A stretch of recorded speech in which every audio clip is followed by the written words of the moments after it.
No, no. Yeah, seats up here as well if you're missing a seat. Today we don't have prime ministers from Italy or anyone joining us, so you can come to the front and sit over here. It's for you guys, so come over, come over. Just hop. 10 more places here. It's best for the people presenting when you know they have like inquiring eyes all the way here. And as you can see, we had to add lots of room in the room. Thank you, thank you. Okay, so I guess we are ready to kick off. See. Are we streaming?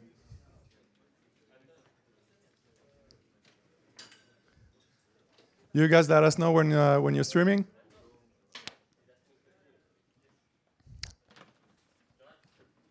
We're good, okay. Jens, take it away. Okay, thank you. Yeah, so I'm Jens Groth. I'm one of the program co-chairs, and Michelle Abdales, my other co-chair for the program. So welcome everybody to ZKProof, version number 8.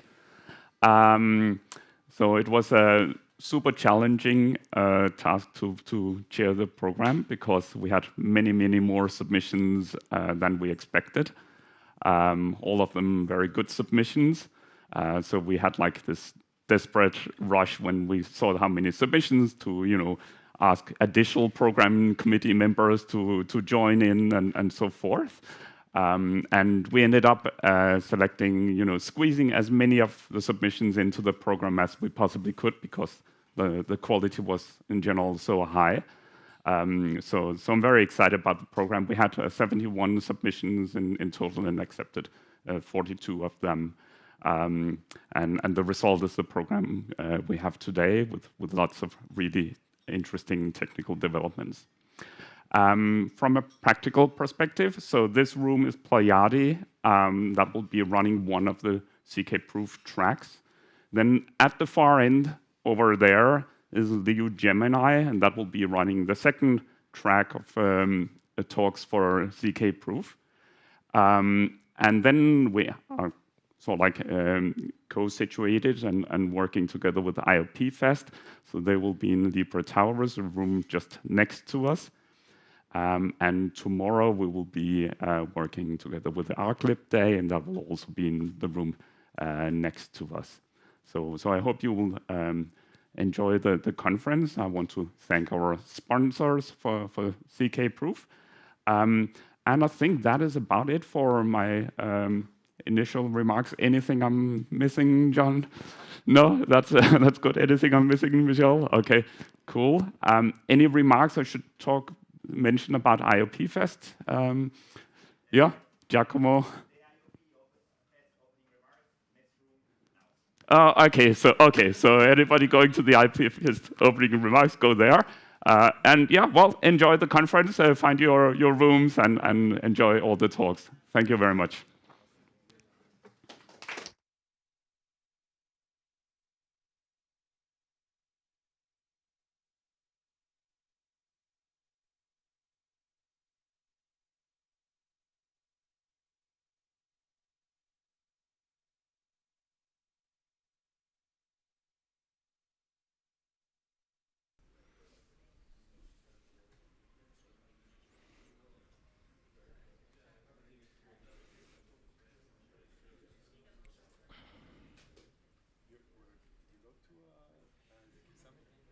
No.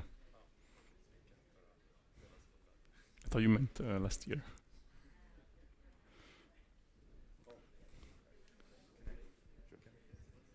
So, I don't want to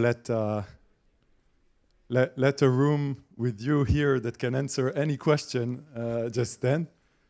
Do you have a fiery question for the panel later about quantum, post-quantum, and zero knowledge? Do you have this brewing and waiting to be asked? Look, I am not an expert on the cryptanalysis of lattices. I am personally interested to understand I don't know, the level of confidence on setting parameters, even if we just pick, I don't know, something very simple like lattice-based commitment, maybe on like itai. Like, do we know how to set parameters like very precisely or somewhat precisely? Like, I don't know what the error bars are on like a aggressive versus conservative estimate. So that's something that I would like to understand. This thing was on your mind from like day zero of probably like I don't know, before you had your masters even, right? Yeah, of course. Like every day, I have nightmares about it every night, including last night. Like, okay, I think let's make sure things work here. Are they working? Yes, they are working. Okay, fantastic. Okay, starting my timer, 20 minutes. Okay, good morning. Okay, so happy to be here. It's really like a fun event. Like it's, I was looking at the program, and there are, I don't know, 5 pairs of talks I want to attend, and they're all at the same time, and it's like such a it's really like an expression of like how successful and interesting the area has grown into, that you really cannot put together a program. There are just too many constraints, too many exciting things going on, so it's lovely to see. Okay, so today will be like a fairly, I think, kind of narrow, specific technical talk. Okay, not too technical, but it's going to be a very specific topic. It's about formal analysis of Fiat-Shamir transformation, not how it's usually presented in the kind of theory community, but how it's used in practice. Okay, so I'm going to motivate this right now. So the first thing to keep in mind is that the Fiat-Shamir transformation is actually not a transformation. I guess one could identify maybe the original transformation, but it's more of an umbrella term that refers to multiple interrelated transformations. And this talk is about telling you about a security gap that is the following. So on the one hand, theoreticians analyze in the ideal model a number of simple, you can call them textbook Fiat-Shamir transformations. But on the other hand, in practice, none of these are actually used. We'll see what that means. And so there's this gap, like where you would like to somehow formally analyze in an ideal model the variance of the Fiat-Shamir transformation that are actually used in practice. Today, I will shove under the carpet and consider out of scope another immense gap in our understanding of Fiat-Shamir that has to do with understanding Fiat-Shamir in the plane model of any of these variants, in fact, even the simplest ones. Okay, so that one is, it is a security gap, and is not what I'm talking about today. I'm talking about the gap between what we use in practice and what is formally analyzed in an ideal model. Okay. All right. So I've mentioned Fiat-Shamir. Let's just do like a couple of quick slides so that we get kind of a refresh on what it is. It is a way to map. It is in fact the original Fiat-Shamir transformation. Is a way to map a 3-message public coin interactive argument into a corresponding non-interactive one. And the way you do it, you're going to use a sufficiently good hash function. Okay. So here you have the proven verifier. The verifier speaks once. It is a random string, okay, row. And you map this 3-message interaction into a non-interactive one by simply letting the prover emulate in its head a kind of virtual interaction with the verifier by relying on this hash function. So you just kind of feed into the hash function the theorem X, the first message alpha1, and then you take whatever comes out as the randomness by the verifier. And this way, the prover is able to emulate an interaction in its head, and it can prepare this non-interactive string. And the verifier is going to do the same kind of on its own side. Okay? So this is the kind of canonical Fiat-Shamir transformation. Good. All right. So this idea can be very kind of easily extended to multiple rounds. If you have a public coin k-round interactive argument, you can take the same idea where you let the non-interactive prover emulate this k-round interaction by deriving the ith round randomness by hashing the theorem X and the all the prover messages so far, alpha1 through alpha I. So the way it looks is that the non-interactive argument prover is going to emulate this interaction by feeding first X, alpha1, take the output to be the first verifier message, and you continue this way, kind of providing all the prover messages so far.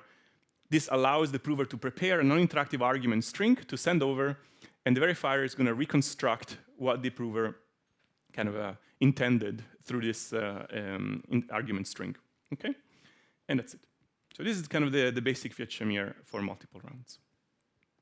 Sometimes people consider a so-called hash chain variant, where you notice kind of in the previous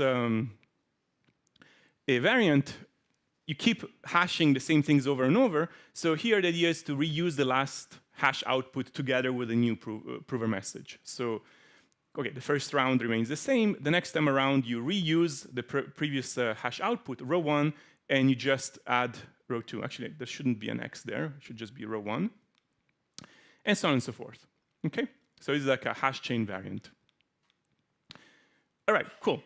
So these are the variants of Fiat Shamir that are typically studied by theoreticians. Okay? How are they studied? You take this hash function and idealize it as a random oracle. Again, this is like a major assumption, but let's keep it as is for now. And in fact, typically, when it's analyzed in detail, you consider different kind of hash function per round. Okay? So in fact, you have k hash functions, each corresponding to a different kind of round. And the security of both the basic variant and the hash chain variant in the idealized model is well understood. Like we understand kind of pretty precisely, quite precisely, essentially tied up to small constant factors, what is the kind of security. Now, the starting point of this talk is, of this work, is that each of these hash functions in particular has to support the relevant instance and message spaces because it has to receive those as input and produce those as output. Okay? So let's kind of introduce some notation. Let's say kind of mathcal x is the instance space, and m sub p or v, comma I are the ith prover and verifier message spaces. And as you know, if you've ever kind of manipulated some actual protocols, it is not the case that kind of all rounds look alike, right? It really depends on how you design your interactive argument. And so in the basic Fiat Shamir variant, it is the case that the ith hash needs to be able to receive an instance and a bunch of prover messages and spit out a verifier message for the ith round. And in hash chain variant, you just need to be able to kind of eat the previous verifier message as well as the current prover message. Either way, it is clear from the signatures of these hash functions that there is some dependence on the instance size, on the message spaces in the kind of domain and range of these hash functions. Okay? Now, when you kind of sit down and try to implement these transformation in practice, you very quickly kind of run into a design mismatch that kind of, in the theory world, we assume these rich kind of expressive random oracles that can eat up anything and feed them. But in the real world, the actual hash functions that we have are typically compression functions. You have like something that maps 2 n bits into n bits.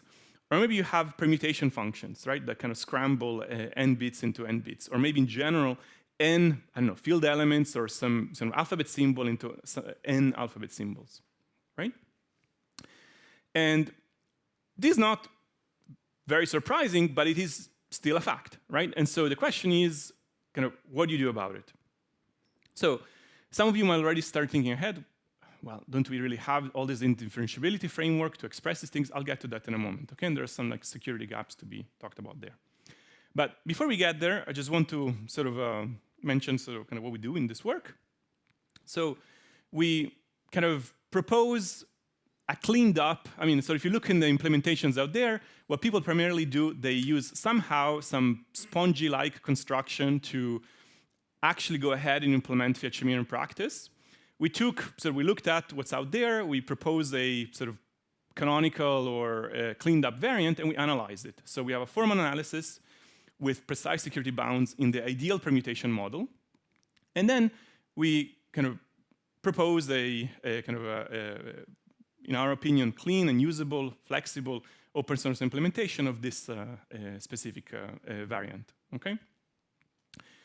So that's what we do.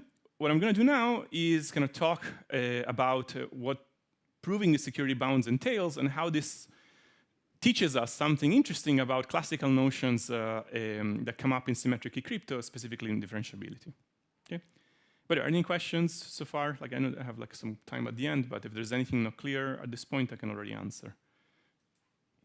All good? All right. Great. Okay, so there is this beautiful construction in kind of the world of symmetric key crypto, the sponge construction, specifically the duplex sponge construction. If you give me a permutation, modeled as an ideal permutation, there is this way to kind of take the input of a permutation, set aside so-called some capacity. So you just kind of split the input into a rate part and a capacity part. The rate is what is able to receive and output information, and the capacity is some sort of private state of the kind of whatever you're constructing. In this case, the way you kind of absorb information is you, at a rate of r alphabet symbols at a time, you can keep applying the permutation to absorb r alphabet symbols and again r alphabet symbols by applying this permutation in sequence. The capacity kind of stays alone by itself, right? And then at any time you want to kind of pull out some information, you directly spit it out. This is called squeezing, right? And you continue applying the permutation. And this is called duplexing because you can keep alternating between absorb and squeeze in this way. And you can continue basically absorbing any number of elements from the alphabet symbol, sigma, and pull out any number of alphabet symbols from this alphabet sigma. Okay? So in one way or another, in practice, different variants of HME are doing something like this. All right. This was studied, and in the variant that we proposed, that we call duplex sponge HME, unsurprisingly, we'll use the absorb feature to absorb prover messages and the squeeze feature to squeeze out verifier messages. So let's see what this means. Okay.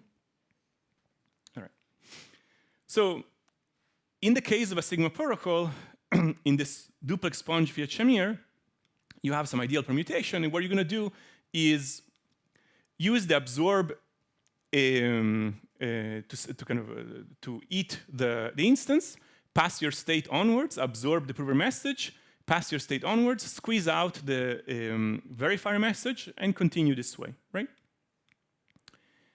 Now, actually, it's a little bit imprecise already, because why would the prover message be already in a string of alphabet symbols? So actually, what you need to do is to pay attention to a few more things, okay? So more generally, if you have k rounds of interaction, what the prover wants is emulate an interaction with prover and verifier messages, and what you're going to need is what we call a codec. These are a collection of auxiliary functions that on the one hand let you encode prover messages into sequences of suitable alphabet symbols and decode sequences of alphabet symbols into verifier messages, okay? Because that is what the sponge construction is able to eat and produce, right? You have to kind of quantify what are the properties that you need for these things for security reduction, and then on the other end, you do the absorb and squeeze. Also, for zero knowledge, you also need some salt at the beginning.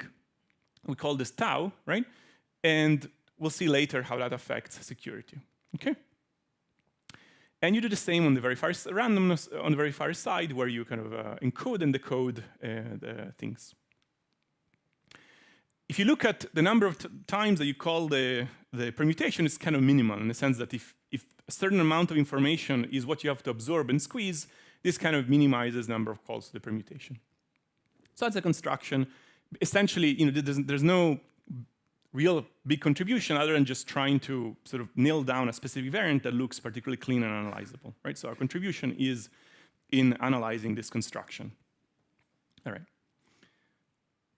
Okay, so this is should look pretty natural. At least it's explicit. It's a specific construction of a non-interactive argument in the ideal permutation model that maps an interactive argument to a non-interactive one. All right. So we prove security bounds in this ideal permutation model.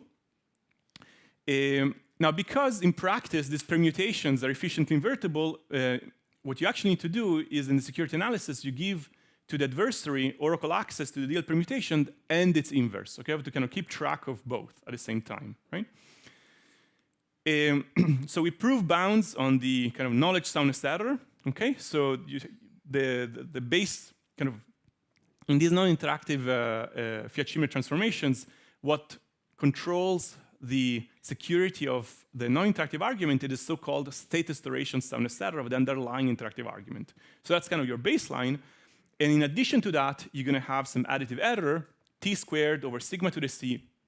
That's roughly what you expect for the kind of cost of this transformation. Yeah, so that's the kind of straight line knowledge soundness experiment, kind of what we prove.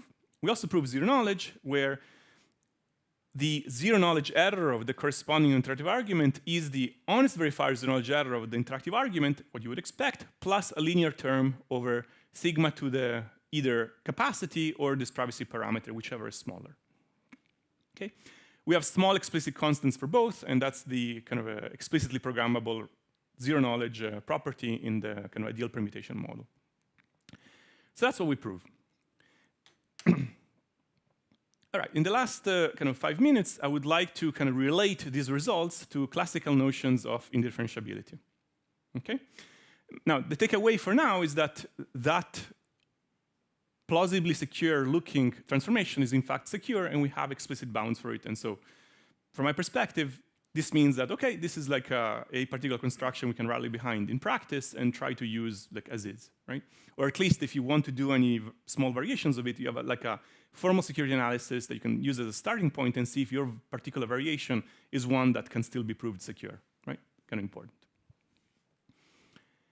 All right. Now I'm going to talk about indifferentiability. So the takeaway, like at the high level, is that that's kind of the frame of mind you want to be in, but you're going to need a little bit more than indifferentiability for proving these properties. Okay, just briefly. If I give you two distributions over functions, a construction is from D1 to D2 is an algorithm that emulates the one given D2. Okay? You may have come across indistinguishability as a notion, right? So this construction C is indistinguishable if to every algorithm, whether you give F1 or C to the F2, it cannot tell the difference. Okay, it's like a kind of classical notion. Indifferentiability kind of is a strengthening of that says the adversary cannot tell the difference even if you give it F2 as well, right? And in practice, this makes sense because, for example, when you're using a permutation to emulate like a big rich random oracle, the adversary knows that you have a permutation. It can query it directly, right? Now, to make up for it in the kind of ideal world, you need a simulator that will kind of make up like a fake F2 in that second oracle. All right, so that's classical indifferentiability. And it is well known that a duplex sponge is indifferentiable. Essentially, what you can do is you can write down a particular construction that is this such that Fiat-Shamir, given that construction to the P, is exactly the transformation that we kind of wrote down. And you can sort of look in the literature, and you can basically find this bound, even with decent constants. And overall, the fact that the duplex sponge construction is differentiable, it should kind of tell us that Fiat-Shamir with this construction should be looking like the basic Fiat-Shamir with these rich random oracles. Except that's not quite true, okay? So there's a security gap. While it is true that indifferentiability allows you to carry over the soundness error of your non-interactive argument, okay, like the soundness property of an interactive argument, it is not the case that it is strong enough to carry over other properties that we care about, specifically knowledge soundness. And intuitively, the reason is that if you give me, like knowledge soundness relies on more than the behavior of the adversary, it also relies on kind of reasoning about the input-output kind of queries, so the queries to the random oracle and the answers from the random oracle. And so when you want to construct a new knowledge extractor for your construction based on the old knowledge extractor, you don't have a way to kind of reconcile the differences between traces between the adversary and the random oracle and the original random oracle, and between the adversary and the permutation. You need some way to kind of match these two. Something similar happens in the zero knowledge, where you need a way to kind of map kind of programmed points in one world to program points in the other. And okay, now I'm kind of getting to a conclusion. The takeaway is that we could propose strengthenings of indifferentiability, one that we call extraction-friendly indifferentiability, and the other one we call simulation-friendly indifferentiability. I'm not going to go through them. I'll just highlight it in blue that they involve more things. They're still very natural notions, and they are direct strengthenings of differentiability. Okay, so here they are. And we prove that extraction-friendly is so named because it lets you carry over knowledge soundness, and simulation-friendly is so named because it lets you carry over zero knowledge. I can prove these inequalities in very general settings in the book with Day1 that is online. You can we have an entire chapter with a general treatment of kind of how these notions of differentiability kind of relate to general properties of succinct and interactive arguments. Okay, I'm gonna wrap up here. I wanna have some more statements about these things, but I think that's for later. Come back to the earlier point. We have a library. We have like a kind of very general traits where you're able to instantiate this construction on kind of any permutation. And we have like a library of codecs that allows you to bridge between different types of prover messages and permutations, even across the different libraries. Yeah, so I'm going to skip over this. I want to conclude. Yeah. So that's what we did in this work. I'll also put a plug here, partly motivated by this work, which we started like a year and a half ago. We started like a pretty significant kind of post-quantum expansion of ArcWorks. And I've noticed that we're a little bit under we don't have as much manpower as we could have, even despite AI and all the progress there. So if you are interested in working in kind of post-quantum expansion of ArcWorks, please message me. I'm kind of happy to kind of, if you want to get involved, I'll happy to talk to you. And yeah, so takeaway is we have the textbook Fiat-Shamir transformation. We propose one that is sort of intended to be used directly by practitioners. We have a formal analysis and an implementation. Happy to take your questions.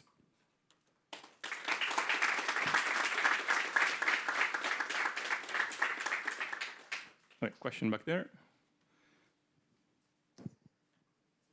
Sorry. What's the motivation for using the duplex and not directly the sponge construction? Well, I think the sponge just goes one direction, right? Like if you want to keep alternating, you need to duplex it. Because yes, so that's the question. Is it useful to keep alternating to absorb, squeeze, or do you need absorb all the way and then squeeze? Yeah, so I think it is useful, specifically in the sense that we have to somehow reduce security back to the basic Fiat-Shamir. And in the basic Fiat-Shamir, the ith round needs to depend on everything so far, right? And the fact that we're alternating links all the rounds together, and you can prove in the security reduction that because you're alternating and you don't have just independent, let's say, absorb and squeeze phases, yeah, they're all linked, and you can extract the whole transcript going back in time to the first round. So it's an artifact of how you prove it, not more. Thank you. I would say that if we don't link them up, I wouldn't know how to prove security, and I would wager that there are some protocols that are secure for the basic Fiat-Shamir, so they are insecure for that transformation, but would be secure for the basic Fiat-Shamir transformation. So like you cover more protocols, I think, this way. Thank you. Yeah. Question here? Yeah. Oh, sorry. I was just wondering if you made any security assumptions on the codecs, or is it just like correctness of encoding and decoding? Good question. So all we need from the codecs are information theoretic properties. The direction that goes from prover messages to sequences of alphabet symbols, that's easy. It's just being injective.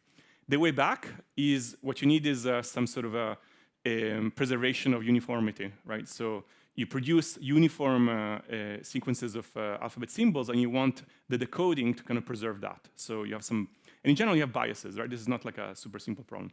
You could introduce computational assumptions in either of these, and then by looking at our security reduction, you kind of see where those would go. But we don't consider computational notions of those. Sorry, I wanted to ask how you handle, or if you handle, variable length of the messages. So where is it? Yeah. Yes. Yeah. So we do handle variable length in the following sense, that once you give me like in principle, the message spaces could depend on the instance size, right? Maybe if you're proving a theorem this size or this size, your message, either prover or verifier, could be like a different length, right? And the fact that we're using a duplex sponge construction allows us to handle any length on the fly. So it does let us handle it.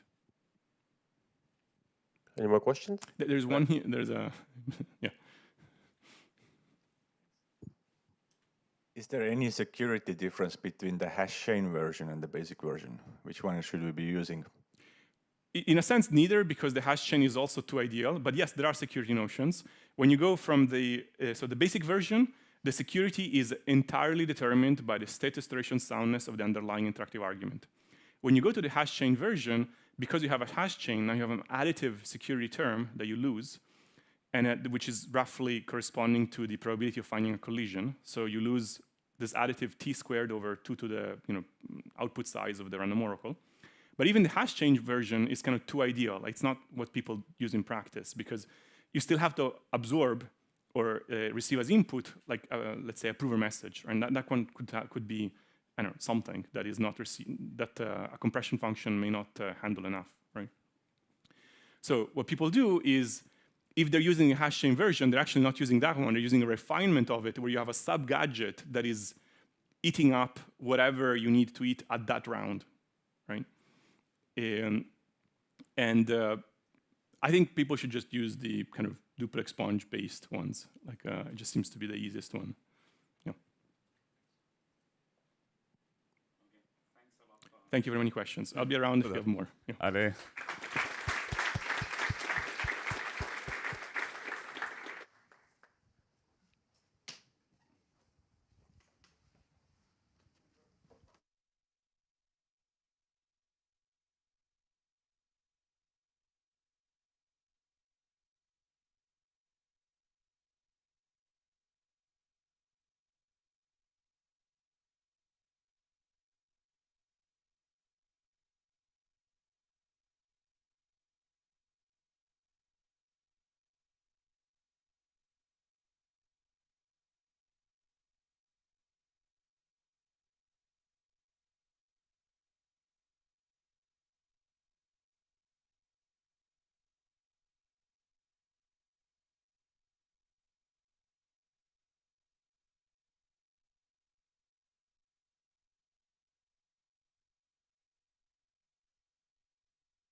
And this is a joint talk. So it's a simplified round-by-round soundness proof of Fry and a lean formalization.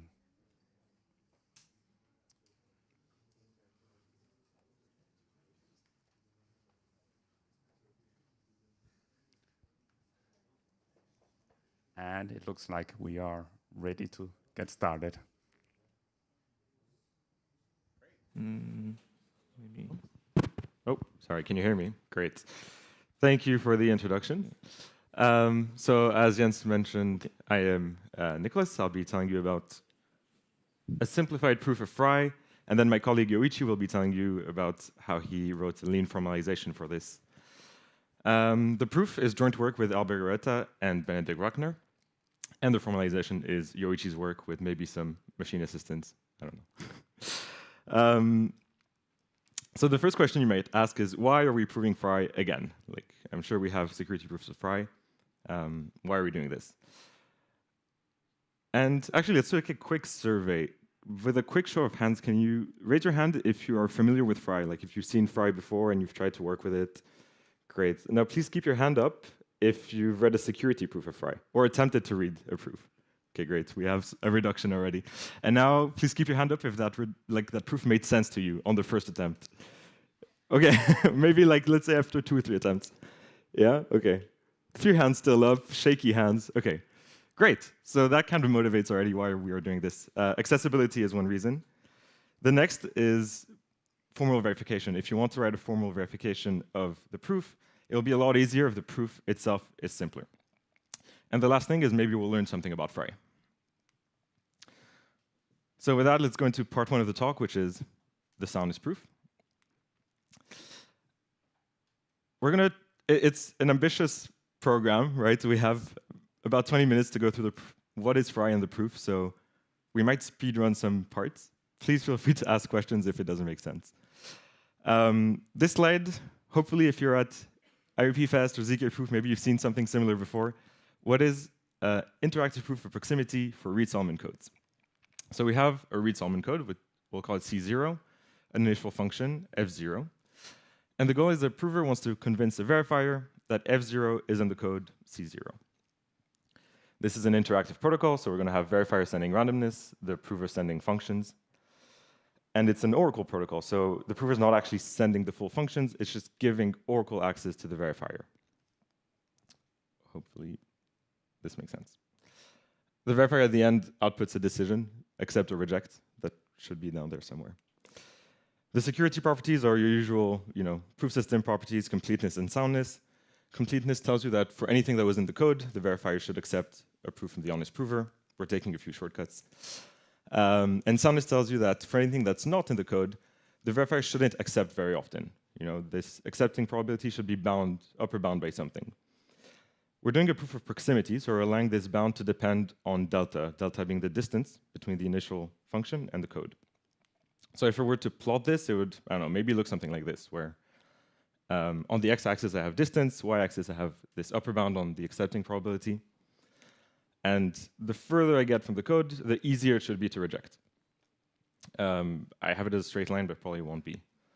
You'll find other definitions that tell you that we only care about what happens for instances that are far, let's say delta star far. So that's why I have this little delta star here. And we only care that the soundness error is below some bound. Today we're actually going to prove the whole range for Fry, and this is actually useful for other things than snarks. Cool. So a bit more recap on the stage before looking into the Fry protocol. We are going to use Reed-Solomon codes over this initial domain L0, which are going to be the nth roots of unity of some finite field. We're going to have a degree bound D0. This is going to be smaller than n, right? It's going to be n over 2, n over 4. And then we have a Reed-Solomon code, the same one as before, the one we want to test proximity to. Throughout the Fry protocol, if you're familiar with this, I remember a lot of hands earlier, we reduce by half or by some factor the size of the domain and the degree. So we define these domains, Li, that are the squarings of the previous domains. And by squaring, I really mean just take the elements from the previous domain and square them. So since we're using roots of unity, we're going to have omega and negative omega both map to omega squared. And so our domain is half the size. Degree bound also halved. And so we have this new Reed-Solomon code that has the same rate as the previous one, but smaller code words. The last thing we need is a sort of folding operator, so mapping code words from the big domain to the half domain. Don't worry too much about what fold looks like, other than, is this a pointer? Ooh, amazing. Maybe not actually, sorry. Other than the fact that fold will take something that's on some big domain and map it to something that's on a squared domain using some verifier chosen randomness. The other important property of fold is that it's local. If I want to compute fold of f with some random alpha at x squared, I only need to evaluate f at x and negative x. So with that, we have our domains, our degrees, our folding operator that has this local property. We can now describe the Fry protocol. The first phase, the folding phase, commit phase, is going to be about reducing the size of the code words. So the verifier sends a random challenge. The prover sends a function that, in the honest case, is the fold of the initial function. And we're going to repeat this process. Verifier sends a message, prover sends a fold, etc., etc. Eventually, we'll get to something that is small enough for the verifier to read in full, and do checks about. So by the end of the folding phase, the verifier will have sort of query access to something that looks a bit like this. This graph represents the functions sent by the prover over their respective domains, and we have each node represents a position in the code word. And the edges show us or remind us that our domains are related by this squaring relation, and that our folding is also happening on these squarings. So if you remember, F1 in the honest case is the fold of F0, and fold can be computed locally with, let's say, top left is omega, the one next to it is negative omega, and the one below is omega squared. So what does the verifier do with this? The first thing it does is read in full the final function and check that this is a code word in the smallest read-summon code that we had. The next thing it does is, well, we don't know if these folds were computed honestly, so let's go and query them. And in Fry, you have this very nice way of checking. The verifier is going to open some position in the initial code word. It's going to open its sibling and compute fold between those two nodes.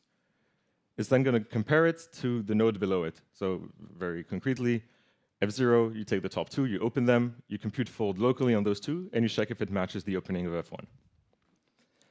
If it doesn't match, you reject. If it does match, you keep going. So you open the sibling, check fold locally, check it against the opening of the thing below, and keep going down. This gives you sort of a partial check. So you're going to repeat this. So we do it again. I'm showing you a different path through the tree. And that's it for the description of the Fry protocol. Hopefully, you're still with me. Cool. So now, how do we prove that this works? So we're going to bring up our graph again. And what we're going to do is, since we are analyzing the security of this, we're allowed to look at everything. We're not a verifier. We're going to color this graph according to the verifier's check. So just like the verifier, we're going to consider nodes in groups of 3. We're going to check that fold is respected on those 3 nodes. And if it's respected, we leave them as they are. And if it's not respected, I'm going to mark the bottom node with an X, just to remind me on this location, fold was not respected. I'll go through the rest of the tree, skipping ahead. I'll put some other X just for sake of argument. And the next thing I can do is actually color this graph to represent whether or not the verifier will accept. Right? So these red nodes are nodes that will go through an X. And if you remember, X means fold was not respected. And that means the verifier rejects. The green nodes are nodes where the verifier will not notice anything wrong and not reject. So now the accepting probability for a single query is actually very simple to read off this graph. It's just the number of green paths divided by the total number of paths. Yeah? Yeah, okay. Great. So you might think, are we done? That's it. We've proven Fry, life is good. Well, we still have to relate the number of green paths to the distance between the initial code word and the initial function and the code. And this is the hard part. But if you've understood this so far, you're already like, I don't know, 80, 70, 8, yeah, let's say 80% there. So this is where our proof sort of differs from previous proofs. Previous proofs would, I guess, use a notion that is maybe complicated, and the analysis there becomes quite hard. And in our case, we're going to try to argue, like, OK, if some function fi agrees with the code word ci, and by agree with, I mean, like, is equal to, yeah, the code word on these positions, then fi minus 1 must agree also with a code word from its own code on those green nodes as well. So concretely, what would that mean? Well, if we look at this graph, we have F3. We know it's in the code because the verifier opened it and it knows it's a code word. Because all the nodes here are green, we can deduce that F2 is also a code word. Going up one more layer again, well, we have some red nodes, but we can ignore those. And all the green nodes agree with some code word. And you'd go up one more layer, and that's it. You've related green nodes to distance. That's super nice. Unfortunately, that doesn't hold. You can't prove this.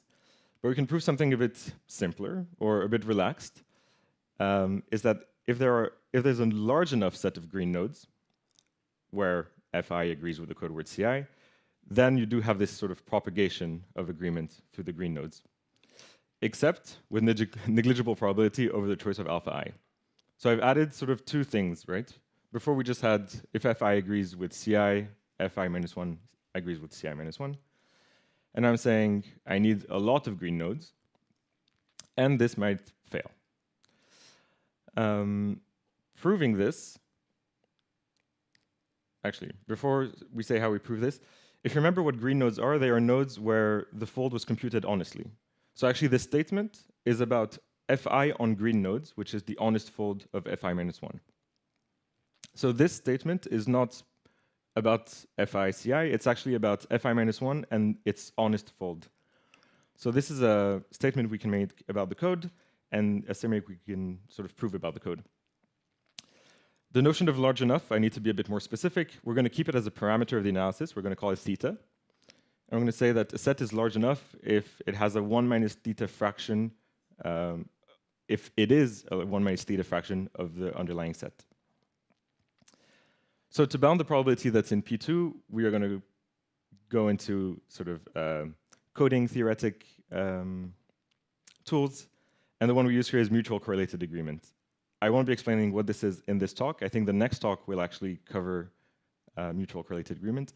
But just know that our statement P2 about the fold function and the code ci, or ci minus 1, is related to mutual correlated agreement. So with our statement P2, we can go back to our graph. The only problem is that I have this condition, if the sets are large enough. So what do I do with it? Well, I'm going to do two cases. In the happy case, all the sets are large enough, and we can apply the property. In the sad case, some set is going to be too small. So case 1, all the sets are large enough. As we argued earlier, you can sort of propagate this notion of agreement up through the tree.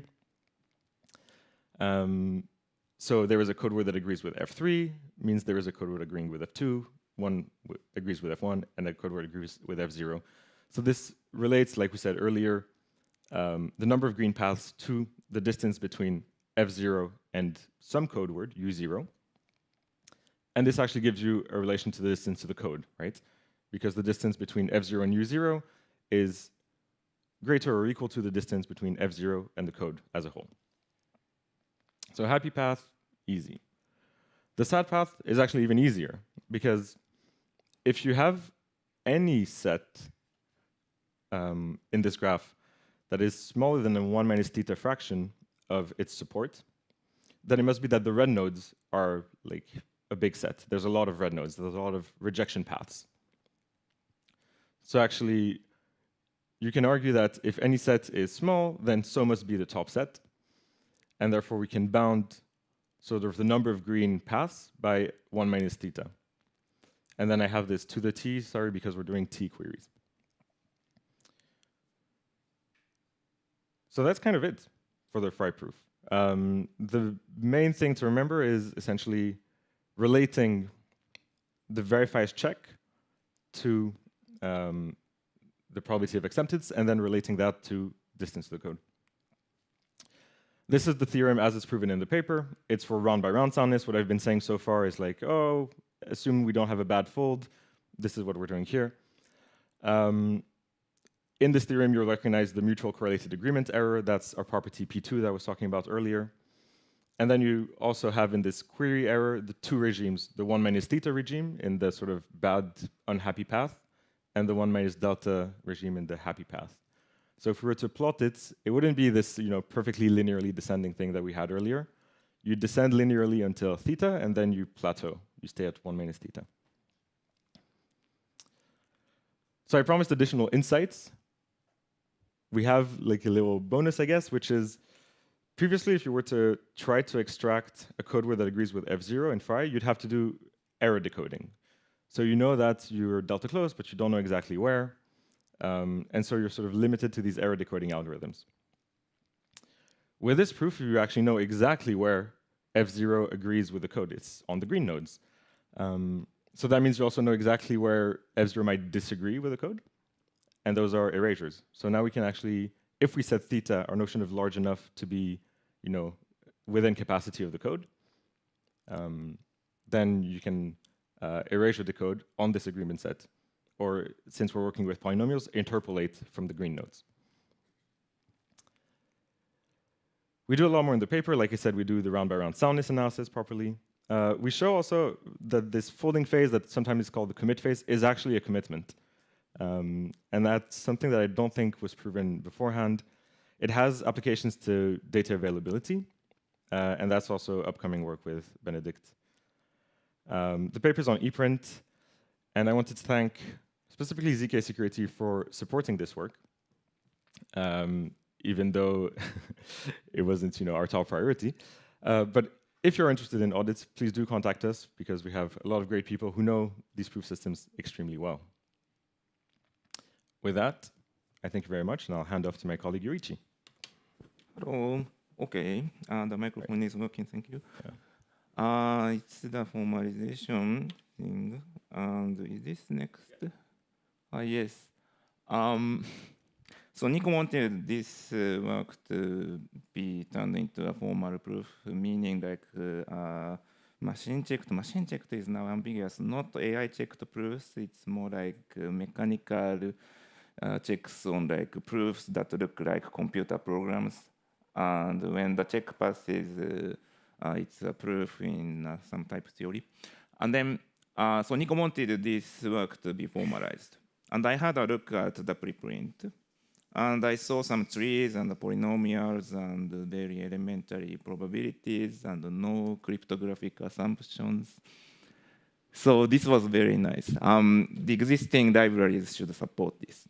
I went to Bologna for a workshop about AI and math, and I was showing everybody the preprint of this work. And then there was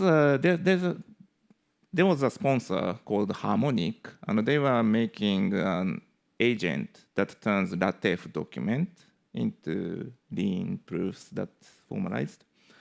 So, and then they were distributing the API key to all participants in this workshop. So I had the tool and I had the goal, and I was trying this. And from December last year to like this year, January, I used this Aristotle agent together with Claude Code to formalize this work, plus perfect completeness, minus, I mean, it's a lemma from another paper. It's a substantial work, actually, but that's not formalized yet. But all the proofs in this work has been formalized on 4,000 lines. I don't go much into detail this because this is anecdotal, and this is ancient, like 3 months ago. That's very, very ancient, because since then, like, these things got much better, like maybe 10 times, maybe 100 times in terms of the wall clock time from I give a problem and get it solved. So like, this is an ancient work, and I want to add some spice. So yeah, this was a public conversation between us. Like, I also, the situation is like, I mean, cryptographers know like things are somehow provable, and then like sometimes there is a proof, sometimes there are not. Many people read it, and then so I want to skip trusting cryptographers. Sometimes, like okay, so.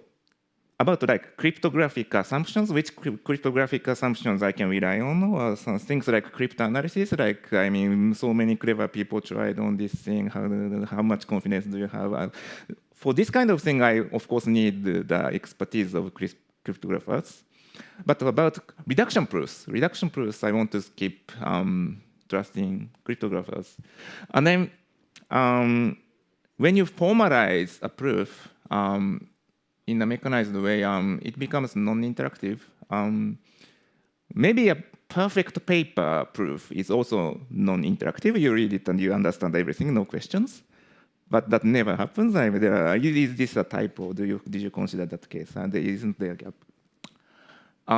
So it becomes non-interactive when you mechanize a proof, and you can use it to connect your cryptographic assumptions down to implementation end to end, and that would be desirable, I think. For this kind of goal, it's really important that we have a common reference library that everybody looks at. In the Lean community, there's a library called MathLib that everybody uses. All the mathematicians who are trying to use Lean are using this MathLib library. So they are looking at the same definition as program code when they talk about some formalization of things. And having a thing like this is very important. The alternative is like, I mean, actually I did it here, like mutually correlated argument. There is like a definition in this formalization work that's only made for this work. That's not the way to do it. Like the way to do it is we have a common library containing lots of like commonly used definitions. And many people use the same definitions. In that way, like we can combine works, formalization work from other different teams, and that would be desirable. And one theme of ZKProof is, I think, about standardization. And I guess it's a nice venue to discuss this in the breaks and so on. Thank you very much.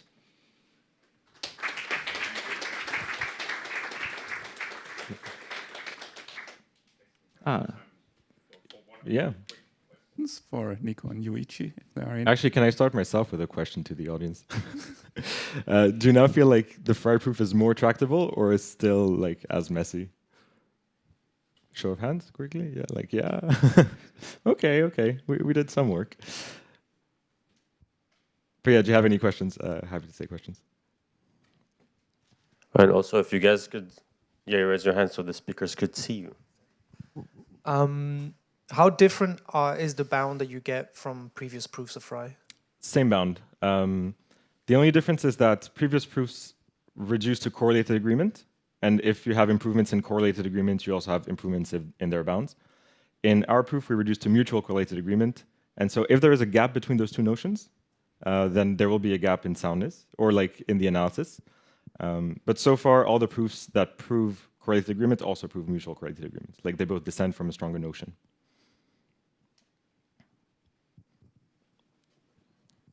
When you say we prove that Fry is formally a commitment, like which kind of commitment, which security properties? Yeah, that's a good question. So we prove that it is a code commitment with sort of position, like a notion of position binding. So yeah, you can sort of, from this folding phase, as long as nothing bad happened in the fold events, and as long as your accepting probability is high, that we're in the happy case, then you can always extract a unique code word. Yeah. Any other questions? Okay, thanks. Great. Thanks a lot, Nico and Yuichi. So that marks the end of this session. We'll have the keynote by Dan Bonnet in this particular room here in just 5 minutes.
I don't know code switching, but I get the idea, right? I get the idea. When I was doing some like behaviorability work, it was very similar. There's a lot of similar like coding and changing the rates, and the idea is also similar to what Weird is doing of amplifying the distance.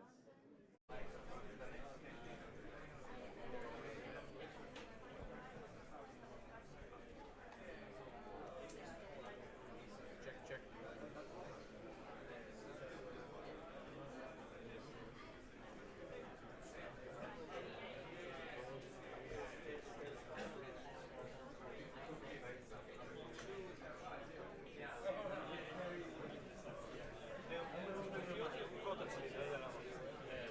Maybe it's like night mode or something.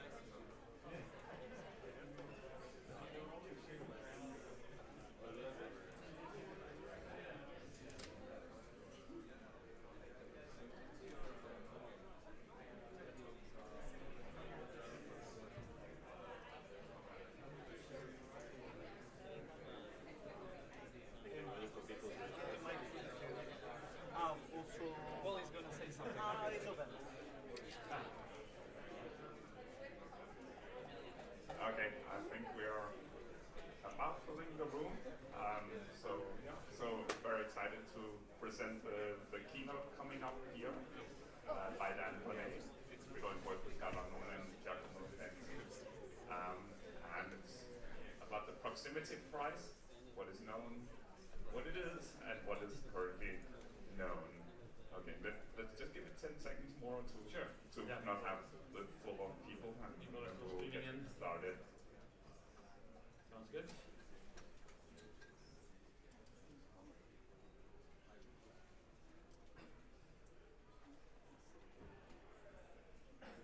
Okay, I think it has quieted down, so let's get started. Okay, excellent. Thank you. Okay, so welcome all, and thank you for coming to this session. Thanks to the organizers for inviting me to speak about this. So what I wanted to tell you about today is this very exciting proximity prize that I hope all of you can contribute to. And as the title says, there are prizes to be won here. This is based on joint work with Day1 and Giacomo Fenzi. We just put out this paper that surveys the area and defines the prize. It's up on ePrint. It will also be on the Proximity Prize website. So I highly encourage you to kind of look at this paper. It goes into much more depth than what I have time to go into in this talk. So to start with, I actually wanted to make a list of all the papers that I want to talk about in this talk. And so I started making this list, and I kind of gave up when the font became too small. Yeah, so I try to list all the papers that are the most relevant, but this is by far an incomplete list. And of course, please take a look at the full paper for the complete list. But you can see there's kind of an enormous amount of work on these proximity gaps, starting back from the classic works in 2013 and so on. And so I just wanted you to have a bit of a bibliography. But with that, we can get started. So what is the Proximity Prize? So the Proximity Prize is $1 million prize. We don't have too many $1 million prizes in mathematics, so this is like a wonderful thing to see. It's actually thanks to the Ethereum Foundation. It's kind of spearheaded by Justin Drake, so thank you, Justin, for making this real. And the judges are myself, Giacomo, and Gal, and so we're looking forward to seeing lots of proposals or lots of solutions from all of you. And as you can see, there are prizes to be won here. Okay, so what is the Proximity Prize and what is the Proximity Challenge? What is all the excitement about? The cool thing about this, it's really just a question about polynomials. Yeah, it doesn't involve any fancy algebra. There's no schemes, no sheaves. It's literally something that Gauss could have worked on if he was so interested. It's just a question about polynomials. So you might be wondering, well, why is the Ethereum Foundation paying $1 million to solve a question about polynomials? And as you probably all know, if we can actually prove that this conjecture is true, then we get better provable systems, better provable snarks, based on read-Solomon codes. Yeah, so I think it's really quite commendable from the Ethereum Foundation.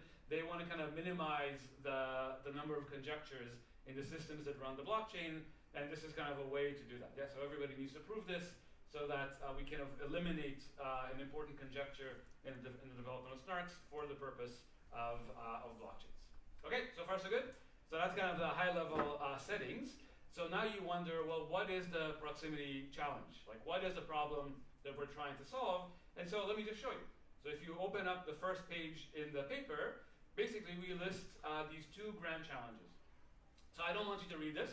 All I'll tell you, the reason I put this up here is I just wanted you to see the statement of the challenge. The statement of the challenge is about read-Solomon codes. These are constant rate read-Solomon codes over smooth domains, which we'll talk about in just a second.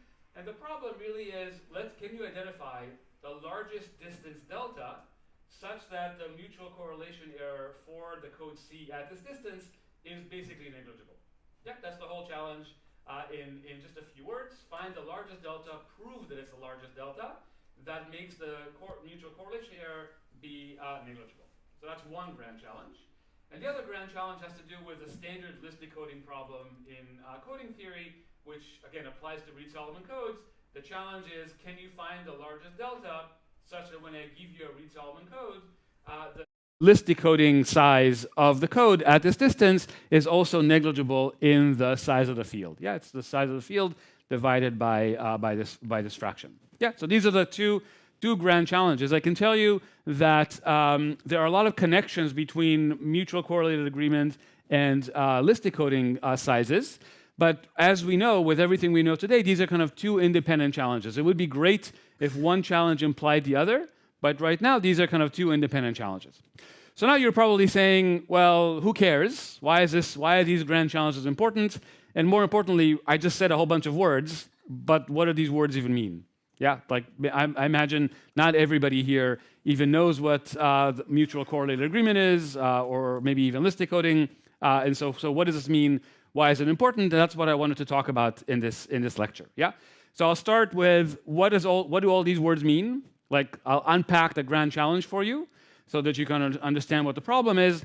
And then hopefully I'll have time at the end and I'll show you a little bit about why this is important. And actually there will be many talks throughout the day today that also talk about why these problems are important. All right, so let's get started. Let's see. So what did these grand challenge actually mean, and what is the problem that we need to solve? So just to introduce some notation, I'm going to use RS for read-Solomon codes. So this is a read-Solomon code over a field F with an evaluation domain L. This is the domain where we evaluate the polynomial at, and the degree of the polynomial is going to be at most k. Yeah. So this is a linear subspace of F to the size of the domain. So read-Solomon code over a smooth domain. Smooth domain just means that the size of the domain is a power of 2, and it happens to be a subgroup or a coset of a subgroup. We're mostly interested in constant rate codes. Yeah, so the rate of the code needs to be kind of a reasonable fraction, and that's kind of where we're going to focus. I'm also going to use delta min. Oh, I hope everybody can see what I wrote down there. I'm going to use delta min as what's called the minimum relative distance of the code. It's just the minimum distance of the code divided by the length of the code, so it's some fraction between 0 and 1, just to set the terminology. Okay, before we go any further, I have to remind you a little bit about list decoding and some of the bounds that are known for list decoding. I imagine many of you already know this, but let me just quickly make sure everybody's on the same page. So quickly to remind you the Johnson bound. So the Johnson bound is some function of the code. So I'll use J of C to denote the Johnson bound of the code. I wrote what the expression is for J of C here, but the expression doesn't matter so much. So for distances between 0 and the Johnson bound, we know that the list decoding size for the code at that distance is some small function of delta. So what is the list decoding set here? This is basically the largest possible number of code words that are close, that are delta close to a particular word. And we know that as long as delta is less than the Johnson bound, the size of this list is going to be some small function of delta. Yeah, so again, I imagine many of you have heard of the Johnson bounds. It basically says how far away from the code can we get so that the possible set of close by code words is not too large. The only thing that's important to note is that this function, the size of the list, this function sort of blows up, goes to infinity as delta approaches a Johnson bound. Yeah, so up until the Johnson bound, we know the lists are well behaved. As you get closer and closer to the Johnson bound, all of a sudden, these lists get bigger and bigger and bigger. So really, the picture I want you to have in mind is if we are below the unique decoding distance of the code, this is delta over 2, the size of the list is always less than 1. There's only one code word close to a given word. As we get closer to the Johnson bound, we know that the size of the list is still well behaved. We know that above what's called the alias radius, which is roughly the minimum size of the code, when we go above the minimum size of the code, we know that the size of these lists kind of explode. And as you probably know, there's a big open question as to what happens to the list decoding bound when we're between the Johnson bound and the capacity of the code. Yeah. So this is it's kind of unknown what this behavior is, and actually this is one of the grand challenges. Kind of resolve this major, long-standing open problem on Reed-Solomon codes. What we do know is that if we use a random Reed-Solomon code, that is the evaluation domain is a random set, then we know that this is actually that the list decoding bound is well behaved even in this unknown interval. And the same is true for these things called subspace design codes, of which folded Reed-Solomon is one example. Yeah, so there are variants of Reed-Solomon codes for this is well behaved, for which this list decoding bound is well behaved here. But overall, we'd actually, for codes, Reed-Solomon codes of interest to us, it's actually unknown what the behavior of list decoding here is in this interval. So far, so good. I hope this is just a quick review for everybody. I hope everybody's familiar with these notions already. Okay, good. So now I'm going to actually say a few more words. I'm going to throw some words at you, and then we'll kind of interpret them as we continue. Okay, so I want to talk about 5 notions of proximity gaps. Yeah. So the basic notion of a proximity gap is called proximity gap. Yeah. I'm not going to define that just yet. So let's leave it at that. But then it turns out there's actually a stronger notion of a proximity gap, which is actually more useful in the design of snarks, and this is what's called correlated agreement. Yeah, so again, I'm not going to define it just yet. We'll come back to it in just a second. It turns out correlated agreement is already enough to analyze some variant, simplified variant of FRI. To actually analyze the real FRI, we need a little bit more than correlated agreement. Then it turns out there's even a stronger notion of correlated agreement called correlated agreement with linear constraints. Yeah, this is due to Habak. So correlated agreement with linear constraints refers to correlated agreement when we focus on a subspace of the Reed-Solomon code, and it turns out that's actually already sufficient for analyzing basefold and Weir-like constructions. Okay, so far I'm just saying words. We'll make sense of them in just a minute.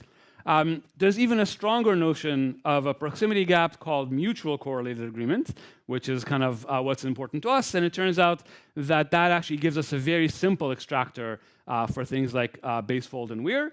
And finally, there's something called line decoding. Yeah, line decoding, which oddly this is kind of the strongest notion of a proximity gap that we have. And oddly, when you look at what coding theorists do, this is actually what they prove.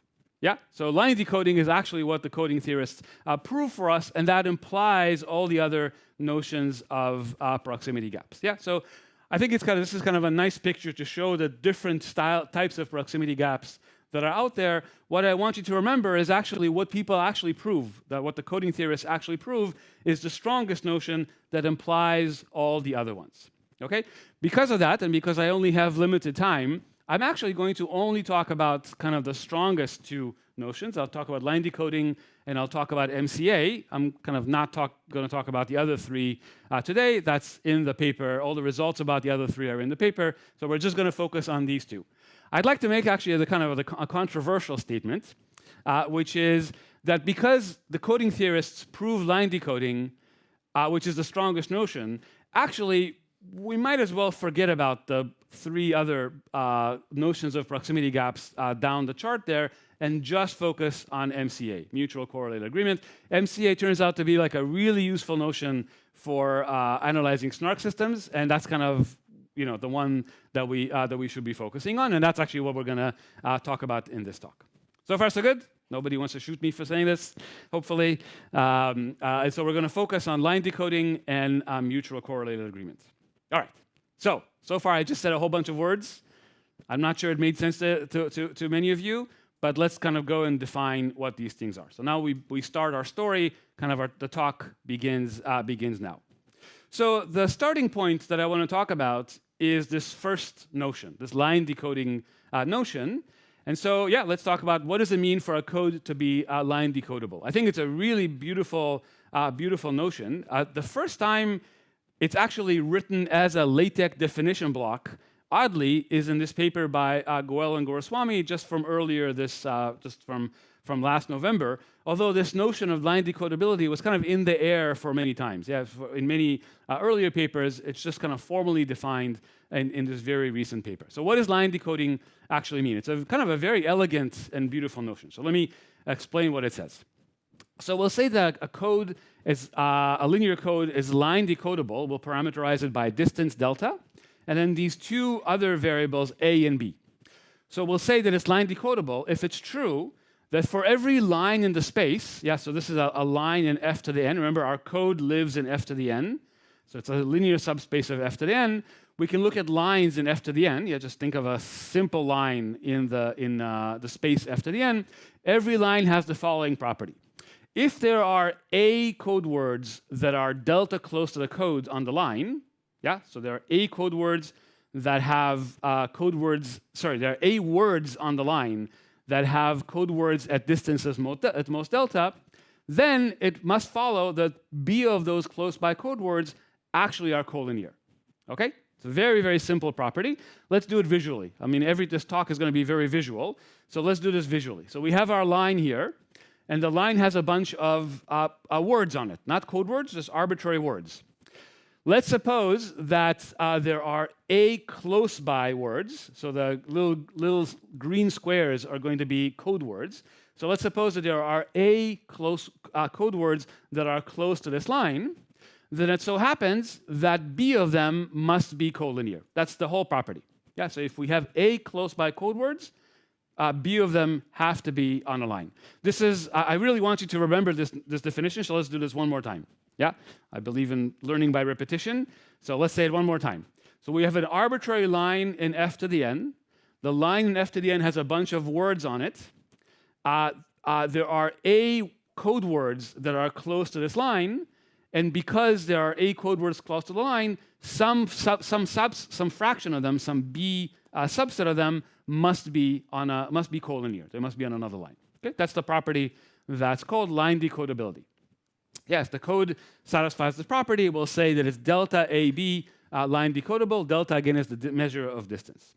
So far, so good. That's this kind of quite elegant notion. All right.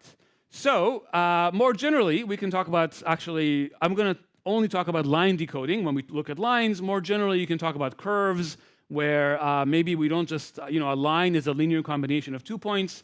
You can imagine linear combinations or even curved combinations of more points. But for this talk, we'll just focus on line decoding and not curve decoding. Again, in the papers, you can look at the more general curve decoding notion. Okay, so now we have this notion of line decodability. The question is, what do we know, for example, about the Reed-Solomon code, the line decoding property of the Reed-Solomon code? So here I think there's something really interesting happening. There are these classical results, I would say ancient results from 2020, for example. This is ancient in this field. The famous BCIKS result, there's an improvement of the BCIKS result that just appeared last November that kind of tell you something about, these results were originally stated in terms of correlated agreement. Remember, correlated agreement was the second level of the proximity definitions. But it turns out what these papers actually prove is a much stronger statement. What they actually prove is that the Reed-Solomon code is line decodable in the sense that we just saw. So I'm going to rephrase these classical theorems in terms of line decodability. Yeah? And yeah, so this is actually, this rephrasing is due to a recent paper. The Stu paper actually shows it this way. And so, well, let's see what it is. So basically for the Reed-Solomon code, it so happens that if the distance happens to be between the unique decoding bound and the Johnson bound, it turns out the Reed-Solomon code is AB line decodable for these two parameters that I wrote over here. Yeah, so I guess the actual values of these functions maybe doesn't matter so much. The point is if A is bigger than some linear function of n, then B is basically A divided by some other function of delta. Maybe the exact value of the function doesn't matter. The only thing I want you to take away from this is that this function blows up as the distance approaches the Johnson bound. Yeah. So A/B decodability kind of works well when we're below the Johnson bound. When we get closer to the Johnson bound, sort of everything blows up, and we know nothing about line decodability when we approach the Johnson bound. Okay, so far so good. So we know that the Reed-Solomon code has this nice line decodability property up to the Johnson bound. So one thing that's interesting is, A here is potentially the field could be quite large. So A here is actually A is only proportional to the length of the code. It's actually much, much smaller than the length of the field, which is going to be important in a second. And you might be wondering, I kind of told you that the Reed-Solomon code is line decodable up to the Johnson bound. So now you might be wondering, well, what happens above the Johnson bound? And that is a great question. In fact, it's such a great question that it's worth $1 million. Yeah? So if any one of you, please, if any one of you can figure out what happens to line decodability above the Johnson bound, the three of us will be your friends forever, and you'll walk away with some prize money as well. So this is a really beautiful, so you can see the line decoding notion is a very natural notion, and it's just really a question of analyzing what happens to line decodability when the distance goes above the Johnson bound. Really very, very interesting question to work on. All right, so far so good? Okay, so why are we talking about line decodability? It turns out the property we're actually interested in is a very important property called mutual correlated agreement. So mutual correlated agreement was first defined in this ACFY paper, the Weir paper, by Arnon, Chiesa, Fenzi, and Yogev. This is the notion that actually is used for analyzing so many of the snark systems that we have out there. Okay, so let me try to define this notion for you. Takes a little bit of work to define it, so we'll go slowly. Then our challenge is to show basically that line decoding implies this beautiful mutual correlated agreement notion. Okay, so let's do it. So to define mutual correlated agreements, I like to define it in terms of this notion called S delta closeness. So we know what does it mean for a word to be delta close to a code. Yeah, there exists some code word that's delta close to the word. S delta closeness just means that it's not only close to the code, it's also close relative to the coordinates in the set S. Okay, so I give you a set of coordinates in the code word or in the word, and basically the word U and the close by code word, they agree on the coordinates in the set S. Again, in the picture, it's really quite to see what's happening here. I give you a word U, there's a close by code word C, they happen to agree on the set S, and the set S is sufficiently large. Yeah, it's just larger than 1 minus delta times n. Then we'll say that U is S delta close to the code. So why is S delta an important notion, a useful notion? Well, first of all, because U and C agree on so many coordinates, we know that the distance between U and C is small. More importantly, when they agree on a set of coordinate S, we know that if U and V are both S delta close to the code, then in fact any linear combination of U and V is also S delta close to the code. Yeah, that's kind of easy to see. They all agree on the same set of coordinates. So if we take a linear combination, the linear combination will also agree on that set of coordinates. Okay, that's just S delta closeness. So with that, we can define mutual correlated agreements. Again, it's a fairly natural notion. And so let's see what it says. Basically, what we'll say that a code has mutual correlated agreements if the following property holds. It should be that, again, for every line in our space, so here I just wrote down an equation for a line that's generated by U0 and U1, the property we have is that every point on the line, if it happens to be S delta close to the code, then the generators of the line are also S delta close to the code. Yeah, that's the whole thing. That's the whole property. So let's just stare at this for one more second. Oh, maybe I should say one more thing. So this property should hold again if a point on the line is S delta close to the code, then the generators of the line should also be S delta close to the code, up to a couple of points where this might not hold. Yeah, so there's an error. Oh man, I hope everybody can see the slides at the bottom of the slide here. But effectively, we want this property to hold except for a small number of exceptional points, and that's what we call the MCA error. Yeah, and the goal is to prove that the MCA error is small. All right, excellent. So let me just stare at, let's do this visually, and then I'll make a couple more comments about this definition. So let's look at the definition more visually. So we have our line that has a bunch of words on it. What the mutual correlated agreement property says is if I have a point that's close to the line, so I have a point here or a code word that's S delta close to the line, it's that the fact that it's close to the line means that in fact the generators of the line, U0 and U1, are also S delta close to the code. Yeah, the fact that it's close to the line means the generators are, the fact that this point is close to the code means that the generators of the line are also close to the code relative to the same set S. Actually, let me say that one more time. It's kind of important to get this right. So we have a point in the line. The point happens to be S delta close to a code word. All right? That implies, just that fact implies that the generators of the line U0 and U1 are also S delta close to the code words. Now, if the generators of the line are S delta close to the code words, that actually means that the entire line is close to the code. Yeah, because linear combinations if 2 points are S delta close, their linear combinations are also S delta close.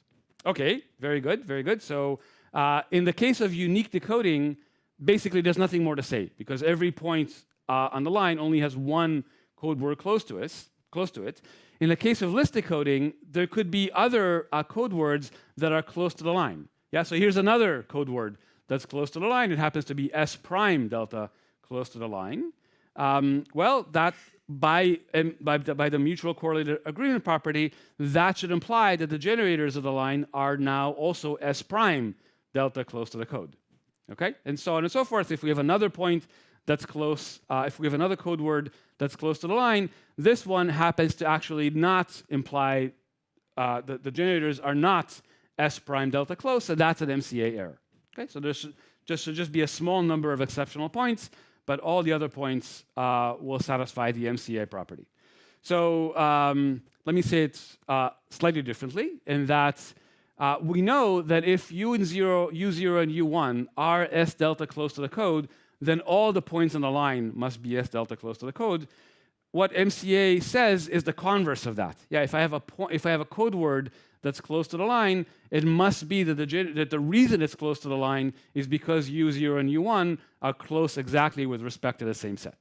Okay, so there's only kind of one reason why a code word is close to the line, and it's because the generators of the line are close with respect to the same set.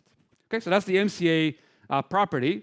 Seems it's a very elegant property, and as we'll see in just a minute, it turns out to be exactly the right property that's needed for analyzing lots of snark constructions, like basefold and Weir and many, many others as well. Okay, so far so good. So we have these two notions. We have the notion of line decodability, and we have a notion of MCA. I kind of showed you in the first picture that line decodability implies MCA, but when you just write down these two definitions, they seem to have nothing with one another. Why? They seem to not be related at all.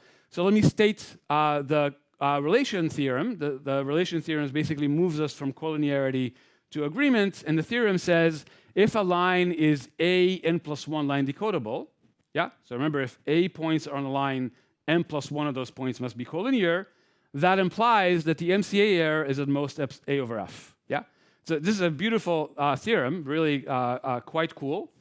Yeah, so if we can prove line decodability, which is what the coding theorists do for us, we automatically get nice MCA error bounds, which is what we need for analyzing snarks. Okay, so this is such an elegant theorem that actually I want to go through the proof. Yeah, it's a very easy proof, so let's just prove this fact is true. You know, there's this rule of thumb that every talk is supposed to have one proof and one open problem. So let's do a proof. All right?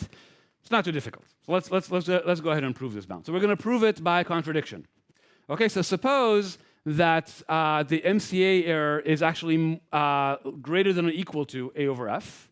That means that we have A points on the line for which the MCA property doesn't hold. All right, so we have some A points on the line that are MCA errors. What does it mean that they're MCA errors? It means that these A points are close to the code, but the generators of the line are not close, are not S delta close with the same set S. Okay, so we have, in particular, we have A points that are delta close to the code.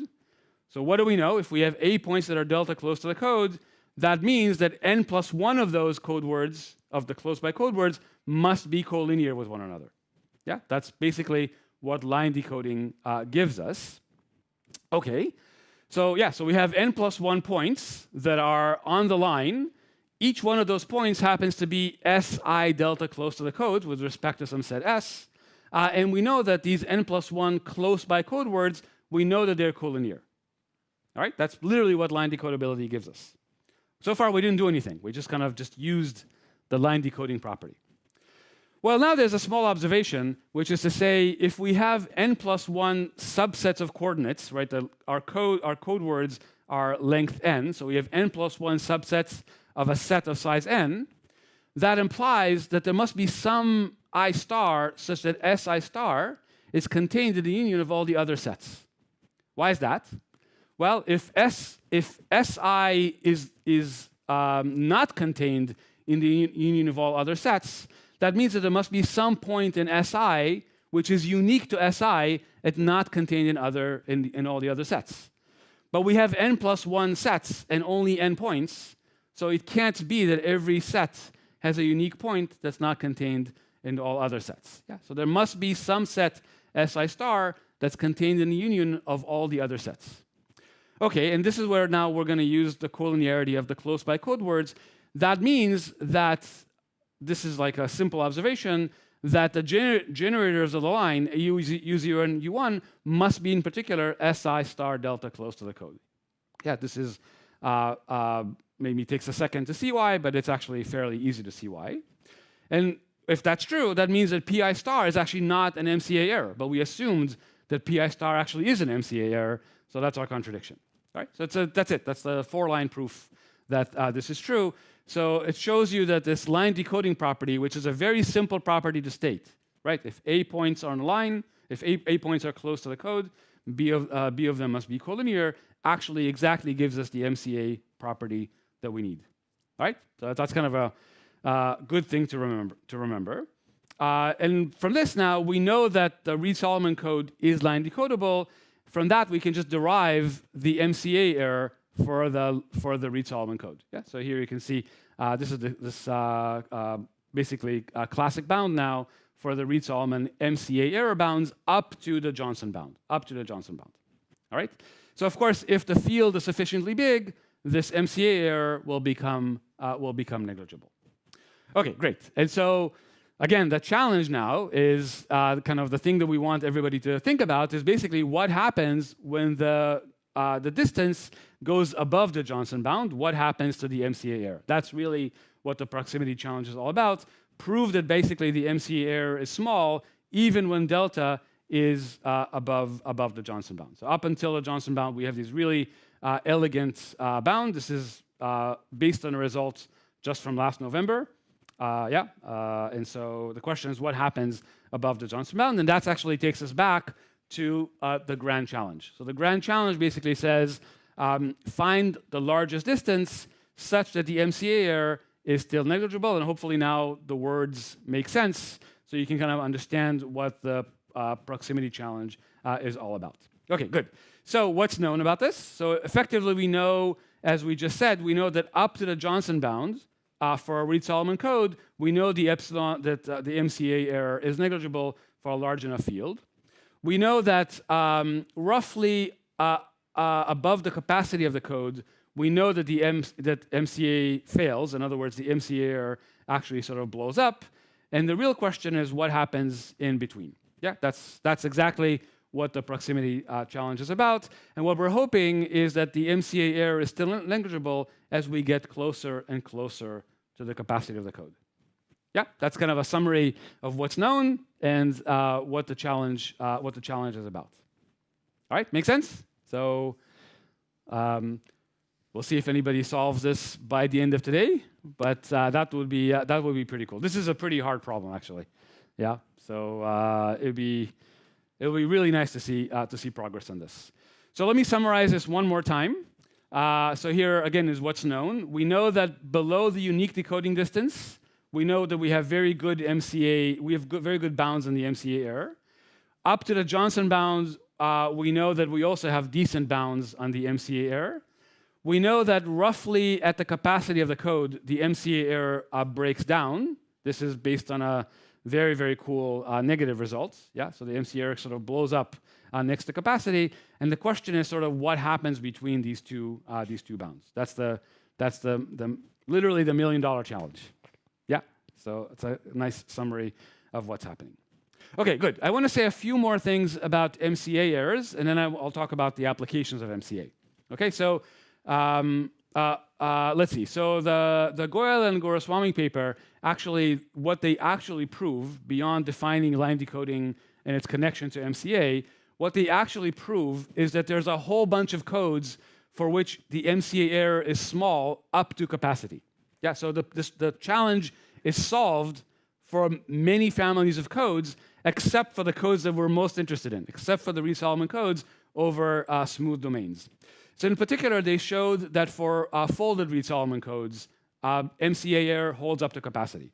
So the proximity challenge is solved for folded Reed-Solomon codes. We know that for random Reed-Solomon codes, when the evaluation domain is random, MCA error holds up to capacity. So for that code, the proximity challenge is solved.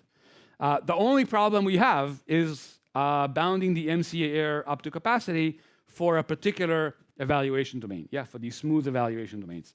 For these variants, we know that the problem is actually solved. So one very natural question to ask is, well, what happens if we try to build a snark out of these codes where the MCA error actually holds up to capacity? So the random Reed-Solomon code, unfortunately, is not very good for snark systems. Why is it not very good for snark systems? Yeah, maybe it's too easy a question, but why is it not easy? Why is it not helpful?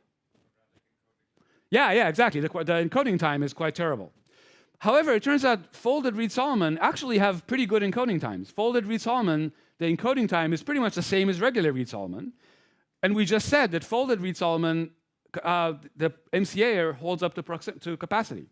So the natural question to ask is, well, what happens if we try to build a snark out of folded Reed-Solomon? So Giacomo actually did a lot of scripting and calculations here, and it turns out actually, oddly, folded Reed-Solomons don't give us very good snarks. Actually, in fact, for folded Reed-Solomon, for the MCA error to be small up to capacity, we have to use a folded Reed-Solomon code with a very large alphabet.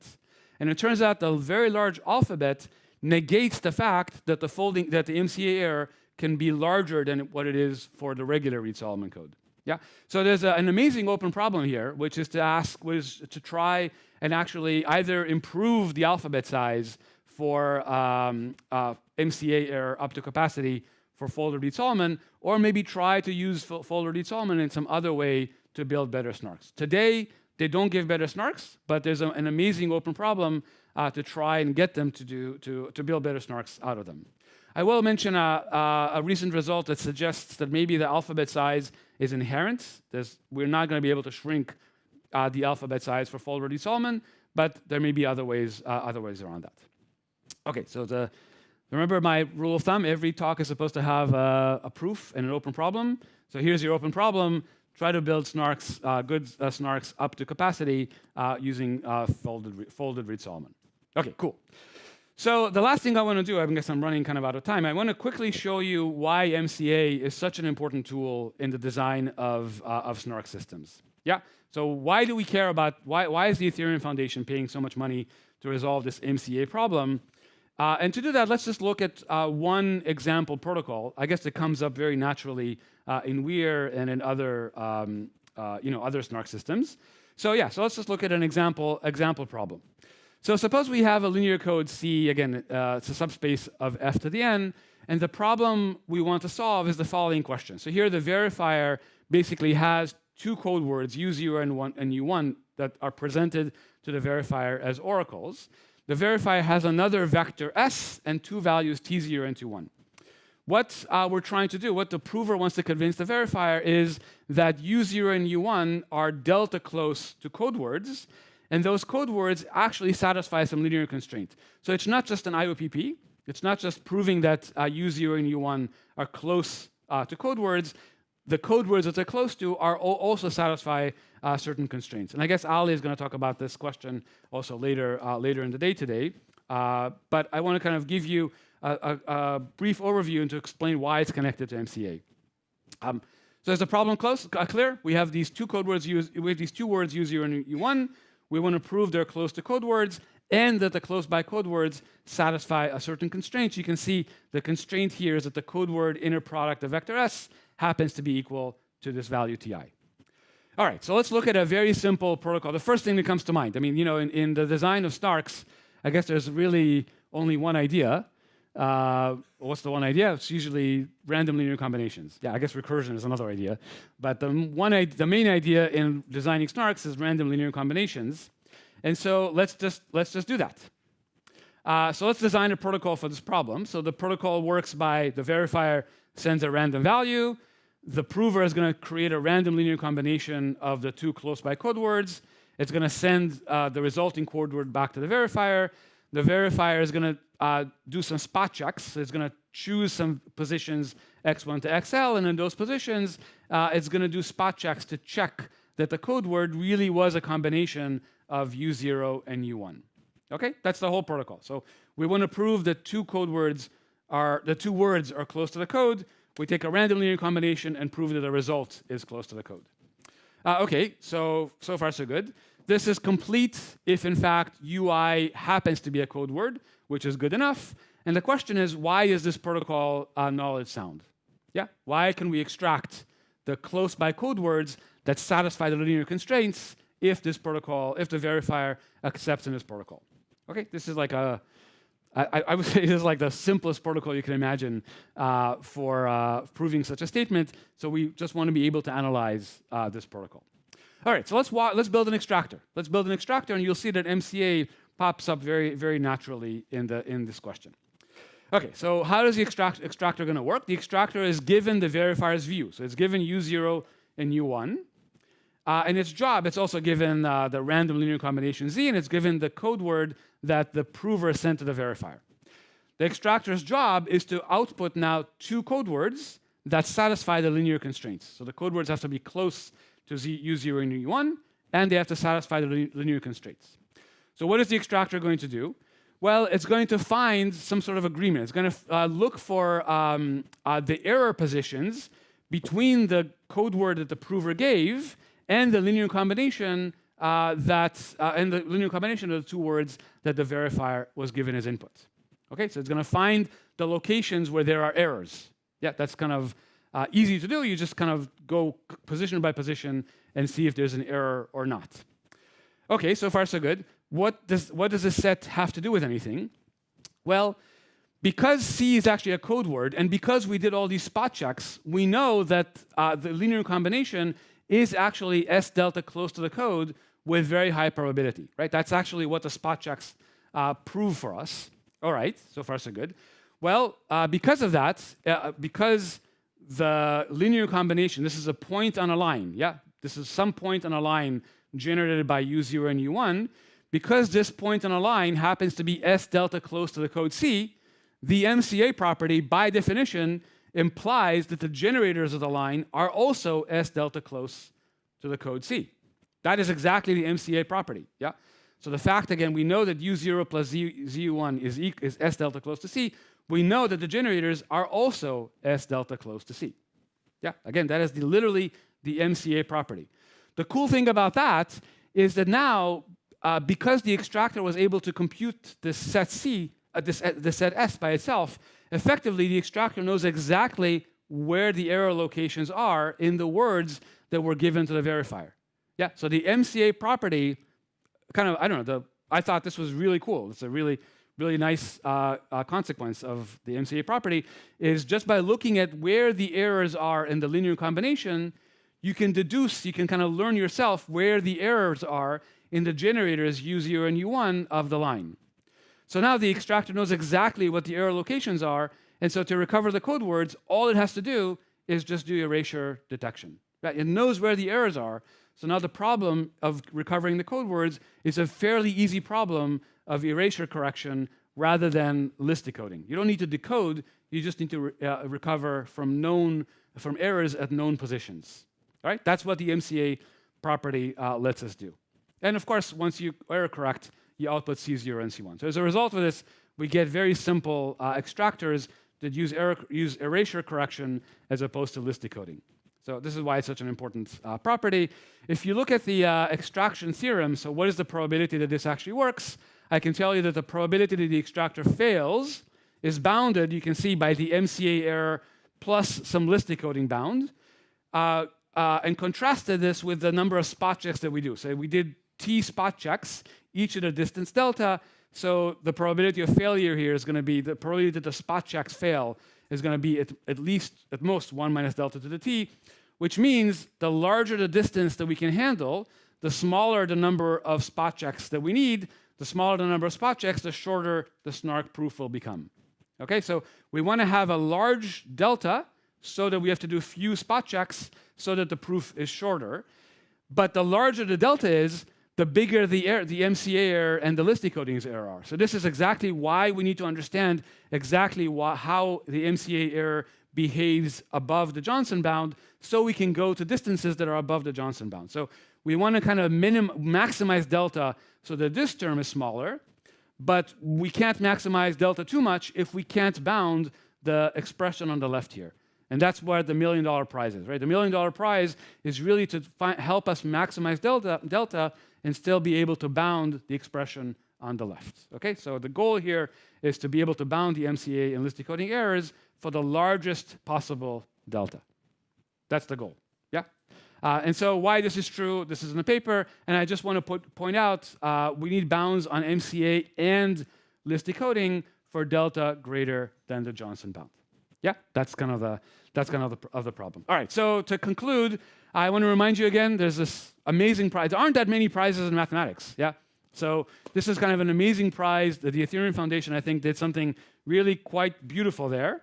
$1 million prize for bounding the MCA error above the Johnson bound. Yeah, hopefully, some of you can work on this. It's a really fantastic problem. Encourage your colleagues to work on this. Help us solve this problem. What I will say is, please work on it. It's fine. Please work on it. It's fine to use whatever tools you want to work on this problem. What's not particularly helpful is to post a lot of what I would call AI slop that claims that the proximity problem is solved, as that is going to confuse a lot of the incoming researchers, and it's just going to cause a lot of work for us and a lot of confusion in the community. So just please make sure that when you post papers, the papers are correct, and we can hopefully help you do that as well. All right. So with that, let me conclude. I'll say that there's a lot more information. I only kind of touched on this topic a little bit. There's a lot more information in the paper. If you want to learn more, please take a look at this at the kind of the survey paper that defines the challenge. There's lots of open problems in the paper to work on. Lots of beautiful open questions. I think I already mentioned this question of can we build better snarks using folded Reed-Solomon? There's also this wonderful question of can we do better? Can we build better codes using non-Reed-Solomon codes, for example, LDPC codes? And so we would need better MCA bounds for LDPC codes as well. So we'd like to encourage people to think about MCA bounds for LDPC. And I think and that's basically the end of my talk. So hopefully we'll see progress on this problem in the coming year, and the world will be a better place. So thank you very much, and I'll stop here.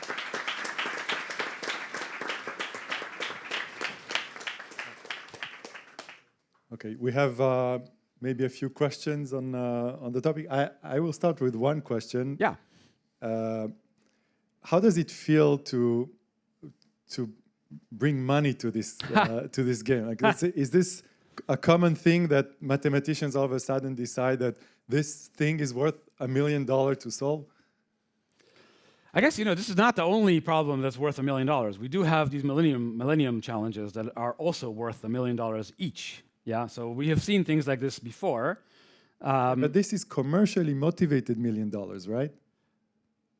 that's fine. This is a pure question about polynomials. Yeah, so forget about the commercial applications for a second. It's just a question about polynomials. Okay. Anybody can work on this and solve it, and you'll get a prize. I think the bottom line is I think that the fact that there is a prize is mostly used to focus attention on the question. Yeah. Somebody actually, it's funny. I gave this was a bit of a technical talk to describe the prize. I gave a very, very high-level talk to a non-technical audience about the proximity prize, and I guess I did too good a job, because at the end of the talk, somebody raised their hands and said, "Well, if this is so important, why is it only $1 million? Shouldn't it be $10 million? $100 million?" Yeah, and my answer was, mathematicians actually don't need that much money to get motivated to work on a problem. Really, this could be $100, and it would get just as much attention. So thank you to the Ethereum Foundation for devoting so much capital to this. But I think the goal of the prize is mainly just to focus attention on the problem. The actual number maybe matters less. Yeah, good question. Question in the... There, I'll get to you. Thank you. You mentioned this curve decoding. Are there any proof systems that use it?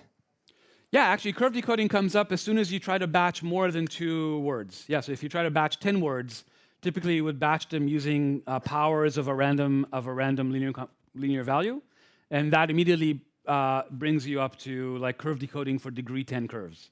Yeah, so curve decoding comes up very, very naturally. So I just use line decoding for simplicity, but really curve decoding is really what we care about. Thank you. Yeah, good question.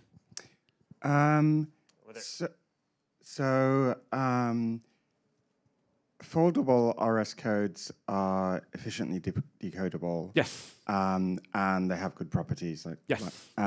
So is there what makes them efficiently decodable, and is there a generalization of them? Sorry, they're officially encodable because they're just as fastly, the encoding, doing the folded Reed-Solomon encoding is just as fast as regular Reed-Solomon. Yeah. And like I said, the amazing property is that they're list decodable up to capacity, and the MCA error also holds up to capacity. So the question is, would we expect there to be a generalization of foldable RS codes for which both of those properties are still true? Yeah, this is this subfield, what's it called? Subspace design codes. There is a generalization. I see. Okay. There's so foldable Reed-Solomon codes are one instance of a much more general set of codes called what is it? Folded, what is it? Yes, the subspace design codes. Yes, here. So these are folded Reed-Solomon codes are just an example of a subfield design codes. That's a very, very large class of codes. And for all of those codes, we don't always have efficient encoding for those codes. But for all of those codes, we know that list decoding holds up to capacity beyond Johnson, and MCA error holds up to capacity beyond Johnson. So all of those, there's a huge opportunity for using all of those provably in a snark without making conjectures. And the result on the large alphabets is only for the folded Reed only for the folded. Yeah. Got it. So so there's an obvious open problem there. Yeah. So if you can, for example, prove that folded Reed-Solomon holds up to capacity with a smaller alphabet, that would immediately improve the size of the snarks. This paper that I cite here at the bottom suggests that maybe that's not possible. Yeah. Or a subfield design code that is not folded Reed-Solomon that doesn't have the same disadvantage. Exactly. Yeah. So, yeah, there's a lot of greenfield questions to explore here. Hey, just to verify, so the proof that line decoding implies MCA? Yeah. That proof works for all delta, even beyond Johnson bound. Yes. Yes, exactly. This is as long as you're exactly. As long as your line decoding holds with n+1 on the B side, then you immediately get this implication for MCA. Okay, good. Yeah. No, it's a very robust lemma. Yeah, it's quite elegant. Any questions in the back?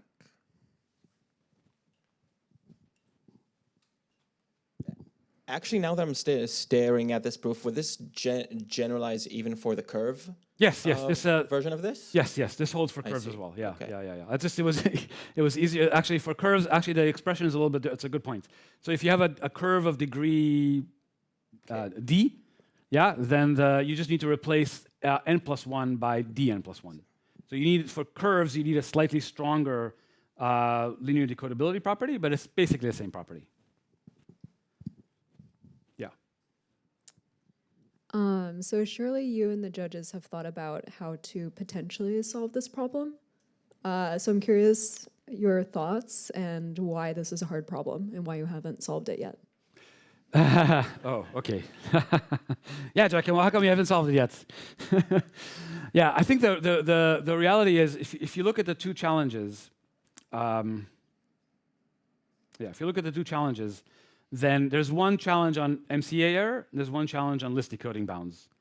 Those, even though one doesn't imply the other, there are a lot of connections between the two. So resolving the MCA question probably is going to also have implications to list decoding, resolving the list decoding challenge. The list decoding challenge, this is a pretty old question about Reed-Solomon codes. This is, I'd say, this is like years old.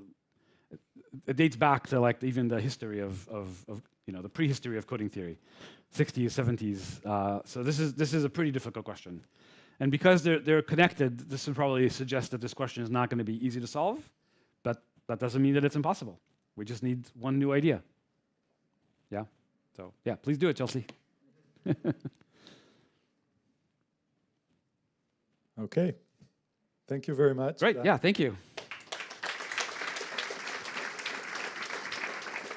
So Dan, we see you again right after the break. We have Justin talking about the impact of the new results on of quantum on ZKP field in general, and then I'm gonna need your help to ask questions about this topic. So you'll join us then, right? Right. Yeah. Awesome. Lots to say about quantum.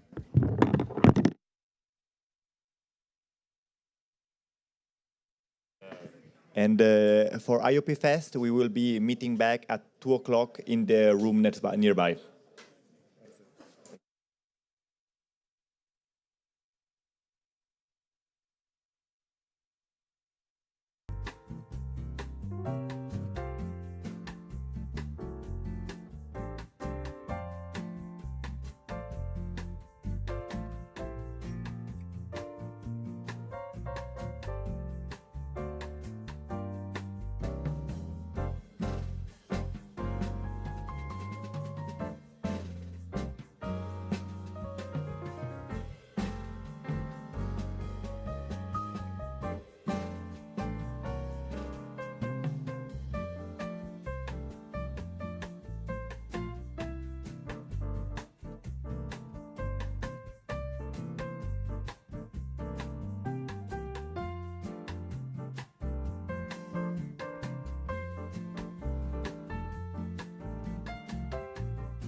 Thank you, everybody. Thank you for being on time. This is very helpful for running the show here. This is a very important talk, another important talk today on a topic that is actually has visibility outside of our community. So Justin is going to talk to us about quantum computing and align us on the facts. We have reserved some time after the talk to ask questions. There's open questions, so you can use your, write down any questions that you have. We're gonna take the time to go to the bottom of this topic as much as we can in this context. I just wanted to know, raise your hand if you heard Justin talk about quantum computing in the last 72 hours. You see, there's a mix, like the half have heard you, half did not. But now this format is allowing us to go and explore the ideas a little more in depth. Go ahead, the floor is yours. Perfect, thank you so much, Jonathan. I guess I'm curious, who heard of neutral atoms before the panel? Okay, so about like 5 to 10%. So this is, I guess, is why I'm giving the talk. I believe that people here are not aware of our biggest threat, quantum threat. And so hopefully this will be a very educational talk. So it's an unusual talk for me. Usually I talk about building cryptography to defend against quantum computers, but this is about using quantum computers to attack cryptography. So we're going to go through Shor's algorithm at a high level. Then we're going to talk about error correction, which in some sense is the glue between the high-level algorithm and the physical qubits at the bottom. And then we'll talk about neutral atom qubits, which are some of the most exciting and most promising physical qubits that we have. OK, so before that, I want to share two brief mental models around Q-Day. So what is Q-Day? It's when a quantum computer will break our first piece of cryptography in production. And on the software side of things, on the left-hand side here, we basically have two algorithms that are frequently cited, Shor's algorithm and Grover's algorithm. And basically what I'd like to do here is invite you to just forget about Grover. The constants are so bad that in practice it's not going to be cryptographically relevant for the next few decades. And once you focus on Shor, there's two sub-problems that you can attack. You can either look at factoring in the context of RSA, or you can look at the discrete log in the context of ECDSA. And I would invite you to kind of forget about factoring and RSA. And the reason is that it's much harder for quantum computers to attack factoring than it is for discrete log, at least for the bit sizes that we have, 2048 versus 256 bits. Now, on the hardware side of things, there's basically two families of quantum computers. There's those that have reconfigurable qubits, where the qubits, the connectivity between the qubits can be changed dynamically. And then there's superconductors, which are not reconfigurable.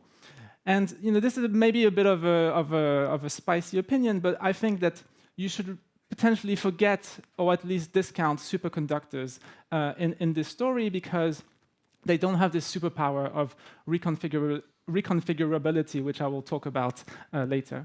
And then within the family of reconfigurable qubits, we have ions, photons, and atoms. And in this talk, I will be focusing on the atoms, which I believe seem to me, as I guess a non-expert, as the most promising.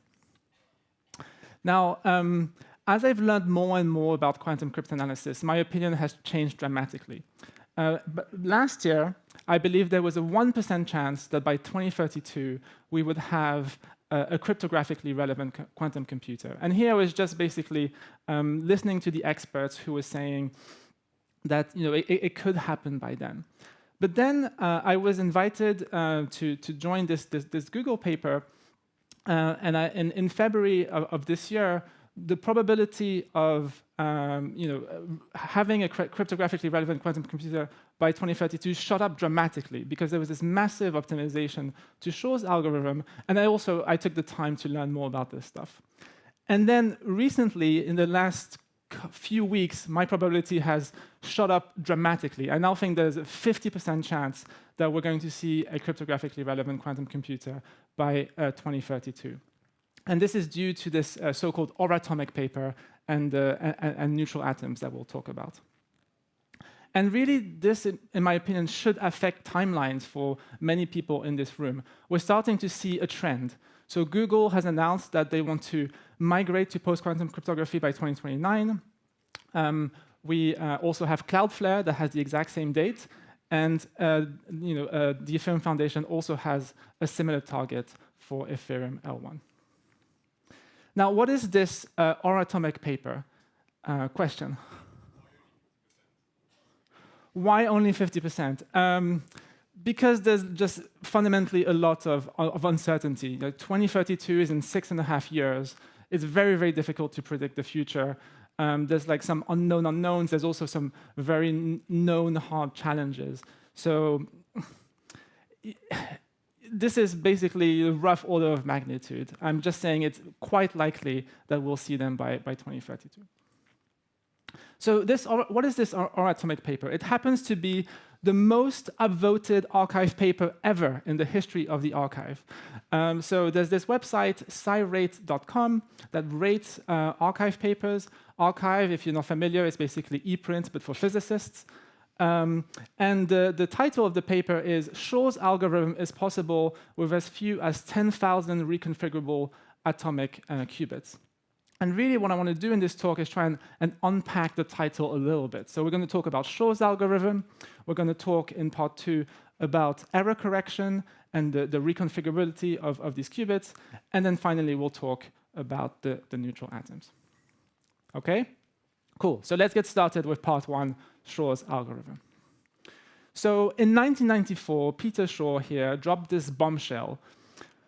No one really was interested in quantum computing until this paper. And this paper gives algorithms for both the discrete log and factoring. And one way to think about it is that if you're given a public key, for example, an ECDSA public key or an RSA public key, you can recover or crack the private key, which is something that you definitely don't want in the context of blockchains. And for 18 years, Shor's algorithm was mostly just an abstract thought experiment about potential quantum computers that in some distant future could be powerful enough. But in 2012, we had the very first resource estimate that claimed that 1 billion physical qubits was sufficient to run Shor's algorithm. And what happened over the next 14 years is that the numbers went down and down and down. So we went to roughly 10 million qubits in 2019, roughly 1 million qubits in 2025, and now we're down to 10,000 qubits in 2026, roughly speaking. And so this is like 5 orders of magnitude of algorithmic improvement over those 14 years.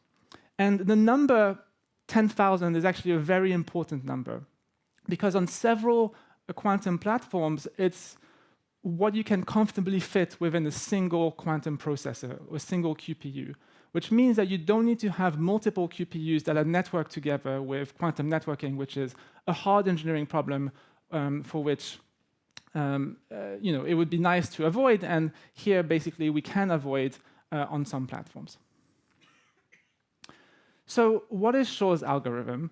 And thank you to Dan for the mental model here. So your starting point is a public key, which is basically just a secret scalar multiple of some generator. And what you want to do is to find the secret. And there's like 4 very easy quantum steps. So step number 1 is that you want to have this superposition of pairs of scalars. And then this is an easy step. Step 2, you want to compute linear combinations of your generator and the public key. This is where most of the resource usage comes from, where most of the qubits are required. But conceptually, it's actually just point addition. So elliptic curve point addition circuits. There's the purely quantum magic happening here with the Fourier transform. And then you do a measurement to find the information, which is related to the period, which allows you to find the secret. And really, what the optimization game has been in the last few years is to improve the point additions. So if you can find more and more efficient circuits for point additions, then you can have more and more efficient quantum computers. And one interesting thing here is that these circuits are actually classical circuits. There's no quantum part to the circuit, at least, even though the circuit is applied to qubits, which are in superposition. Now, this is kind of a fun mental model, which is that when you're working with circuits, there's circuits everywhere in computer science. There's like some peculiarities about your circuit. So in the context of quantum, you have a superpower, which is approximation. So it's OK if your circuits just don't give you the correct answer some of the time. And the reason it's OK is that you can just restart the computation, and eventually you'll get the right answer. And sometimes it's basically better to take shortcuts and save on the circuit size and just retry a few times. And this might be analogous to the superpower that we have in SNARKs, which is the non-deterministic hinting that we're all familiar with. And just like in SNARKs, we also have a massive constraint, which is that we need arithmetic gates, which is a massive pain. We also have a big constraint in quantum, which is that we need our circuits to be reversible. What does that mean? It means that given the output, you need to be able to recompute the input by going backwards and doing on computation. OK, now a quick note on runtime, and this is actually good news for us. The good news is that running Shor's algorithm is slow. So on slow clock quantum platforms, that includes neutral atoms, it takes about 10 days to break the discrete log. And the reason has to do that you have these expensive gates called Toffoli gates, and you have roughly 100 million of them, and they each take about 10 milliseconds, and you do the math, and it comes out to roughly 10 days. But even on the fast for example, superconducting quantum computers, it takes roughly 10 minutes to crack one of these keys, and that's like quite a bit slower than the pace of most blockchains. For example, the 12-second slot in Ethereum. So this is reasonably good.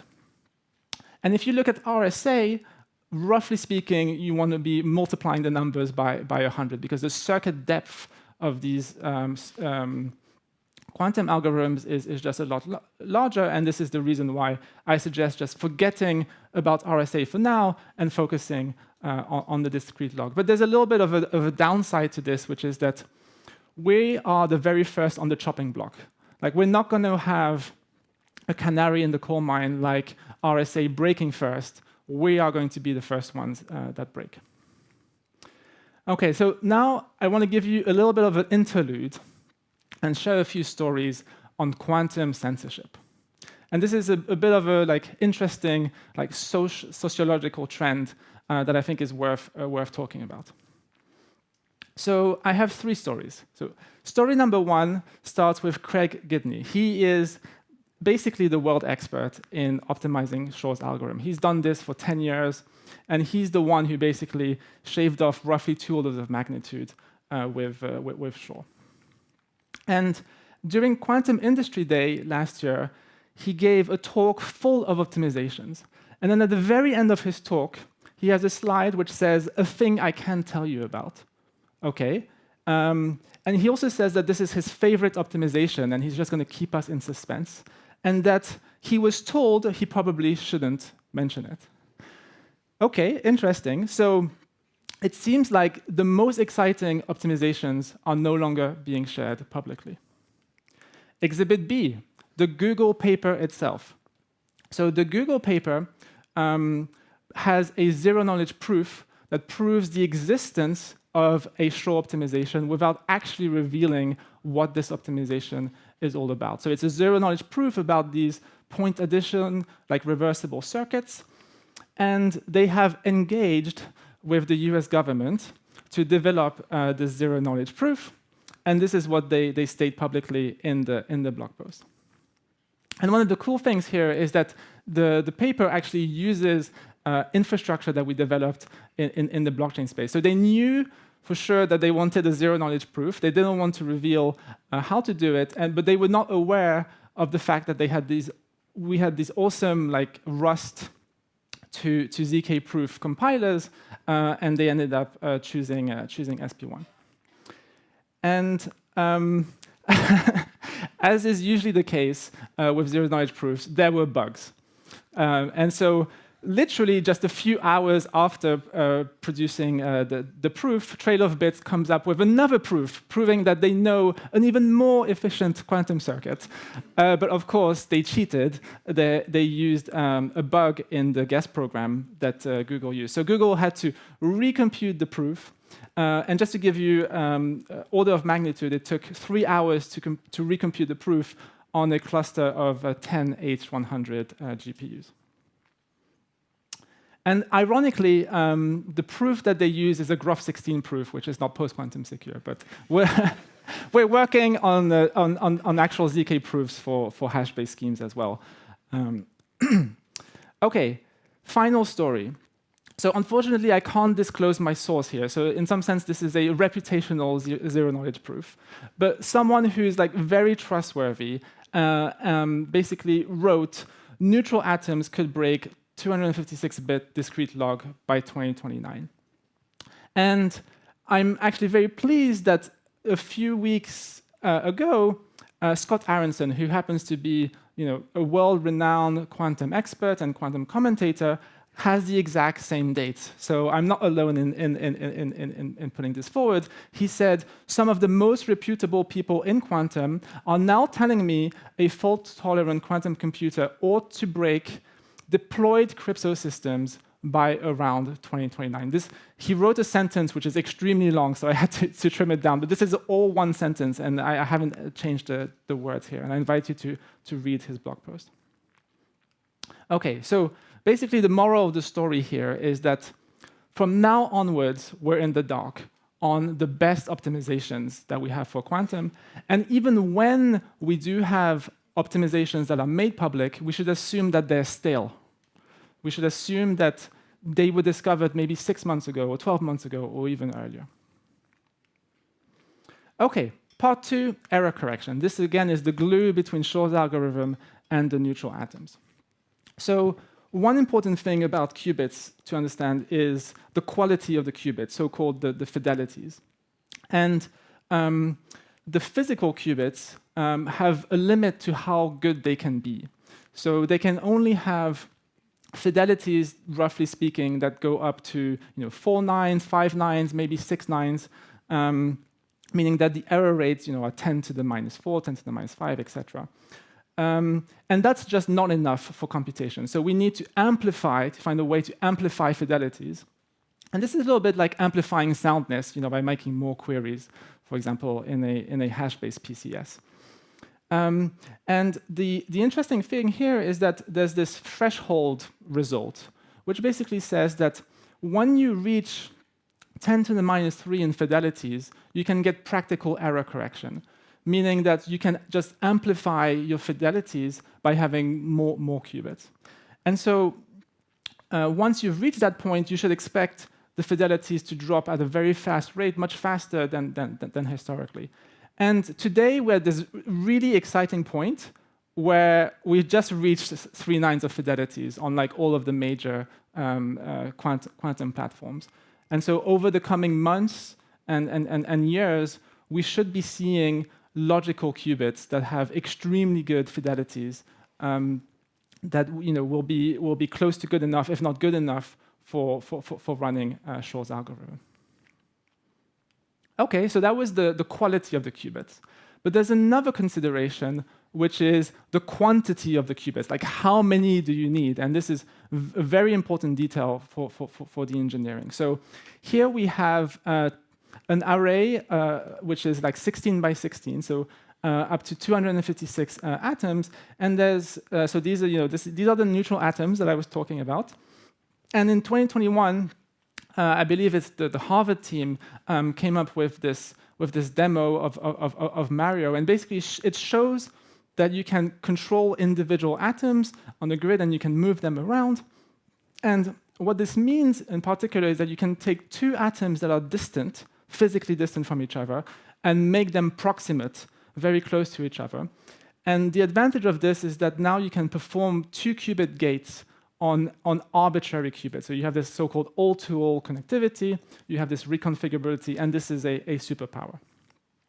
So why is it a superpower? So if you have, on the left, a fixed grid, which is what you have with superconducting platforms, every qubit is only connected to its 4 nearest neighbors. Okay, so you're actually very limited in terms of the amount of entanglement that you can have. And really, the code that has won out here is the so-called surface code. It's one of the simplest codes that you can have, but it's extremely inefficient. And what do I mean by inefficient? Roughly speaking, the ratio between physical qubits to logical qubit is 1,000 to 1. So you need 1,000 physical qubits just to get one good logical qubit. So this is a very high price to pay. But then you have this other kind of way of thinking about things where any atom can be, or any qubit can be entangled with any other qubit, and that allows you to be very, very creative with your error-correcting code. And there's these so-called high-rate QLDPC codes that you can play with. And roughly speaking, the ratio for the high-rate QLDPC codes is 10 to 1. So you go from 1,000 to 1 to 10 to 1. This is 100x optimization. And if you go back to Shor's algorithm, we need roughly 1,000 logical qubits. And one rough way to think about it is that in order to run Shor's algorithm, you need quantum registers that match the size of your field. So if you have a 256-bit field, you're going to have these registers to perform the point additions and whatnot. And roughly speaking, you need 4 registers. So 4 times 256 is roughly 1,000 logical qubits. And you have this overhead of 10x, and you end up with 10,000 qubits. And then with neutral atoms, it looks like this. So you just have a grid of 10,000 atoms, and they all fit within one square millimeter, which is pretty cool. Okay, and this has consequences, as I mentioned previously, with networking. So with neutral atoms, you can just fit your entire quantum computer that runs Shor on a single quantum processor. Whereas for the superconducting platforms, you'll fit, for example, 10,000 qubits on a single QPU, but then because you don't have this factor of 100 optimization, you're going to need 100 quantum computers. It's going to fill a whole data center. You're going to have tons and tons of cryogenic cooling, and it's just a massive project that's going to consume megawatts of power, et cetera, et cetera. So the left-hand side just seems more promising than the right-hand side, based on the quantum networking alone. Okay, final part, neutral atoms. I would like to give you a little bit of a flavor of what's happening down at the physics level. So first of all, just to set some intuition and some orders of magnitude, you can think of a neutral atom quantum computer as being a big box in a room. Think of it, roughly speaking, as one cubic meter. And then within this box, you have lots and lots of lasers and lots of lenses. And among all of the mess of lasers and lenses, hidden, there is a vacuum chamber, which is made out of glass. And the reason it's made out of glass is because you want to be shining these lasers of different colors. So there's purple lasers, red lasers, yellow lasers, green lasers, etc. And within this vacuum chamber, as the name suggests, you have vacuum, which is roughly as good as what you have in space. And within this chamber is where you're going to trap and store your atomic qubits. And so within the chamber, you have this array of atoms, and it's roughly 1 millimeter by 1 millimeter for the 10,000 qubits. Okay, so how does trapping work? It works with light, which is kind of really amazing. You can use lasers to just control individual qubits, which is mind-boggling. So the idea is that you start with a pretty beefy laser, like for example, a 10-watt laser, and you feed it through this piece of optics that splits it into mini laser beams. for example, 10,000 of them, and so you'd have like these 1 milliwatt lasers, and that leads to each laser can trap one single atom. And this is something that we can now do extremely well in the lab. And the trapping process itself is very clean in the sense that it doesn't introduce much errors. Now, that's all well and good, but you need to also perform gates on your qubits. So in order to have universal quantum computation, you need to have 1 qubit gates, the rotations, and you also need to have these 2 qubit gates, which I'll talk about in the next slide. So one way to think about a qubit is as living on the sphere, the so-called block sphere, and the way that you go from one value to another value is just through rotations. So you want to be able to perform rotations. How do you perform rotations in a neutral atom quantum computer? Well, the answer is always lasers. There's lasers for everything. There's like 10 different types of lasers. Each have a different wavelength, a different color. But it so happens that for the 1 qubit lasers, you use a yellow laser. Okay, so that's for the ytterbium atom. And so if you want, for example, to go from the yellow 0 state, which is in the North Pole, and you want to go, for example, to the superposition of 0 and 1, you just shine the laser a little bit, and it will perform this rotation. And the amount that you're rotating is a function of the power of your laser and the duration of your laser. And the axis of rotation is going to depend on the phase of the laser that you feed into the qubit. So this is basically how it works at the atomic level. It's pretty amazing. But we've known how to do this for decades. Like the 1 qubit gates is not something magical. Like this is something that's very well understood and can be done with extremely high fidelity.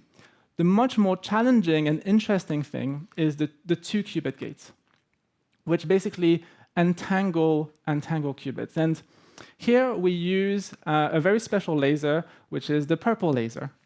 And what the purple laser does is that it has this kind of conditional behavior. So if you start with a 0 qubit, the purple laser does nothing. It's just the identity. But if your qubit starts in the 1 state, then it will act like a pufferfish. It will just blow up, and it will excite. And like the ratios are not as shown here. It actually blows up by a factor of 10,000x. So it goes from a minuscule atom to like an enormous, like gigantic atom. And the idea here is that you take your electron, and instead of it being very close to the nucleus, it's kind of very, very far and goes around. And when the atoms are very big, they become very sensitive to the environment and to their neighbors. And this is kind of the trick that allows you to have entanglement. But here, so far, I've only talked about 1 qubit. Right? I've applied this purple laser on 1 single qubit. So what happens when you have 2 qubits? So if you have, for example, a 2 qubit system in the state 0, 1, well, it's actually pretty straightforward, right? Like the 0 does nothing, the 1 kind of blows up. But then all of the magic happens when both qubits are in the 1, 1 state. So when then the 1, 1 state, it turns out that there is this phenomenon whereby when you shine the laser, only one of the qubits can blow up, and it prevents the other one from blowing up. Like one way to think about it is that imagine you have the 2 qubits in the box, and there's only space for like 1 blown up pufferfish. Like they can't both blow up at the same time. And then it turns out that you end up with this entangled state of blown up and not blown up, and that gives you the entanglement that you want. In any case, this is the hard, challenging thing is the 2 qubit gates. And just a few days ago, there was this archive paper that got essentially 3 nines of fidelity, so 99.9 fidelity for these difficult 2 qubit gates. And now that means that we're at a point where we can start doing the error correction and have extremely good logical qubits in the months and years to come. And I know that like at least one company is looking to publish such a paper relatively soon. So now it's game on. We have 10 different projects that are trying to race to get the very first cryptographically relevant quantum computer. There's a few kind of early companies that actually started with neutral atoms in the context of sensing, so it turns or clocks. So maybe you're familiar with the cesium clocks, which is like the definition of the second. This basically is a neutral atom, and you can also use these neutral atoms for like high precision measurements and metrology. So this is like part of the reason why like these companies were able to survive for so long, because they have a source of income in things other than the more speculative quantum computing. And in the last few months, we've had 3 different companies announce that they're moving into quantum computing, neutral atom quantum computing. So we have Oratomic, which has a really strong team. We have Q-Factor, which was announced just a few days ago.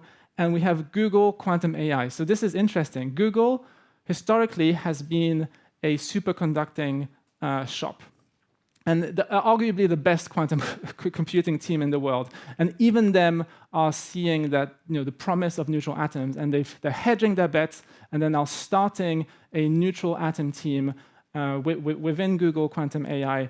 And they hired Adam, who's like one of the top experimentalists in the world for neutral atoms. And that's it. Thank you.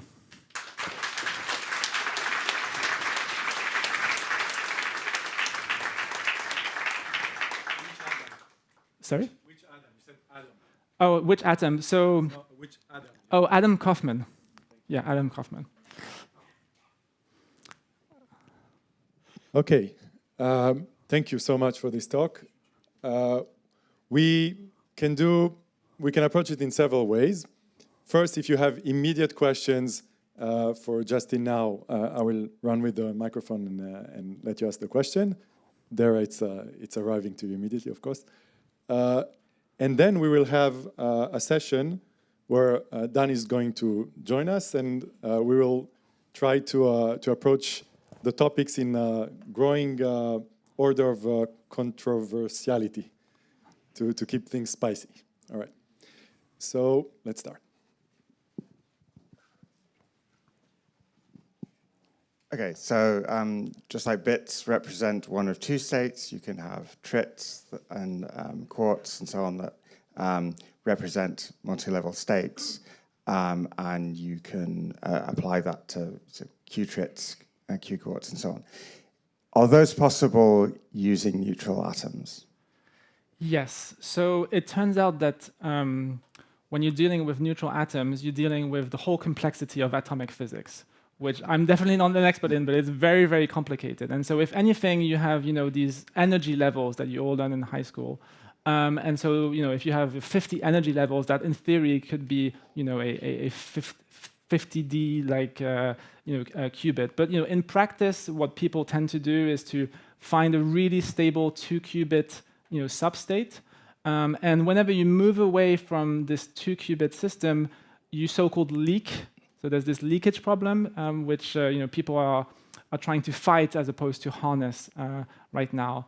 And you can do some crazy things with the qubits, where you can encode some things in the nucleus and some things in the electrons, and so you can actually have like multiple qubits on a single atom. But really, I would just keep it simple and think like 1 atom, 1 qubit, and that's kind of good enough to run Shor. Yeah, because thinking of algorithmic optimizations, but one of the most obvious things you can do if you're trying to do arithmetic on lots of bits is to chunk them. Yes. And we do that all the time in classical algorithms. In snark optimization, for example, we use lookup tables. So that seems to me a candidate that is kind of worth exploring more. Yeah, but if you have like a 4-system, like what is it called, like a D-bit or whatever, yes. Then you're only reducing the number of qubits by a factor of 2. So it, there's like limits to how much you gain from actually having multiple levels. True. I just realized that you didn't actually tell us if you saw the result in clear text. I didn't. Okay. But I do have a piece of alpha, which is that at least one team has harnessed an AI to find, try and re-engineer or at least discover a solution, and they're very, very close. You mean they already achieved some way of reducing? So they're like only 30% away from the claimed result by Google. So just give it a few more days, and we'll be close. Okay. I was wondering if we among us we would have enough questions to kind of sample you to get a little bit more information about this algorithm. Dan, I will ask the same question to you when you're on stage later. Okay, more that's way back.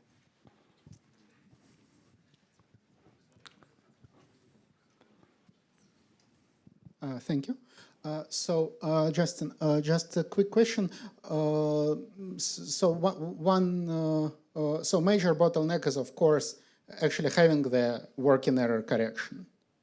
And you seem to claim in this talk that we're like very close to this breaking point by which we know that basically physics works out. If there is like if error correction is possible, then the remaining problems are engineering and not physical. So my question, I guess, is do you think that what is your timeline for the earliest moment when we know this? Like, what is your thought? Like, what will be the gap between we have working, like demonstrated error correction, and we break discrete log? Because my thought it will be extremely short, but you seem in your timeline suggest that we basically do error correction tomorrow and like then somehow do not manage to do the sure by 2029. Yeah, so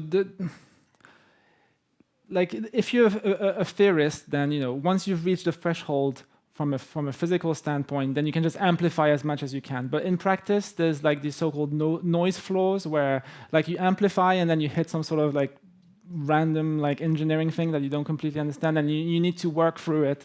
So like one example in the superconducting platform is so Google made this demonstration 2 years ago in 2024 of like actual error correction, and one of the things that they found is that gamma rays kind of are really bad. So every once in a while, there's a gamma ray, which is like this high energy event, and it just messes up the error correction because you have correlated errors across all of the qubits.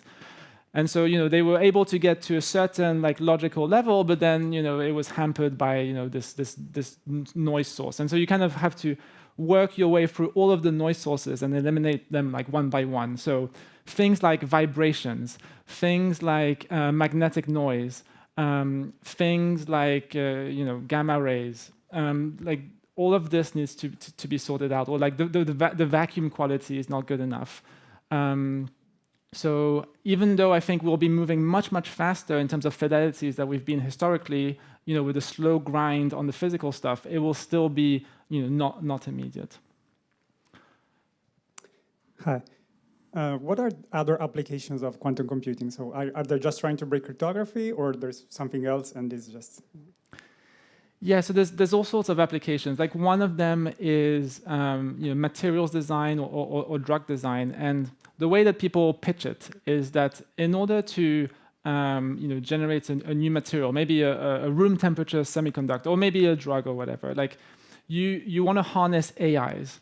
But how do you harness AIs? Well, you need some sort of data to train on, and so the quantum computers could produce this data which would simulate real quantum phenomenon, and then that would give intuition to the AI, and then the AI can go and suggest some sort of new drug.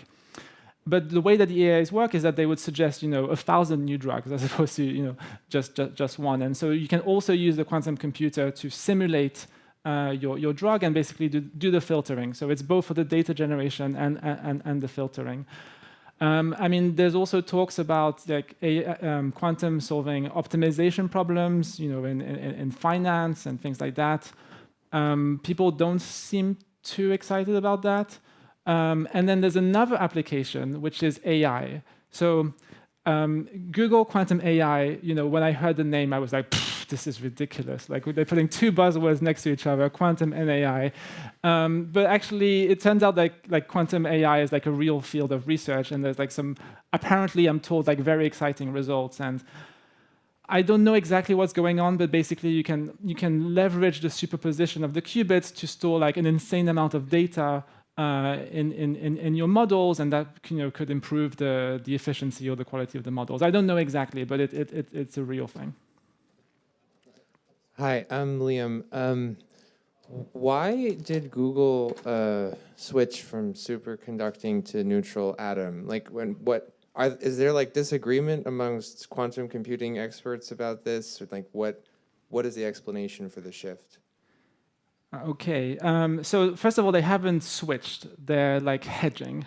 They now have two teams, and they're also hoping for these two teams to cross-pollinate and collaborate. And so far, it's mostly Adam Kaufman, and he still needs to actually build his team. So right now, the ratio is about 100 to 1 on superconducting versus neutral atoms.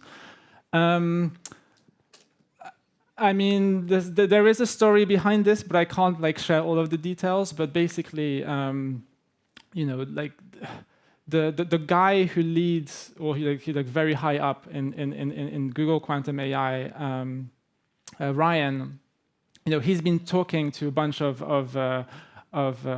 experts, and he got pilled on neutral atoms, and it's kind of. Like many of the experts are just seeing the light. So it turns out that 2022 here is like a very important year where for the very first time experimentally we were able to show a quantum circuit using neutral atoms. So for 20 years, neutral atoms were just an intellectual curiosity, or maybe interesting for clocks and for measurements, but never were we able to make even like the simplest circuit possible. And it's only very recent that there was this breakthrough, and that kind of changed the minds of many people. And more people are kind of seeing the light as the breakthroughs pile up. And if you go to SciRate, which is this website that rates archive papers, like basically every day now there's a neutral atom paper. It's an extremely hot field, and I think it's just hard to ignore nowadays. All right, we're going to switch to have the conversation in a more cozy format, so you can also sit down. Dan, please join.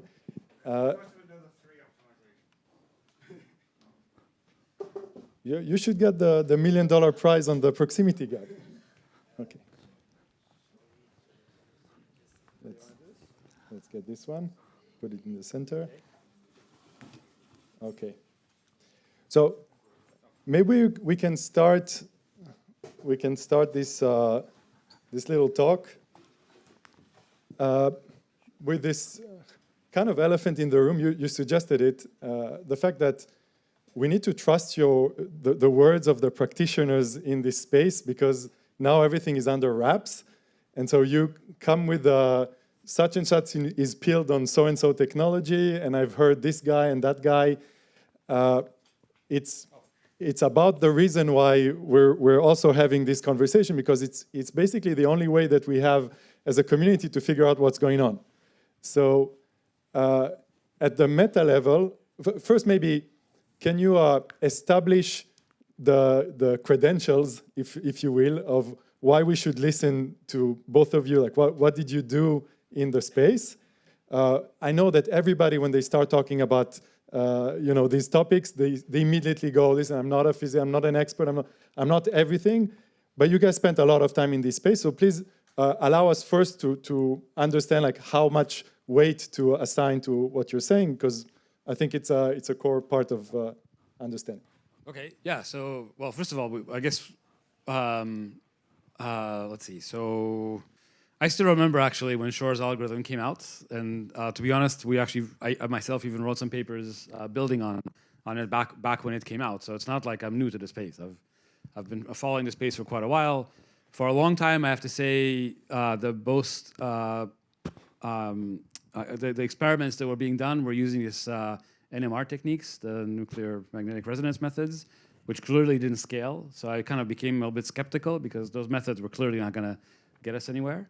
And I have to say, I kind of, when superconducting qubits came out, I got a little worried, but still it seemed like that they're going to be quite difficult to scale. So the issue is, again, can you run the entire algorithm in 1 unit? And with superconducting qubits, it's pretty clear you can't do it in 1 unit. You have to kind of figure out how to get multiple units to work together, which is a whole other technology that needs to be developed. When the neutral atom methods came out, I first heard about them in about 2022, where the kind of these experiments started coming out. That was actually quite worrisome. And the new result from Or Atomic, I think this is maybe Justin. I'll just kind of repeat what Justin said here. It's the number they're claiming is basically 26,000 qubits in 10 days. So 26,000 is really important here because we're basically at the point where we can already build 100,000 traps using 1 laser. Yeah. And so really with 1 unit, it's kind of important that 26,000 is less than 100,000. Yeah, you can build with 1 unit, basically, you can have enough traps to actually do the entire algorithm. It would take 10 days, and we can talk about some of the physical challenges that they still have to overcome. So I'm quite pessimistic about 2029. Are these machines available to the general public for testing? Or? Good. But let me just finish. I'll just say to answer your first question. So over the last couple of months, both Justin and I have been talking to a lot of the physics teams who are building who are doing these experiments. The papers are out there, so you can read. You can actually go read the papers. One of the papers that I really like is a paper that just appeared last November. It's an experiment from Dolev, who was at Harvard at the time. He's the founder of Or Atomic. I think it's kind of important for people to understand. He did an experiment with 448 qubits, where he literally demonstrated all the steps of a quantum computer. Yeah, so he demonstrated quantum computing, error correction on those 448 qubits. He demonstrated 27 gates, so you could actually run 27 gates, quantum error corrected.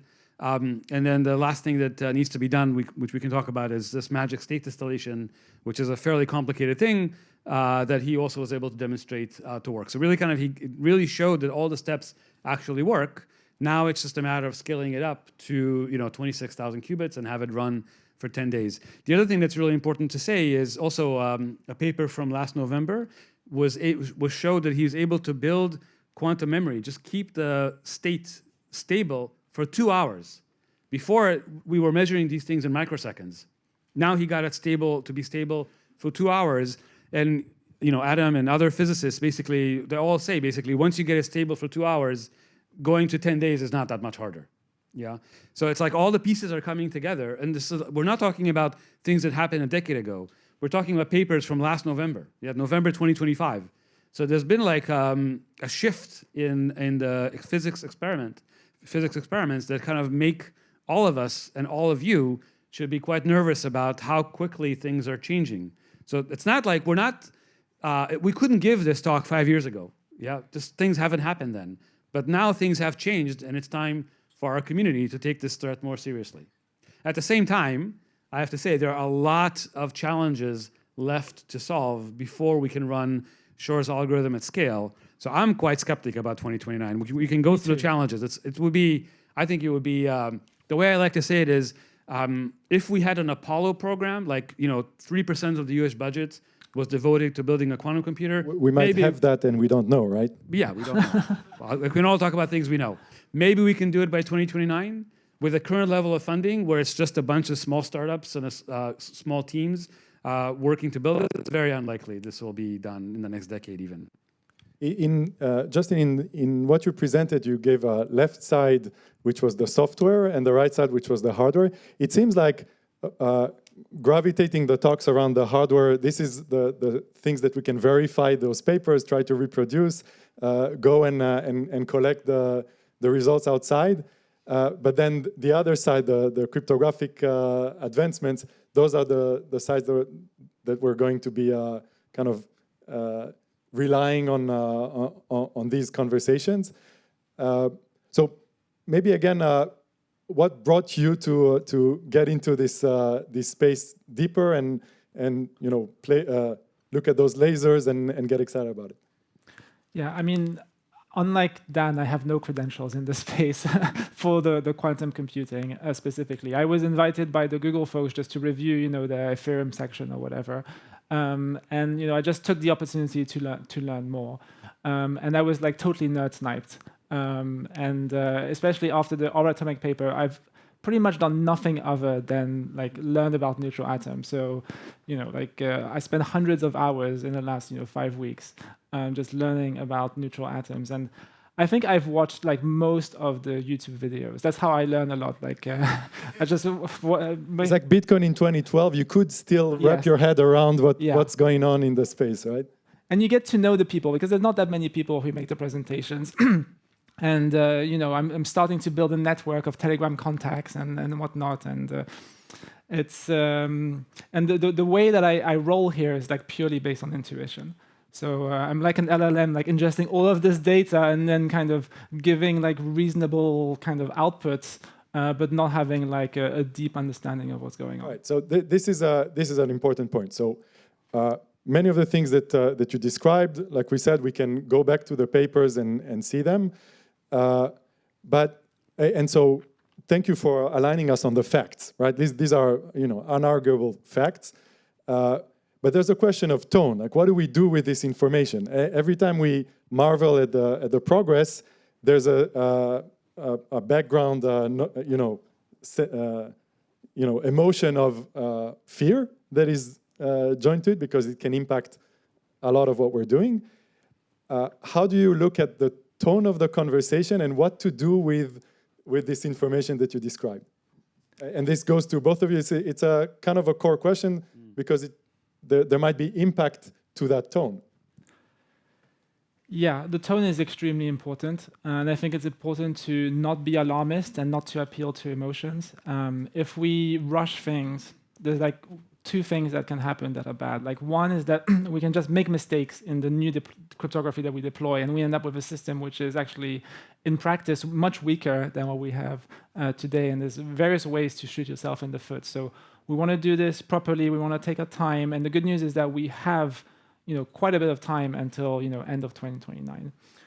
The other thing that I'm very mindful of is also the opportunity cost of just working too much on quantum. So there is a world out there where, half of the Ethereum Foundation just works on quantum.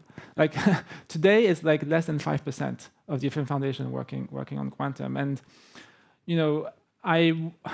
before I have a very like strong alarmist take, I want to do a lot of due diligence because it would be disastrous if, I say, we have to put like half of the Ethereum Foundation on this, and then it turns out that it was completely unnecessary.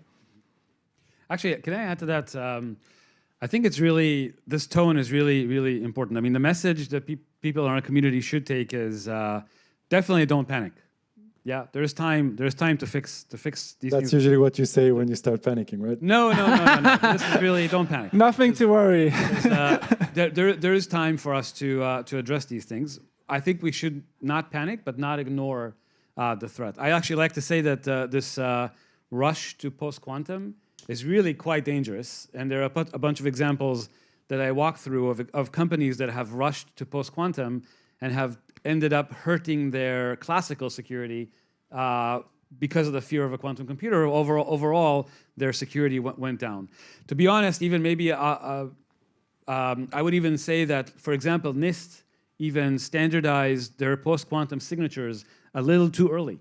Yeah, if they had waited, we would have had better standards now. Just as an example, we have just last year in crypto, there was a better version of MLDSA that was published. Yeah, if NIST had waited for the better version of MLDSA, we would have had signatures that are 1/3 the size of what they are today. Yeah, so that's an example of the cost to rushing to post. So we're specifically in ZKProof in a standardization conference, and we did, and you're part of the steering committee, right? Where we did face this exact problem in ZKProof. Because we could have gone to standardize Groth 16. We actually had an effort to do a formal verification of the verifier of Groth 16.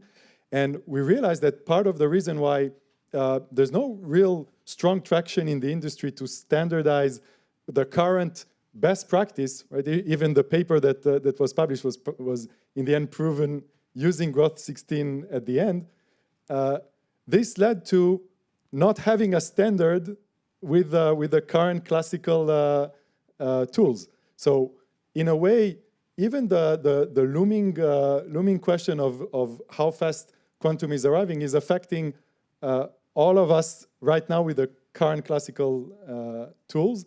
And it poses the question of how do you standardize with this cloud over the head? Do you have thoughts on that? And it's very difficult, and there is value to kind of trying to put things out early.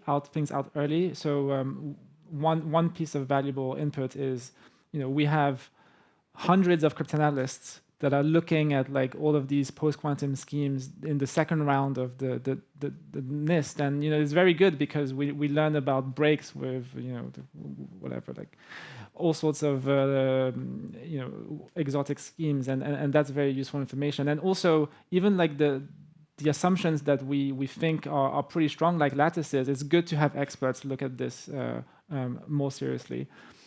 On standardization specifically, I have this like optimistic project called SHA-4. So the idea here is to try and get NIST to run another competition for hash functions, specifically for algebraic hash functions that are ZK friendly. And interestingly, they invited me to give a talk just a few weeks ago. And the reason they invited me to give a talk is because there was this presidential action kind of encouraging various branches of government to play nice with crypto. So we have a unique opportunity here to engage with NIST, but unfortunately, more likely than not, it would take years for this shuffle competition to even start. Yeah, actually, can I add to that? So I actually really like the stance of the Ethereum Foundation on this question, which is that for any system that they deploy pre-quantum, they at least in their pocket they have to have a post-quantum version of it, which is I think a really nice stance, so that you can switch if you have to. So what's the post-quantum version of Groth16 that's in the pocket? Yeah, so it's the hash-based systems. And so we have proximity gaps that we need to solve there? Well, I mean, that's just an optimization. You can either choose to take the optimization or not. So do we consider, this is an important question, do we consider that we have in our pocket a form of efficient zero-knowledge proof based on the hashes that we could switch to? Yeah, so I would say when it comes to the standardization effort, you should standardize the most efficient scheme, which is probably pre-quantum, but you should also standardize a post-quantum system so that you can switch, so you have a standard ready to switch if Q-Day happens on 2029. Yeah, so hopefully that's where things will go. And even within the hash-based SNOCs, we can have agility. So we can switch from one hash function to another. And this is what we're doing actually with XMSS signatures. So we're inviting the validators to register 3 different pub keys with 3 different hashes. And if Poseidon breaks for whatever reason, we can move to Blake or another one. Of course, there are costs to moving to something like Blake because you have much less efficiency, and so it would mean you would have to do the signature aggregation on a GPU as opposed to CPU. But it's much better to pay that cost than it is to have the whole thing crumble. Can I actually make one more point about the zero knowledge question? So as you know, the Google paper published a zero knowledge proof of the existence of a circuit. I keep saying this. I would view this as like a challenge for the community. So I actually wish they had published the paper in the clear. I believe in open research. I don't believe in keeping knowledge not public. I want, the Oratomic and Google, these are all efforts that are happening in California. I want Quantum Silicon Valley to happen in California. If we keep it not public, it might happen somewhere else.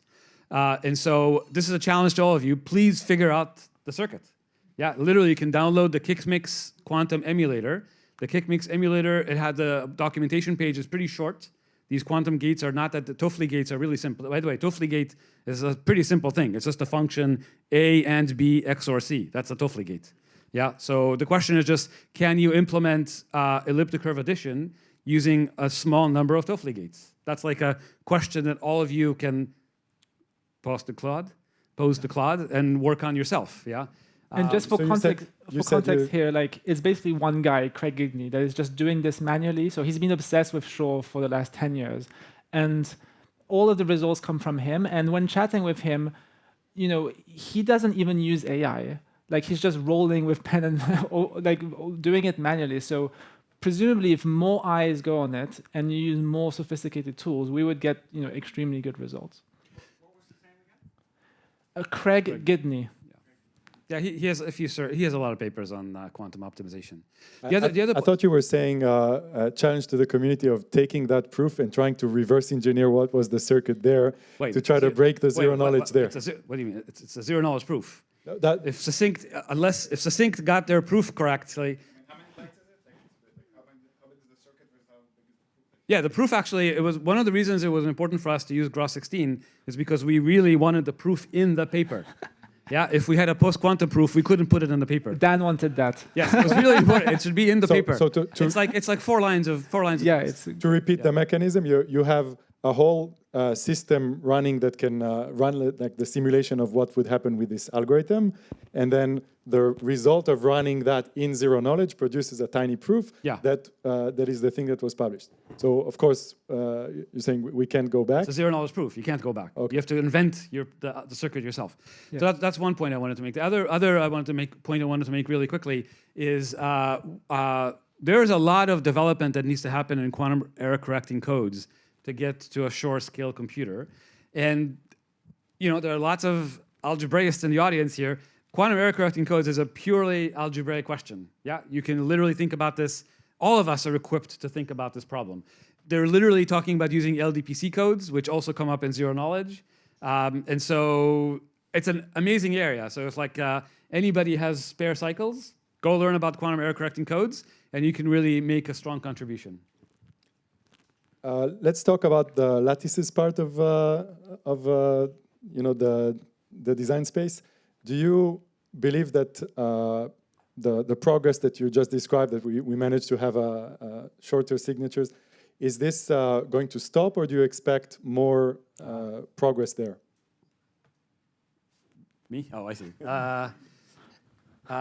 Yes, I would. Okay, so let's see. So more. You gave a lattice talk on less ZKProof, and you're quite in that space, right? Right. So you're asking, are we going to have better post-quantum signatures? That's really what you're asking? Yes. Yes, the answer to that, of course, we're going to have. You know, things only get better; they never get worse. Well, actually, they could get worse. Yeah, but in this space, they generally get better. So yeah, so we will have better signature schemes. There's no theorem that says that we can't have you know, a post-quantum signature that's under 200 bytes long. Yeah, so. Presumably we will get there. So let's see. So I think you were asking also if we should standardize the lattice methods. Or? That's the implication. Like, what is the pace at which we need to look at what we have, get that, implement it, and stop and standardize, versus waiting a little bit more, testing a bit more maybe, or optimizing a bit more? Yeah, look, I think the answer there is honestly, we can't have a standard that's just frozen in time and doesn't update. So the standards process itself has to be rolling forward. And NIST actually understands this. They know this quite well. In fact, they have what is it called? The additional signatures competition that's currently in its round 2. So hopefully it'll conclude at some point. What is addition signature? It's the ability to add more signature schemes. Yeah. And so yeah, the fact that they froze MLDSA and Falcon, they kind of see the problem with this. I think they're worried about the length of the signatures, and B, they're also worried about the fact that we're putting all our eggs in the lattice basket. And so they want to diversify both the assumptions and get better signatures. What are the other baskets? Oh, there are many other baskets, right? There's the MPC in the head methods, there are the multiple polynomial methods, there are you know, coding methods. There are many trains to do different post-quantum, the isogeny methods. There are many trains to do different post-quantum signatures. And yeah, we just need to make sure that the standard is updated over time. You know, I have to say it's a little disheartening when you talk to folks in industry. Everybody seems to be standardizing on MLDSA, yeah. even though we already have better signature schemes. It's the addition of two signals, right? Worry and this is the standard. Like that's the logical step, right?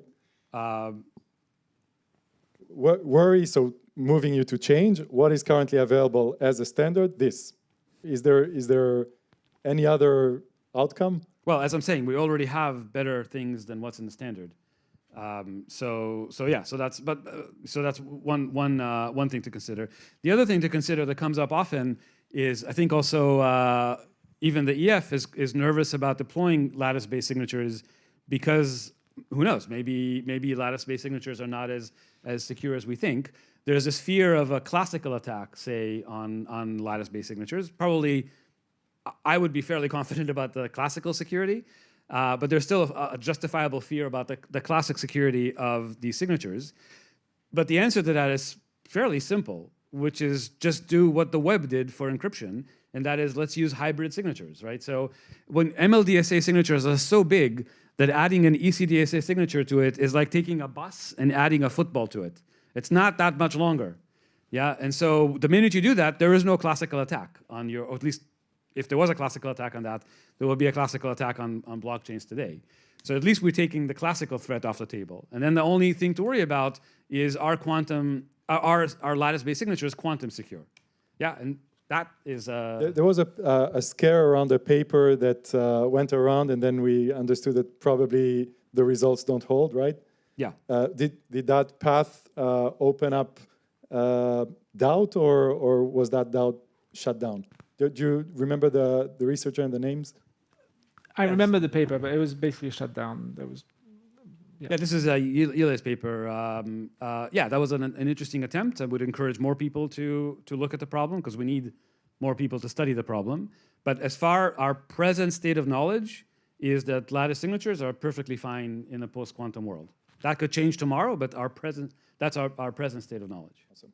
All right, let's open up to questions from the audience. I'll get back to there just in a moment. Everyone else first. All right. Ariel, and then...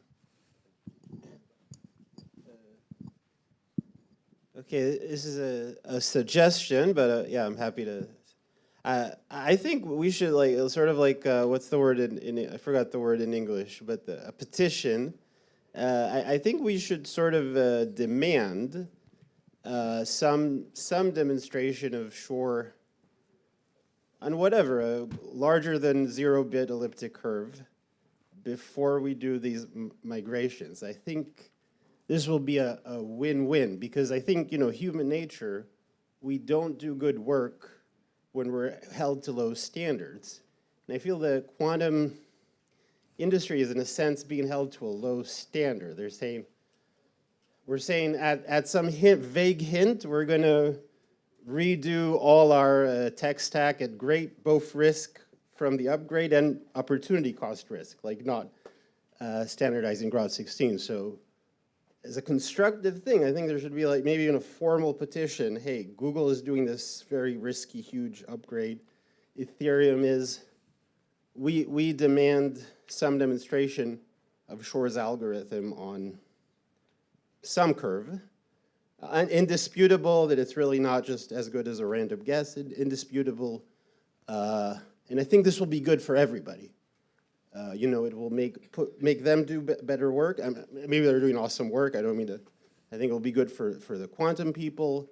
It'll focus them on the real problems. Because sort of, Craig, he's awesome. I chat with him on Twitter, but it's sort of like the analogy I have in my head is like, it's papers on, once you have a time machine that goes 1 second in time, given that time machine, I can make a time machine that goes 5 years back in time, 60 years back in time. And now we have to start worrying about time-traveling Nazis helping Hitler win the war. That's the analogy I have. It's great, but the big question is can we do it at all? So I think such a petition will be like a win-win for everyone. I'll feel better. I'm as someone on the skeptical side who's I feel and I know people are losing jobs. People are losing funding and jobs. People are concentrating on elliptic curve cryptography, which is still the same, practically the whole internet runs on there's nothing better than Pollard's Row, right? Poseidon, we have already directions attacks. I don't know. The whole internet is running on discrete ECD elliptic curve signatures. There's nothing better than Pollard's Row. So I think this will be a good thing for win-win for everybody. Thanks. Yeah. I mean, we will get there. The thing is that we haven't reached this milestone of a real-time, decoded logical qubit where you can perform logical operations. So, where all of the ingredients are there, but we haven't reached this very important milestone. And once we do have this milestone, then you can start building these more complicated circuits. I think it will happen, and hopefully it will happen soon. One thing to be careful of, though, is that once you have this demonstration, you're not too far off from a demonstration of the much bigger thing, because you've cleared off 90% of the engineering hurdles just to get to this point where you're going to have just a few good enough qubits, logical qubits on which you can run computation. So this mentality, I think it would be amazing if we had this demonstration, but it's also a bit dangerous to just wait for it. I agree with you. I think actually we do need to encourage them to do small demonstrations. So when will that happen? We don't know. But actually, in our recent conversations with them, we actually did push them to do small demonstrations. They were actually quite interested and happy. They didn't even realize that anybody would be interested in factoring 21. And so they would be. I think they are open to kind of to doing that. So hopefully we'll see. Yeah, hopefully we'll see that. We'll see that soon. Yeah. But as Justin was saying, I don't think that we should wait. So those small demonstrations probably are going to happen not too far in the future. But if we wait for those to happen before we do anything, then we will have lost some precious time where we, at least as a community, can think about what we want to actually do. Hi. So I have two related questions. One is, what is the asymptotic runtime of Shor's algorithm? Is it linear in the number of bits or quadratic? Yeah. It's actually, the running time is really simple. Actually, it's really funny to me that the hardest part of Shor's algorithm is a classical computation. And like Justin was saying in his slides, it's a very simple classical computation. Well, maybe I'll just repeat it. If you want to compute a discrete log of h base g, the computation is simply x times g plus y times h for integers x and y. Yeah? So the running time is however long that takes. And so all the optimizations is they use a windowing method for that multiplication, and they use an unnatural windowing method where you use a different window, you use a different lookup table for every step in the window, because the lookup table can be done classically outside of the computer. And so what you end up doing is you're doing an elliptic curve addition plus a lookup table. Lookups, and part of the optimizations that Craig did is he showed that lookup tables are very cheap in a quantum circuit. So you can have so they're talking about 16-bit windows, so 65,000 element windows. The lookups are quite cheap. And when you do that, if you think about x times g plus y times h, that's 512 elliptic curve additions. With a 16-bit window, you do 512 divided by 16, you get 32 additions. And it turns out there's a very cute trick that lets you shave off 3 additions, so you end up with all of Shor's algorithm is just 28 elliptic curve additions. Yeah, that's the whole algorithm. Just 28 elliptic curve additions, and that's basically the circuit that you guys are now challenged with coming up with. How small a circuit can you build that does 28 elliptic curve additions? It's not a natural because Zcash uses it in the ZK second. Okay. That's the orchard scale. Oh, yeah. Oh, right. Of course. Yeah, just because it's the same problem. Yeah, you want to do most of the computation outside of the ZK circuit. Same thing here. They want to do most of the computation outside of the quantum computer. Yeah, it's good point. I would bet on Dara being able to find the optimization. Please, do it. The first obvious thing is that you can do a classical computation. Wait. Allow people to hear what you're saying. He has another question. Can I ask my follow-up question? So the question is, so I guess if there's a multiplication, I guess it's like quadratic in the number of bits of the elliptic curve or something like this. But my question is, does it make sense to put up a canary, like some kind of massive bounty that you can claim if you can break an 80-bit elliptic curve, something like this, so that we get a signal whether we're close to... That's not a signal. Once they can do 80-bit discrete logs, it's probably a matter of months before they can do 256-bit discrete. That's not a signal. That was my question. That will be too late. Okay. Yeah. It's funny, you know, like the Oratomic people are saying, like going from like 100 bits to 256 bits, it's probably just a reconfiguration of the experiment. It's not, you probably won't even have to build anything new to do it. Right. There's more hands, and then you solve the cryptography. Hi. So I read this paper from Google, you know, with this zero knowledge proof of this circuit, and I was a bit confused by this because it was sort of claimed as a responsible disclosure thing, right? But like, I think it's pretty obvious to everybody that someone is going to discover this optimization independently before we build a quantum computer that can run the circuit. So like, why do it? 3 letters. Yeah. I think it's actually worthwhile saying Google operates, it's a large company. They operate under certain constraints. They really had 2 options. They could make this advance and simply say nothing to the world about making that advance, or they could make the advance and prove it in zero knowledge. Those are the only 2 options they had. Yeah, that's the world we live in. And what they're telling you, what they're telling all of us, is that for future advances, they might not even do the zero knowledge proof. Yeah, so it's quite possible, I think quite sad, but possible, that 5 years will go by, you will hear of no progress, but progress will have been made.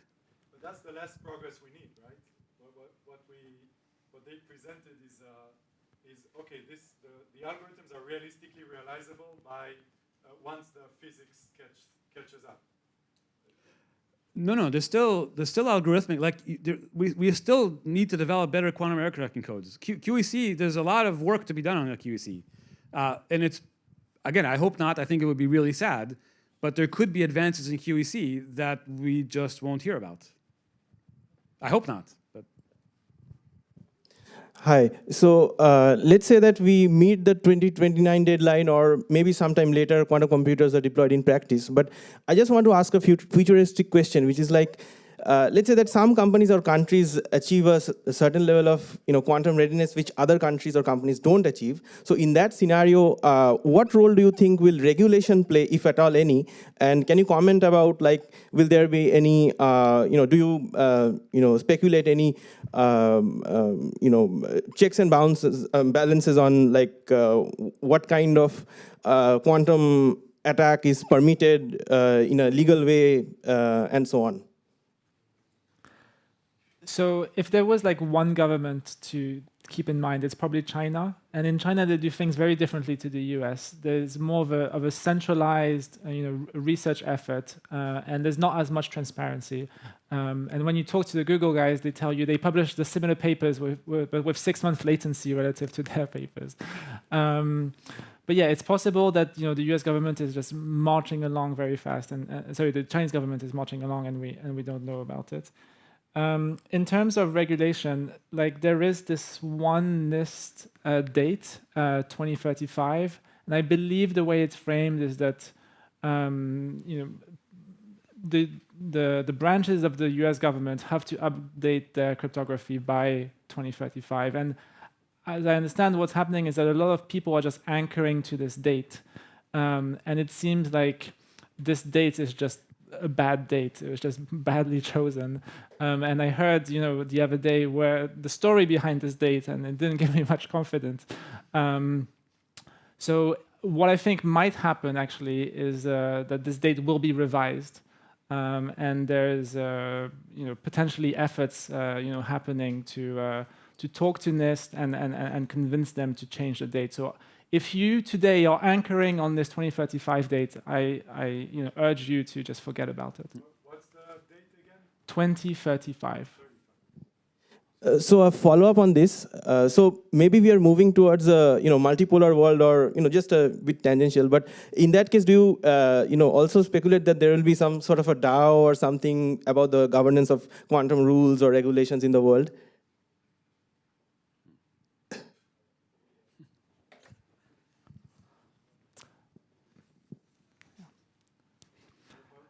Yeah, that's not a question for us, I think. Yeah.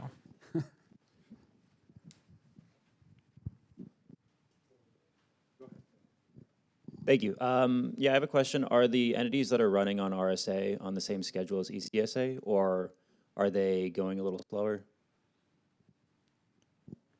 So the question, I didn't completely catch the question, but basically RSA is harder than, at least as we know today, given the best-in-class algorithms, than discrete log.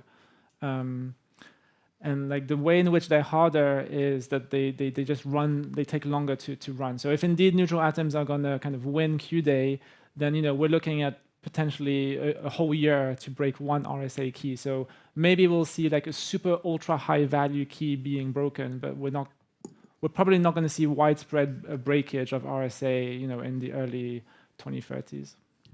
Maybe I can add to that in that the hardest part of factoring is computing the function g to the x mod n for g and for given a g and x, yeah, and well, because n is 2,000 bits, g to the x mod n is a lot harder to compute than the elliptic curve multiplication. And so that because of that, factoring is what is it? It's like 10 times harder. 100 times. 100 times harder than discrete log. Yeah. But one interesting coincidence is that the best known algorithm for factoring uses half a register. So you know how I talked about these registers? So instead of using a register of 2048 bits, use half a register of 1024 bits. So you have the same number of logical qubits. So you have 4 times 256 versus 2048 divided by 2. And just by coincidence, these are the same number.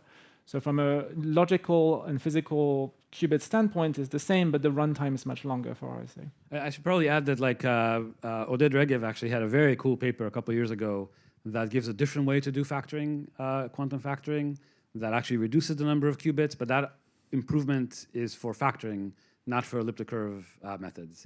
So yeah, there are other approaches for factoring, but I guess we're mostly interested in the discrete log question on elliptic curves. Okay, so 2 observations, and they're related. So the first is that some protocols are broken completely by finding a single discrete log for a statically known key. So anything using Pedersen hashes, most snarks that use discrete log basis, so anything based on IPA,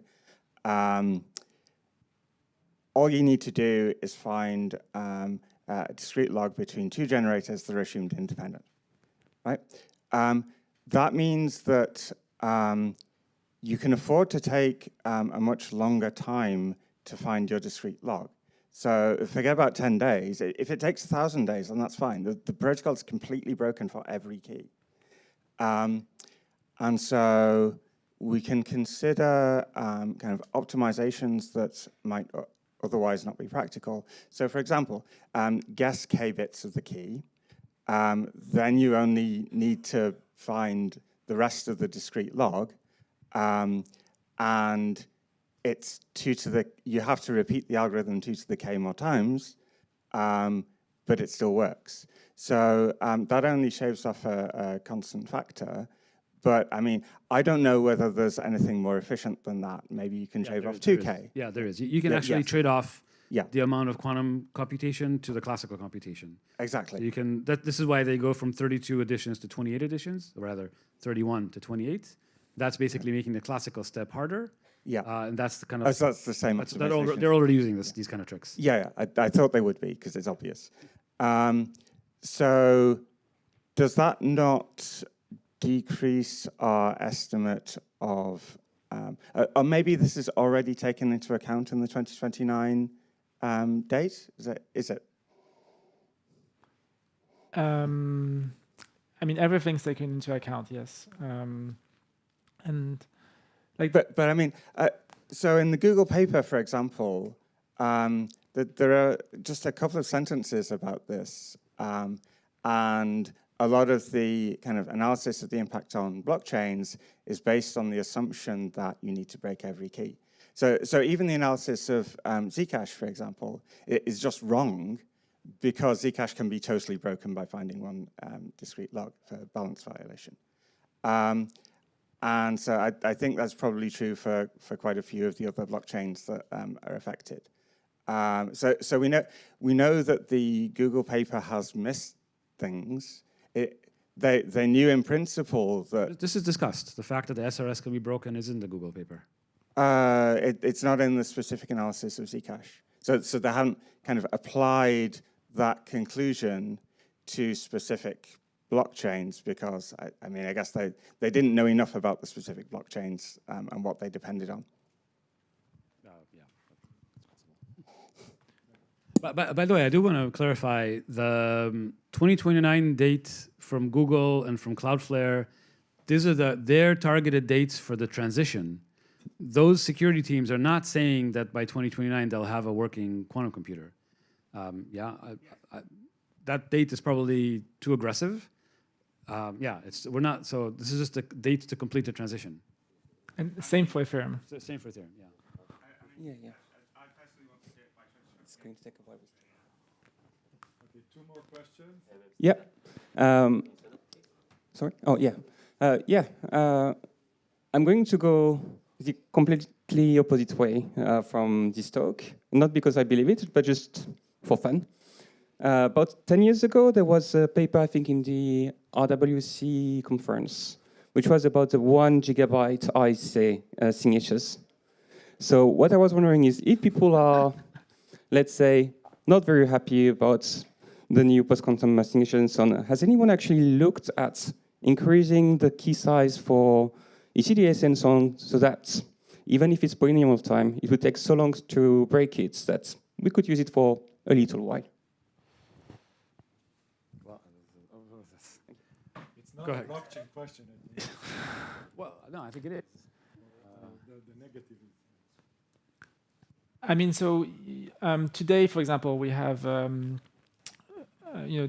BLS 381, which is slightly larger than 256, and so maybe that buys you a little bit of time, and you can try and boost that. But it's very expensive to make upgrades on blockchain. So if you're going to make an upgrade, you might as well do a proper one. And as you hinted with RSA, we're talking about pub keys that are a gigabyte long, and now probably with the new resource estimates, they might be 10 gigabytes long. So it just seems completely impractical, at least relative to the known technologies that we have. And by the way, this is like a ZKProof, and one of my slides one of my extra slides that I didn't show is that ZKProof just solves everything, right? So we have ZKProofs gives us signature aggregation, for example. That solves the size problem. ZKProofs give us post-quantum data availability, which, by the way, has this problem that Dara hinted at, which is that you run one single discrete log and then Ethereum's DA is just blown up in its entirety. And then even at the execution layer, where we have execution proofs, of the ZKVM stuff and rollups, we also have the hash-based snarks there. I'll add one sentence to that, which is if you're going to move to a larger discrete log problem, you're basically going to be changing the curve that ECDSA works on. Changing the curve, either in Bitcoin or Ethereum, is as hard as moving to an entirely new signature scheme. So then you might as well move to a post-quantum signature scheme. Also a comment about PLS 381. The size of the subgroup is still... the size of the subgroup is still 256 bits. So what you get is 381 over 256 squared increase in the quantum circuit cost, I think, which is 2.25, something like that. Yeah, you don't get it. It's not cubed. Yeah, so one more question, taking into account both Dan's talk and the earlier Justin's talk and this panel, and especially this being ZKProof. What do you guys think is kind of the most important open problem with ZKProofs in the context of post-quantum and not in the context, kind of, is it prover efficiency, proof size? Yeah. So for us, the biggest open challenge is the latency of recursion. So right now we can do 2-to-1 recursion of a hash-based proof in about half a second on a laptop CPU, and we'd like to get that down, quite a bit. But the thing is that you get, the difference between, for example, 250 milliseconds and 100 milliseconds and 10 milliseconds is actually huge. It opens up a whole new design space. And so in some sense, if you think of SNARKs as the universal glue, then the recursion time is the gap between your bricks. I don't know. It's not a very good analogy, but we want to get that recursion time as low as possible. And the conjecture helps with that, right? Because you have smaller proofs that are easier to verify and therefore easier to recurse on. Honestly, I would love to see better lattice-based SNARKs. So please, somebody come up with a better lattice-based SNARK. What's the current one? What's it called? Lattice fold, Neo. Well, so lattices are very good at folding, but then you still need to do something at the very end. So yeah, fine. But I had a question regarding the presentation you provided, where you mentioned this 10 millisecond number to evaluate one gate, so to say, or one level. I was wondering, is there like a theoretical floor that indicates that it's 10 milliseconds, or is there also the ability to shrink that number and that way speed things up? Yeah, so the way the accounting works is a little complicated. So the minimum cycle time is going to be on the order of 1 millisecond, because that's the error correction cycle time. But then there's this other thing that Dan hinted at, which is the magic state distillation factories, whatever. And so here it's actually more of a throughput thing than a latency thing. So you can have these factories running in parallel. And the problem is that these factories consume a bunch of qubits. And so in order to not have too many qubits, you kind of limit yourself to the number of factories. And then that basically determines how fast you can produce these magic states. And it comes out at 10 milliseconds. But if you're willing to have way more logical qubits for these factories, then you can bring it down significantly, much closer to the error correction time, which is 1 millisecond. Okay, that was our last question and concludes this talk. So please join me to thank our speakers, Dan and Justin. Thank you so much. We will now move to the lunch break. See you all at the correct time indicated on the agenda.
Sure, it's over here. We good? Okay.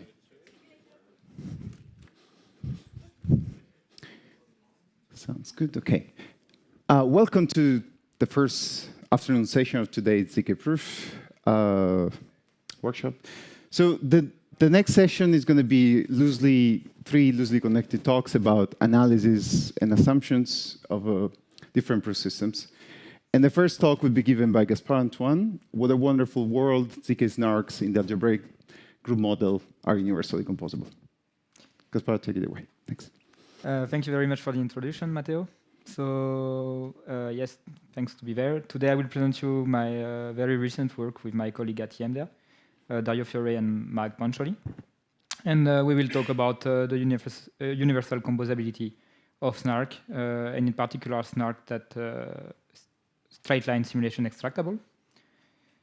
So first, a bit of motivation about why do we care about universal composability of SNARK. There is some pragmatic reason. The first one is usually SNARK are used in composition. They are used as a building block in more complex protocol. And this is a notion that standalone security fails to capture. And this goes straight to the second reason. When you prove that a SNARK is universally composable, then it is easy to build new protocol using it.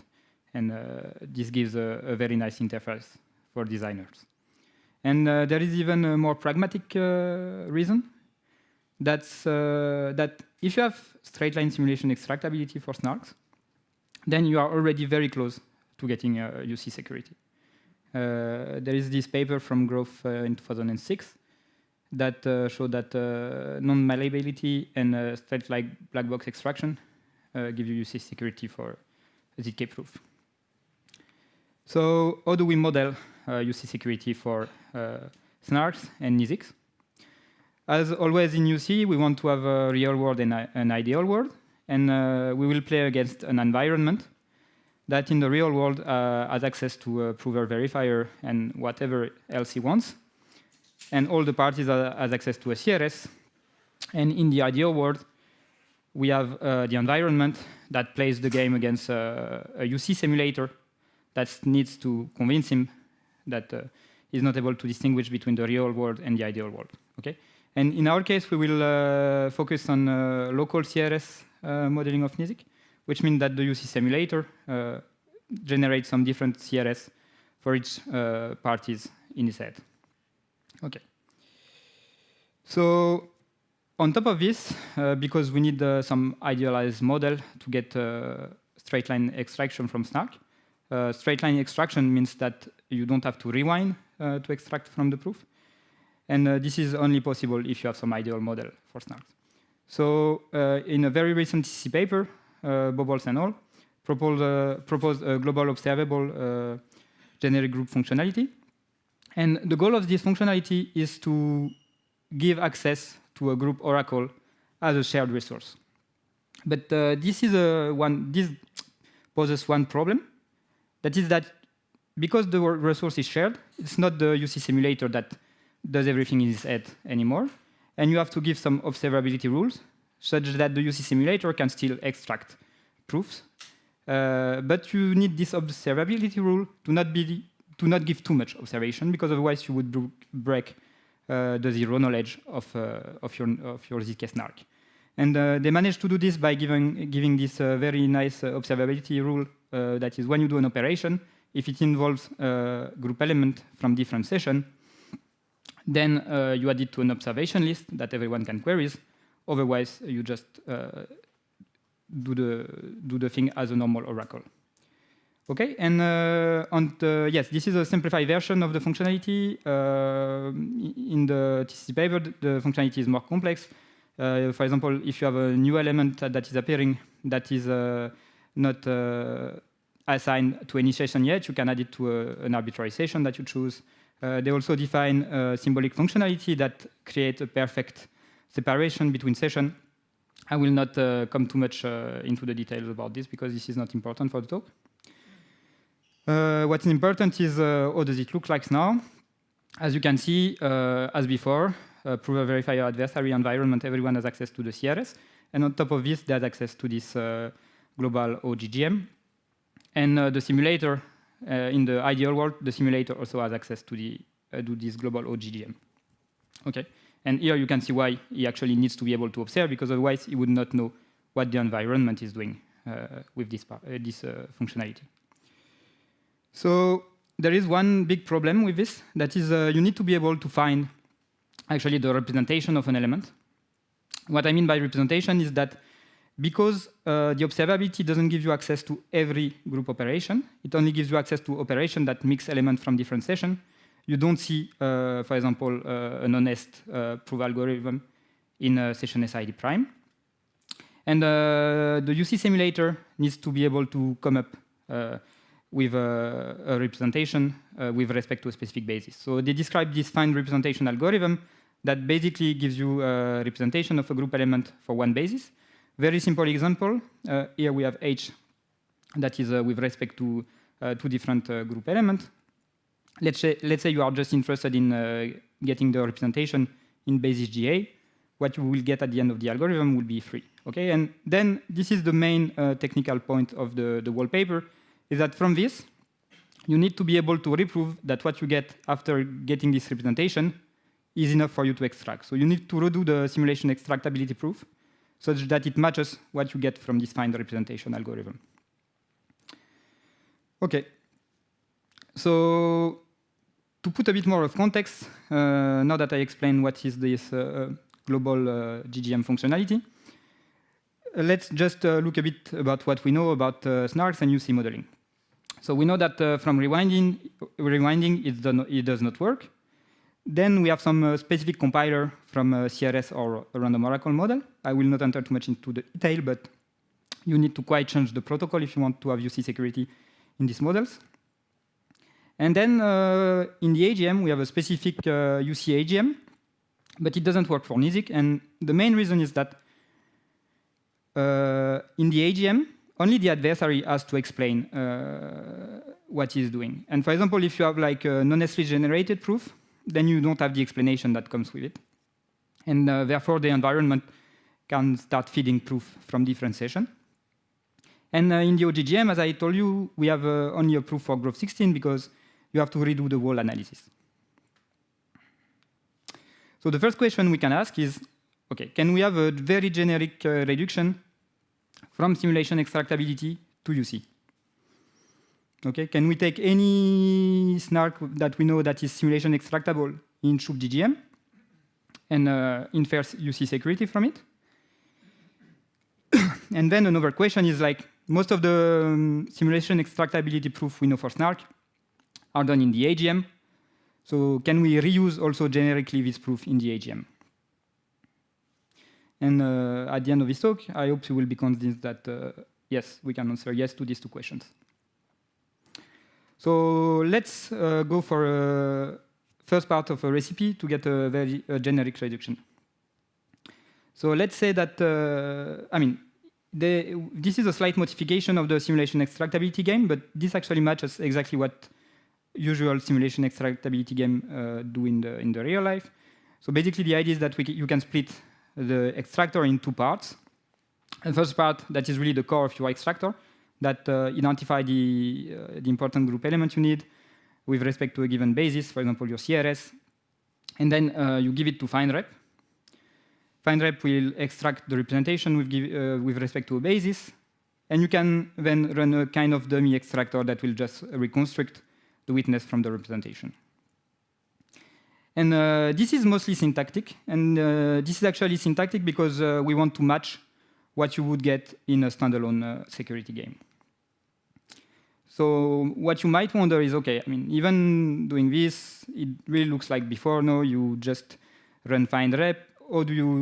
How can you avoid having to reprove things from the start? And to answer this question, we have to go from and take a different angle.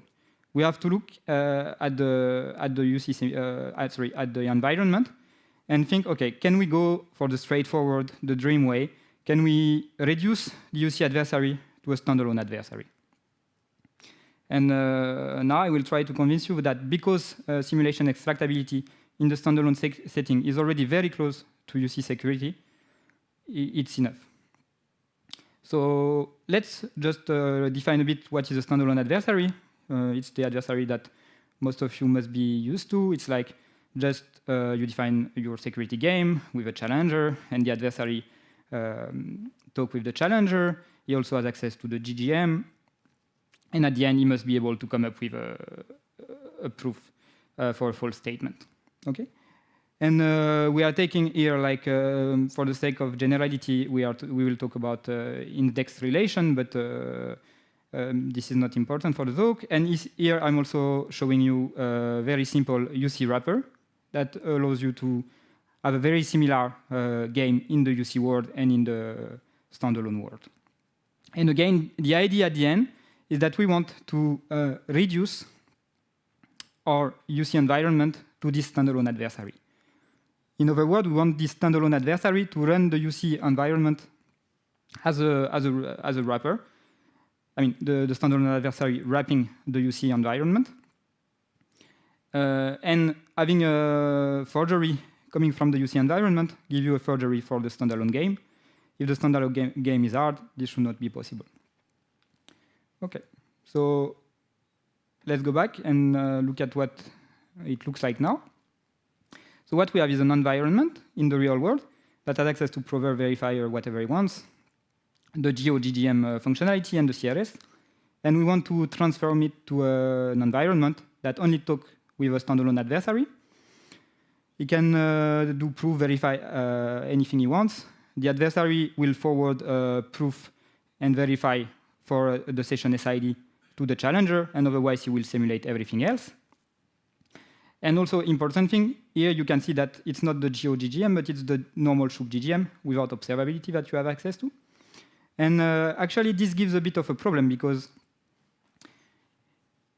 the adversary still have only a partial view, and in particular, the environment should be able to ask for observability query, to ask to find the query that would mix elements from different session ID.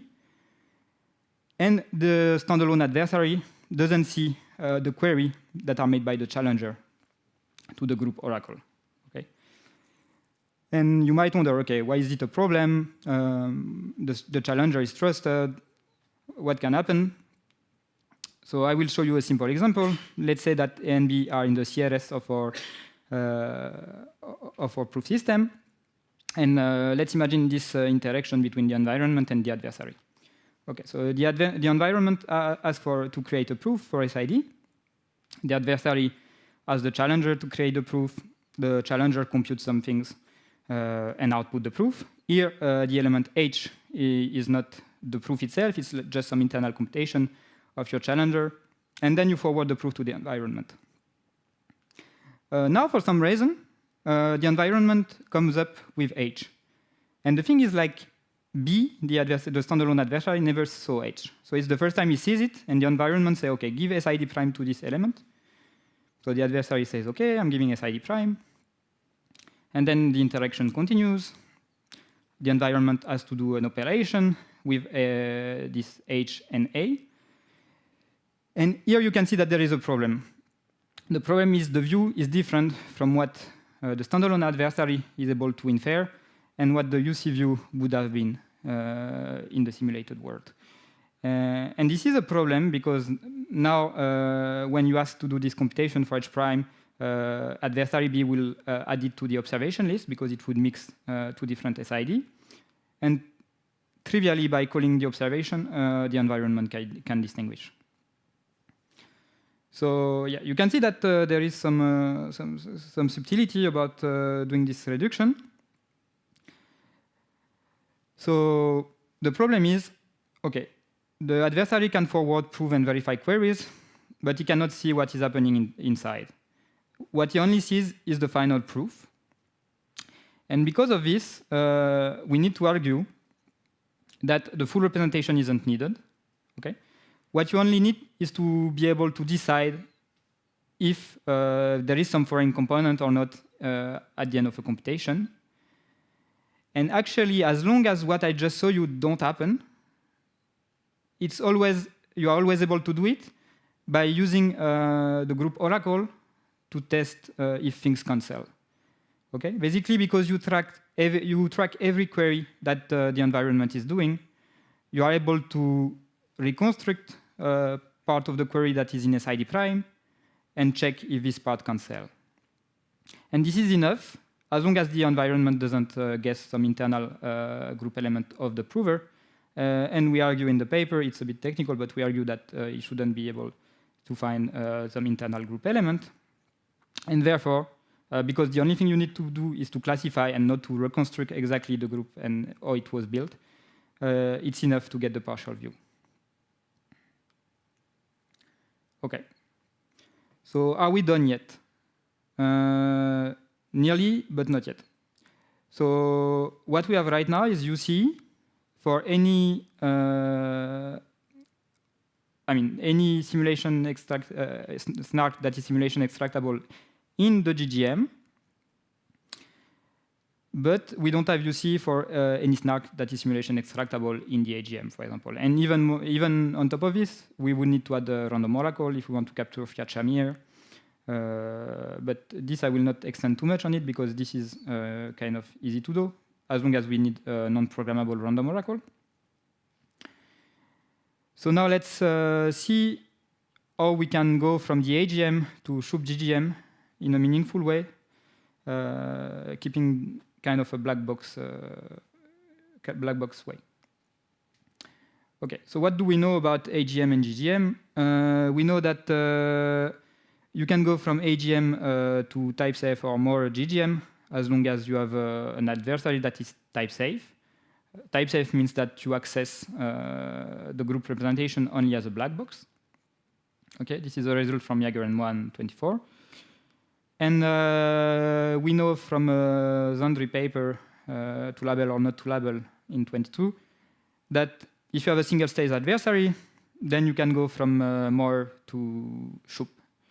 Okay, and single stage just means an adversary that shares state across all the game. It can have different interface, but it must share the same state. Good.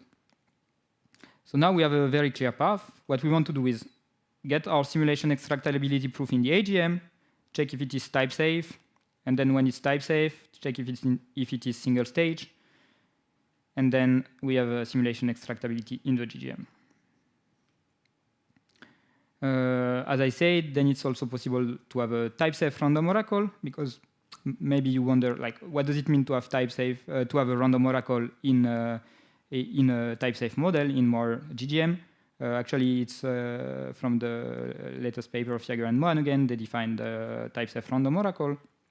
In the paper, we define it in a bit of a different flavor, but I mean, things follows the same way. And then we also show that you can go from this type safe plus type safe GGM to normal SHUP GGM plus normal random oracle.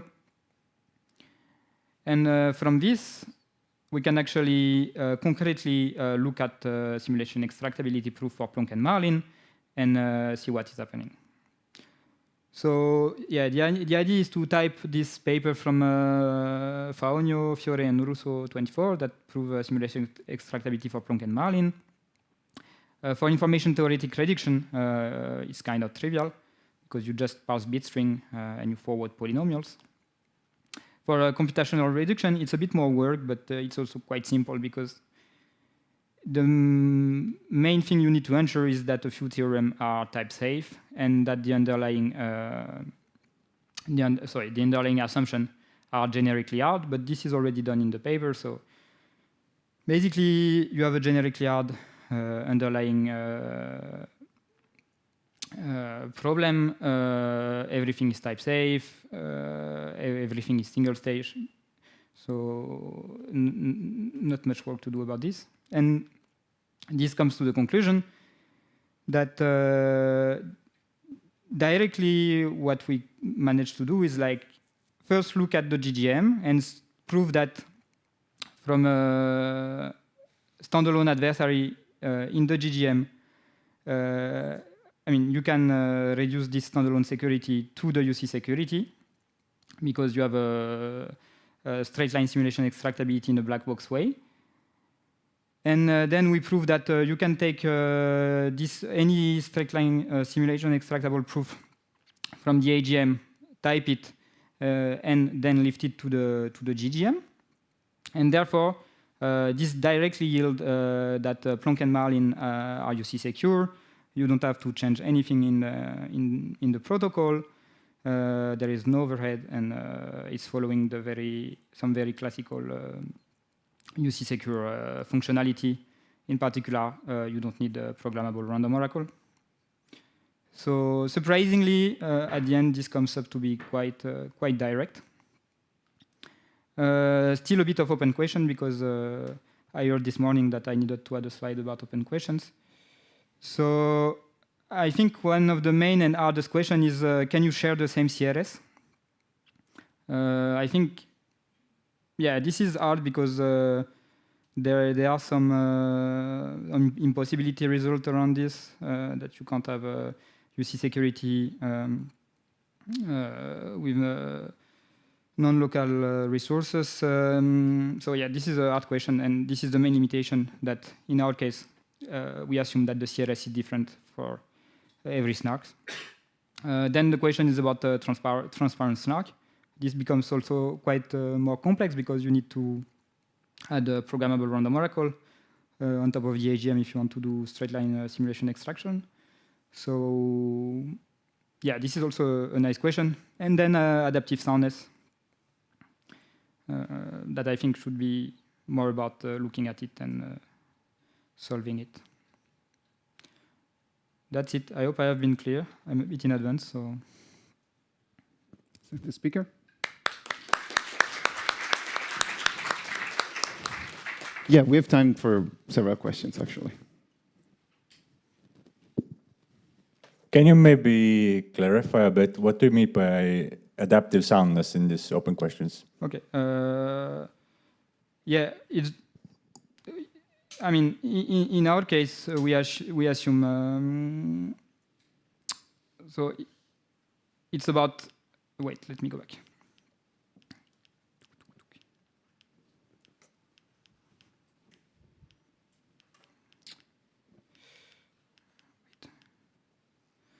Okay. So in this case, we assume that the environment, I mean, just gives, I mean, he can play however he wants with the proof, but at some point, he just gives you the false proof and it's fixed. Adaptive soundness would be being able to. Actually, that's a good question. Now I'm wondering exactly what I meant. Maybe Mag, that is very could answer this, because. I mean, we only consider static corruption, where the environment needs to corrupt somebody before it starts the experiments.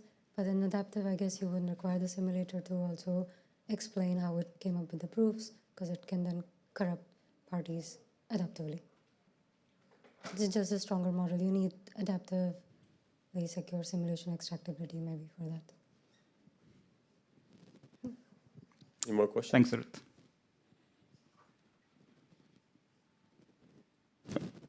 I have a question then. So you write at some point black box simulation extractability in the GGM. Does BB comes for free actually, or? Yeah, BB comes for free. I mean, when you look at the, no, actually it was this slide. I mean, as long as you can run, I mean, you replace your prove and verify algorithm by a simulator and extractor. And it's just a black box. You don't need to see anything internal. Mm-hmm. It just, I mean, again, because you don't care about actually what is happening, what the challenger is doing. So you don't need to see what is happening. The only thing you need is that it's a trusted algorithm. Okay. I have one more question then, unless there are questions from the audience. No. When you mentioned shared, here's one more question. When you mentioned shared CRS, Here's a dumb proposition. I wonder if it works. So is it possible, suppose you have a Plonk-like setup, updatable and such, use that for one session, you want to use it for a different proof system, say Marlin and such. Now, you cannot share the CRS. You need to, your model, you need to have a new CRS, right? So it cannot be shared. Can I run an updating protocol with a few parties for a little bit, and that's my new CRS? Does that count? So you mean you start from a shared CRS and then you update it? I guess this works. I mean, I think maybe. I mean, I think it works because the idea of having this, I mean, different CRS is just that you need to be able to distinguish between a group element from different session. And the problem is if you have the same CRS, then things will start to algebraically mix and you will not be able to separate session. I think if you do this and you don't generate proof before having run your update setup, then yes, it's like a different CRS. Okay, just trying to check. Yes. Sounds good. Let's send the speaker again. Thanks.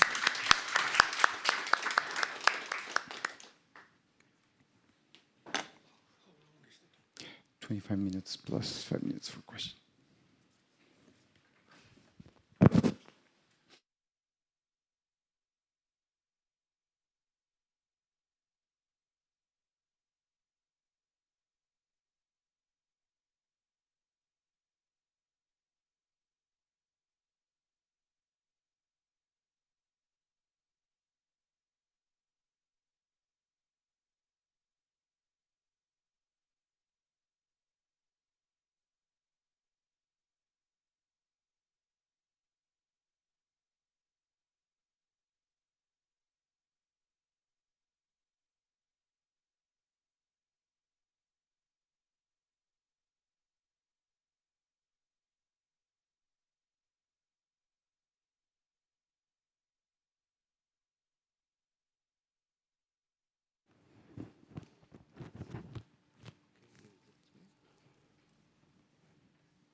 Okay, can you hear me?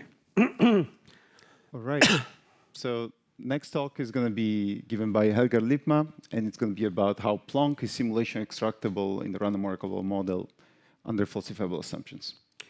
Yeah, let me test. Yeah, works. Perfect. So I'm Helga, and if you know me, this is not my normal voice because I'm quite sick, but I hope that you can understand me. So the paper was published at TCC, and I had several motivations of writing it, which come clear a bit later.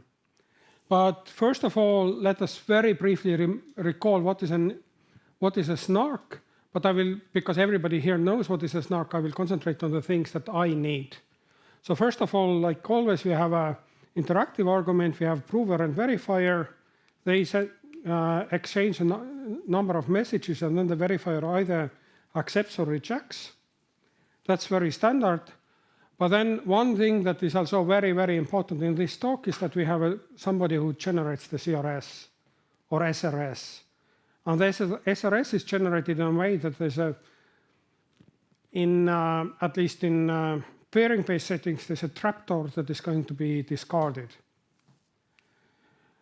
In the case of snarks, the only thing that you do is that you take this interactive protocol and then you just apply Fiat-Shamir, which is basically you apply like if you do it theoretically, it's a random oracle that is applied at like verifier instead of generating every challenge randomly, applies Fiat-Shamir to the transcript that has been seen up to then. And then the very usual security requirements are completeness. Basically, if prover is honest, then it will be accepted by honest verifier. Knowledge soundness is that if the prover is not honest, then verifier rejects with high probability, and actually even more, the word knowledge means that you can extract the witness, certifying that actually X, W is in this relation. And then you have a zero knowledge, which says that there exists a simulator that can simulate the transcript without knowing the witness. Zero knowledge would not be possible if the simulator would have exactly the same powers as the prover, because otherwise also a prover could just create the proofs without actually knowing the witness. So you have to give some kind of a special power to the simulator, and it's usually, well, there's several different possibilities, but the usual powers are that either the simulator knows the simulation trapdoor and then can simulate the proof without knowing the witness, or another possibility is that if you have a system where you don't have a trapdoor, or by some reason don't want to rely on the knowledge of the trapdoor, then you can allow the simulator to reprogram the random oracle.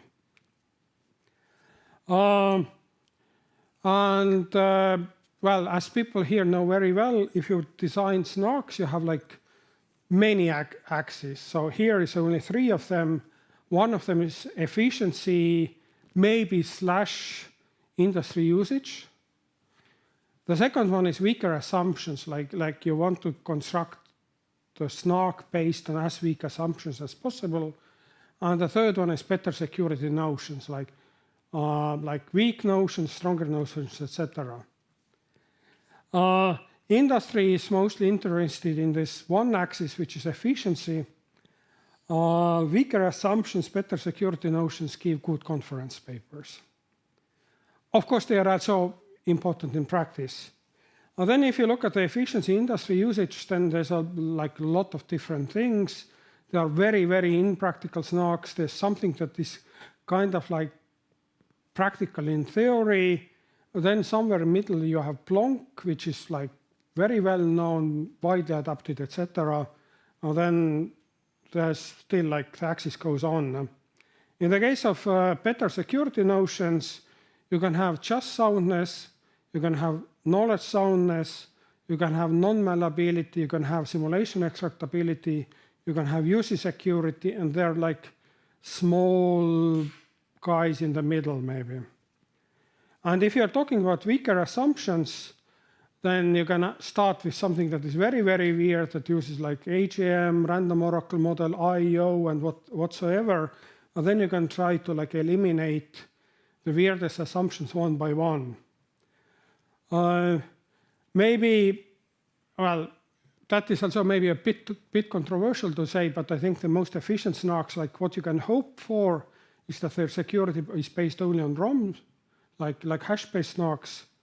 But in the case of like, let's say, pairing-based snarks, you would like to have ROM plus some kind of like standard pairing-based falsifiable assumptions. So what this paper is doing is that I'm studying Plonk, which is like very standard. I'm taking this ROM plus falsifiable assumptions. I don't know how to prove anything about Plonk just by using ROM. And I'm looking at simulation extractability. So it's a bit different points compared to the last talk. And then, of course, there's like many axes, like how simple is a snark, etc., etc. So what is a malleability? So basically, in the case of knowledge soundness, it was said that if you generate a proof that is accepted, you must know the witness somehow. But this is not usable or not sufficient in practice, because in practice you could see proofs generated by other parties, and then you could use this as an extra information to generate a new proof without knowing the witness. So yeah, like malleability is a problem in heterogeneous situations where you actually see other guys generating proofs, and maybe you can use this to cheat.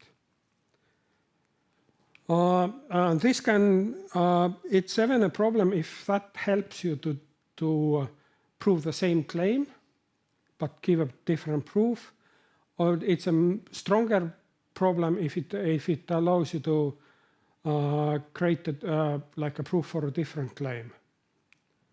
So one example, like always, I think very classical example of like why malleability is bad is like you can think about an auction where somebody bids X dollars. You don't know what is the X, but you want to win. So you are willing to pay more, but you want to pay like as little more as possible. So you somehow having a proof of X, you generate a proof for X plus 1.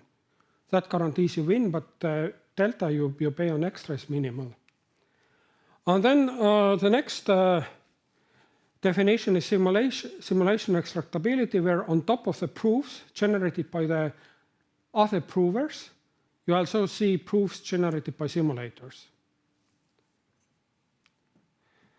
And you want, even in this case, it to be very difficult to cheat. If you don't know the witness, then those additional proofs that you see, even by the simulator, do not help. Why this matters is there's like several reasons why simulation extractability is studied. One thing is that if you look at the very complicated security proofs that work in heterogeneous situations, you have many participants, and then inside the proof you construct a simulator that has simulated the other proofs without knowing the witnesses, and those proofs are constructed without knowing the witness by knowing that, let's say, simulation trapdoor. And you want those proofs still to work, so you want security even in the case when you see those simulated proofs. So what is done in most of the research papers in the case of snarks, what I've seen is that mostly people propose some kind of a snark and prove that it's only knowledge sound. And then a couple of years later, you have another paper at another top conference where people prove that this snark has simulation extractability. And why this is the case is that proving simulation extractability is often non-trivial. And industry also says that it's not worth the pain. Like we want to have like faster and faster snarks turned up as quickly as possible, and we don't have to want to wait for somebody to prove simulation extractability. So there are several questions that one can ask here is that, can one propose a general recipe that if you already have a knowledge sound snark, somebody has proposed it and proved that it's knowledge sound, can you now give a simulation extractability proof while reusing the previous proof? Another one is that if this general recipe doesn't exist, maybe you can still do the same for some concrete important snark as Plonk. So let's say you have a Plonk proof that it's knowledge sound, and now you transfer it to simulation extractability with a very few extra effort. So basically, meta question is, can we somehow minimize the amount of extra work that is needed to get simulation extractability? And my own experience is that I love constructing snarks, but if every time you optimize your snark and you have to rewrite all these hundreds of pages of proofs, it's kind of a kills the fun. So there's basically two big known recipes how to get simulation extractable snarks from something smaller, like not starting from scratch, but like a modular recipes. One of them uses this very standard way that you compile a snark from the, let's say, polynomial IOPs and polynomial commitment schemes, and then you prove a meta theorem saying that if the polynomial IOP satisfies some property X and polynomial commitment scheme satisfies some property Y, then the compilation is simulation extractability. This has been used in quite many papers, and it is actually a very nice, clean approach. But I also see several problems here. One of them is that many practically used ZK snarks don't use standard polynomial IOPs. They are either optimized for KZG or optimized for something else. So you actually, if you go to those snarks, you still have to do something on top of it. And considering such optimization skills generality. Another problem is that those x, y that you have to prove now, they are more general than the properties that you have to prove for knowledge soundness. Like you have to prove that polynomial IOP is has something that is relatively, it's stronger than just the property that you needed just for knowledge soundness. So you basically have to take some kind of polynomial IOP of sophisticated snark and then maybe do the proof from scratch. Although only for the polynomial IOP part. And then you have to do the same for the polynomial commitment scheme. So in some sense, this is also extra work and complications. In this, by following this recipe, Faonia, Fiore, and Russo showed in CCS 24 that Plonk is sim-x, assuming AGM plus ROM. Luigi can correct me. I think it was one more STH. There was something else. A lot of different things. Recipe number 2 is that let's just do what I originally was saying. Let's assume that we have a snark that is knowledge sound. We usually have proofs saying that this is knowledge sound, that is knowledge sound, etc. And now we want to start from that and give simulation extractability proof. Now we have to prove what is the difference, like what is the delta that we have to do to get from knowledge soundness to simulation extractability. This is still not for free. Those extra properties have to be proven. But the hope is that those extra properties will be easier to prove, like they would add more pages to your proof compared to the proof from the scratch. And this is what I'm going to do in this paper, or what I already did in this paper. And then the result is, by using this recipe, I proved that Plonk is simulation extractability in the random oracle model under falsifiable assumptions. So basically no AGM, no GGM, nothing like that. Right. And for this, I'm using this recipe 2, and more precisely, I'm using a variant of recipe 2 that originates already, I think, 14 years ago from a paper by Faust and others. And what the recipe basically says is that you have to prove 3 different things about your snark, and then you get sim-xed. So what are the things? Well, first of all, knowledge soundness. Like I said, we want to start with something that is knowledge sound, and we want to get simulation extractability. The second thing is that intuitively what we would like to get is that the simulator does not use the trapdoor. The idea being that maybe I will explain the idea in the next slide actually. So you want to prove, or you want to modify the proof of your snark, the zero knowledge proof of your snark in a way that it doesn't use trapdoor, it just relies on the programmability of the random oracle. And the third thing that is, the third property is called either unique response, or newer papers use a weaker version called weak unique response, which basically show the property means that it's difficult for the prover to fork in the transcripts. I will explain it in the next slide. So what is this kind of why do you need exactly those properties? So what does simulation extractability try to prove? So you are given an argument that is simulated by the simulator as an input, and now you have to come up with a new argument. So how can you cheat? I mean, cheat in the sense that how can you use the simulated argument in the cheating process? This shows you how much extra you have compared to the knowledge soundness adversary. If there's no simulated argument at all, then you're trying to break knowledge soundness. So how can the simulated argument help you? This, basically case analysis. Fortunately, only 3 cases. One of them is that if you just copy the simulated argument, then this is not an attack because copying is unavoidable. So this we don't consider to be an attack.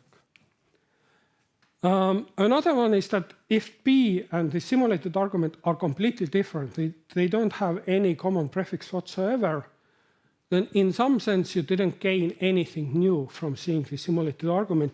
Or, well, you gained something new, but you didn't actually use it. You kind of discarded it and basically did a completely different argument anyways. So the intuition is that this doesn't also help. Like the first case is, it's not an attack. The second one is that seeing simulated argument didn't actually help you. So what is the interesting case is that anything in between. So you have some kind of a point in the transcript so that the copied or the prover's argument has the same prefix as the simulated argument up to that point, and then it branches out. So what are the important things to keep in mind here is that basically the idea is that if up to that point the simulator didn't use the trapdoor, then the simulator didn't use the extra power that was given to it. So prover could have created the prefix itself. Like there's no help in that part. And now assume that after this red line, simulator started to use the trapdoor. And then you must have like this situation for a successful attack that the 2 arguments have the same common prefix, but then branched out at some moment. So what is this third thing that we have to show is that basically this branching is hard. Like branching from the first message might be okay, but let's say branching from the third message, we have to show that this is computationally hard. So this is this Faust, etc. original idea, and this is also the idea that I'm going to use. So for this, basically, really, this means that to have SimX, I have to prove 2 properties about Plonk. One of them is R trapdoor zero knowledge, which is basically that you can construct a simulator for Plonk that starts using trapdoor only from round R for some R. And then the third property is R weak unique response, which is saying that from that point on, from the point where the simulator potentially uses the trapdoor, it's computationally hard for the prover to branch. Like if you have 2 arguments that share the common prefix, but then branch, then you can break some other property. Yeah. So so the main results of this paper is that we showed that if you take some of the very standard gadgets that are used in all pairing-based snarks like patch and linearization trick, etc., then they do not have trapdoor-less zero knowledge, under the assumption that KZG has evaluation binding. So that's an impossibility, conditional impossibility result showing that if they have the trapdoor-less zero knowledge, then you can actually break evaluation binding. This means that you cannot take a modular approach. You cannot like just assume that those gadgets are secure and then based on that prove that Plonk is secure. And then the second part of the paper is about the possibilities. So in the last crypto, we had a paper showing that Plonk is knowledge sound in the random oracle model under falsifiable assumptions. And in this paper, I proved that Plonk is 2 trapdoor-less zero knowledge and 2 weak unique response, or has those properties. And according to the compilation theorem, this means that Plonk is SimX'd. And I have a slightly different version of compilation theorem, but that's not very important. So what I just want to kind of like emphasize is that I can now use the previous work. So what the previous work is doing is that several different results. For example, there's our Crypto 25 paper where we prove that Plonk has computational special soundness. That proof is like almost 15 pages. And then we use a paper of Atema, Fair, and Kloss, where they prove that, if you have computational special soundness, then after Fiat-Shamir you have knowledge soundness. That proof is also like, I haven't counted, but like 15 pages. The other proofs, previous proofs were quite simple. And in my case, I basically needed this compilation theorem, but compilation theorem doesn't depend on Plonk. It can be reused. And then I have a proofs of weak unique response that is a bit more than 3 pages. And then I have a proof of trapdoorless zero knowledge that is basically one, like it's a description of the simulator plus 1 page of explanation why the simulator works without trapdoor. How much time I have? 3 minutes. 3 minutes. Then I will just briefly try to explain one proof, but really very briefly. Actually, the proofs are kind of embarrassingly trivial. And they depend on some aspects of Plonk, but not much. Like you need certain small things from Plonk, but it's like you don't need to go through a whole Plonk description. So for example, what happens in Plonk, if you know Plonk, in the second round, the prover sends a commitment to certain polynomial Z, and the verifier sends back an alpha, which is a patching variable. And what the verifier is later doing is verifier is checking 3 different equations that something holds with Z. So Z is kind of an accumulator polynomial. You have to check the initial condition, final condition, and step condition.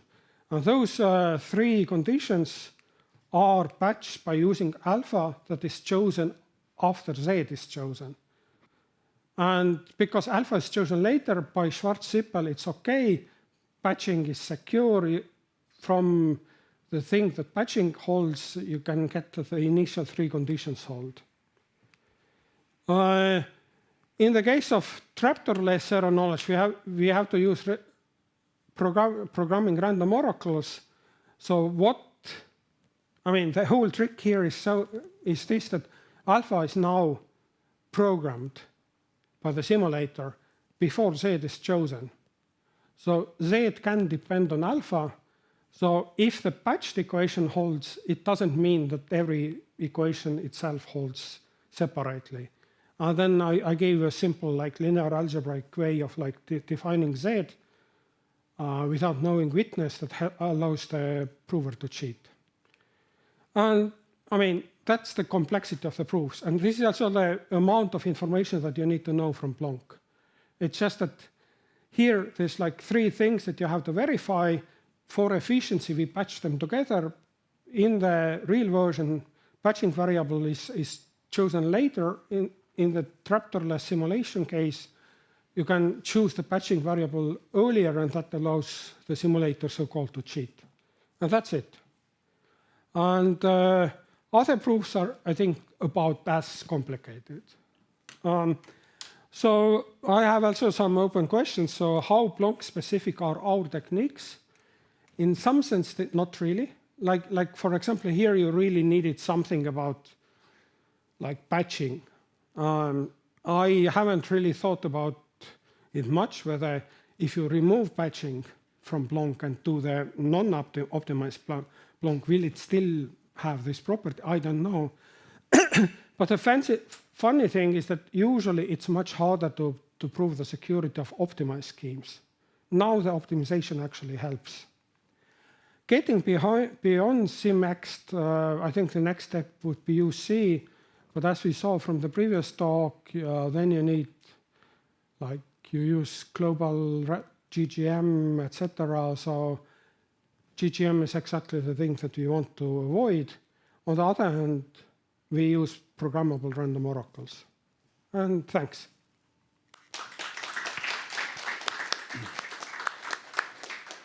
We have time for a quick question, if anybody has one.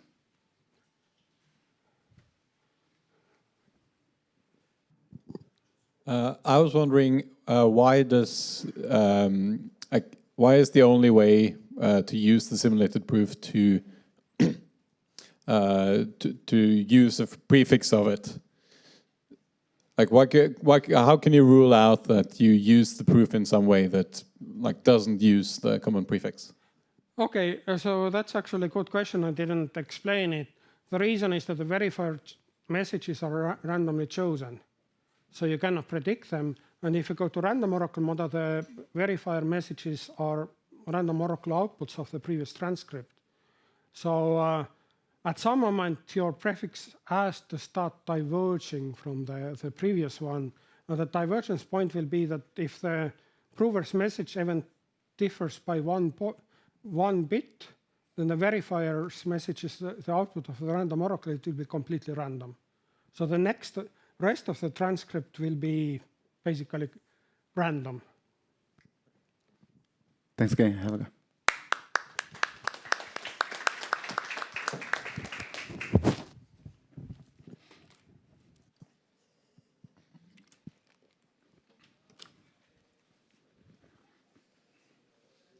I don't need this. I just need the... Oh, it's there. Okay, thank you.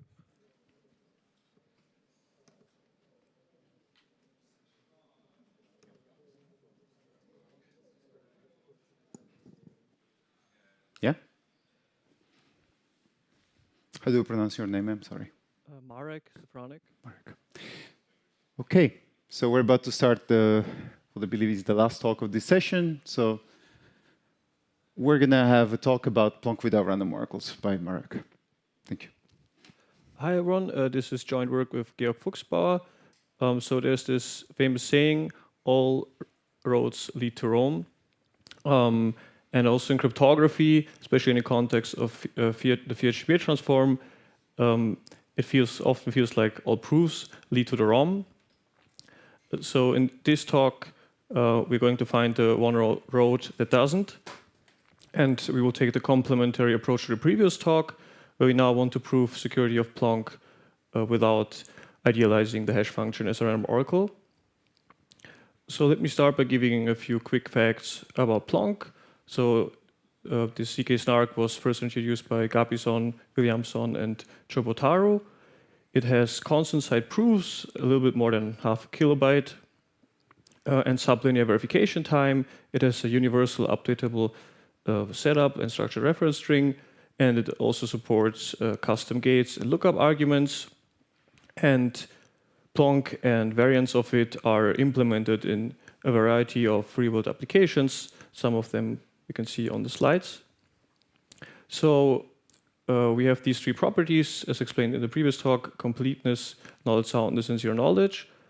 And usually for snarks, the hardest property to prove is knowledge soundness, which informally guarantees that whenever someone produces an accepting proof, we should be able to accept with negligible probability to extract a valid witness.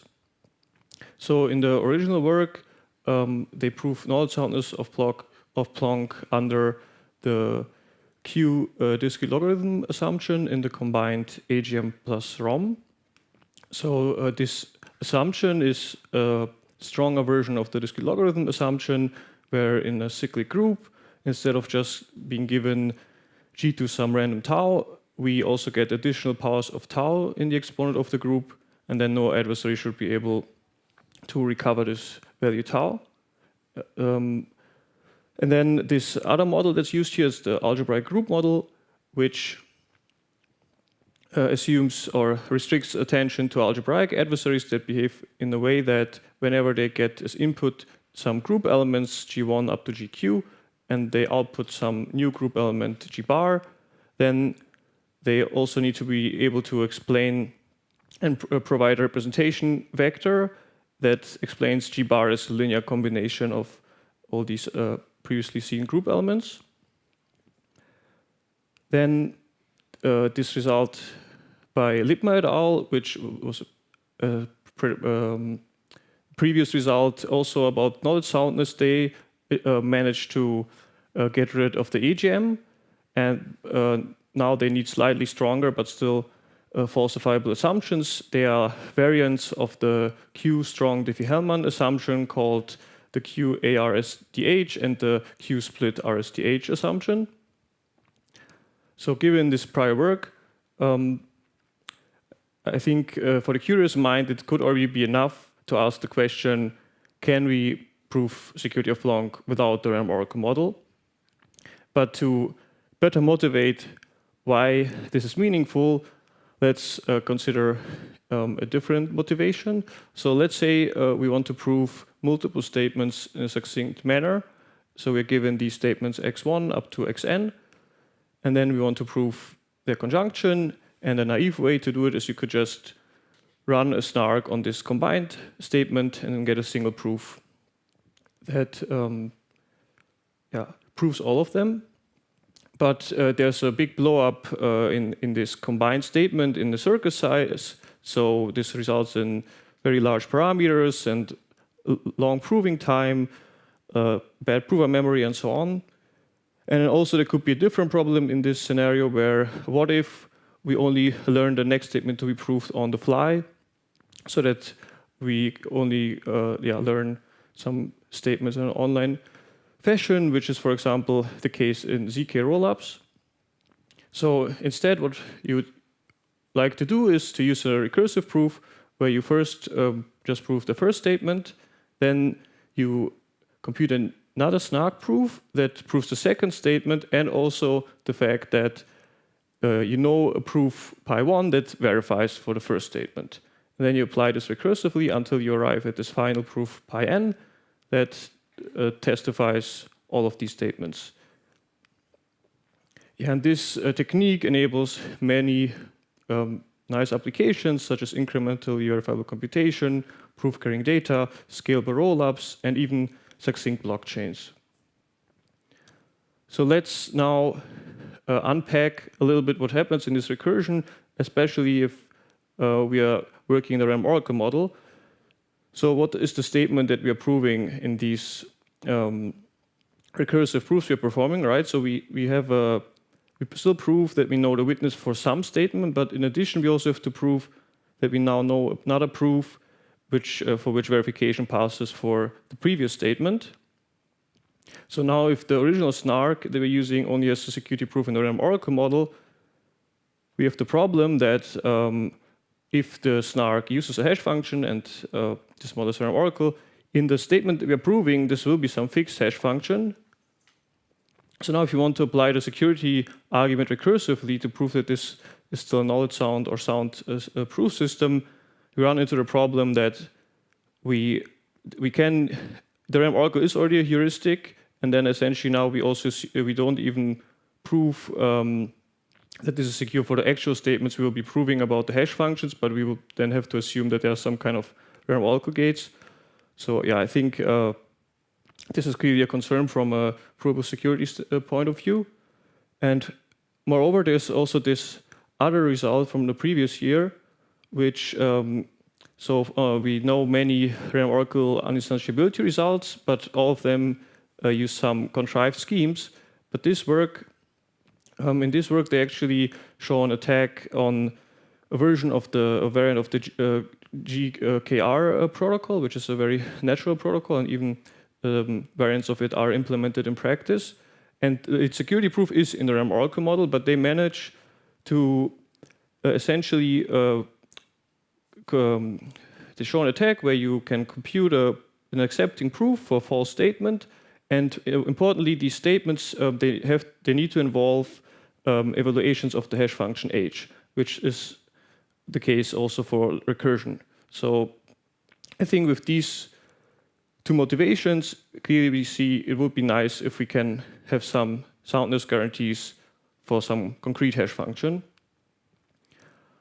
So what we proved in this work is for knowledge soundness, we show that we now give a proof just in the AGM under the QD log assumption, and a new assumption I will talk more about later, the so-called zero testing assumption on some concrete hash function. So we avoid the ROM, and this new assumption is also a falsifiable assumption. And you see, we still need some additional. We have this caveat of using the AGM, but due to the impossibility result by Gentry and Wicks, it seems very unlikely that we will be able to give a full standard model security proof by some reduction. Moreover, we show that both of these assumptions are necessary. I think I can maybe explain it for QD-log because that's quite trivial. So essentially, breaking QD-log corresponds to recovering the trapdoor of the parameters of Planck. And then you can prove anything because there's a simulator for Planck that can use this trapdoor to prove any statement, even false ones. All right, how about zero knowledge? So the previous work showed that in the RAM oracle model, Planck is statistically zero knowledge.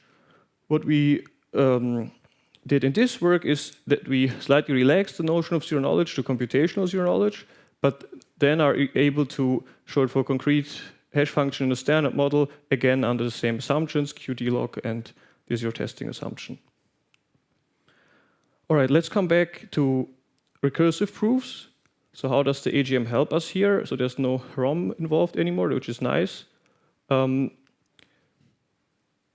So the question is, right, if we get this proof pi2 in the AGM, we would then be able to extract the witness for the statement x2 and this other proof pi1.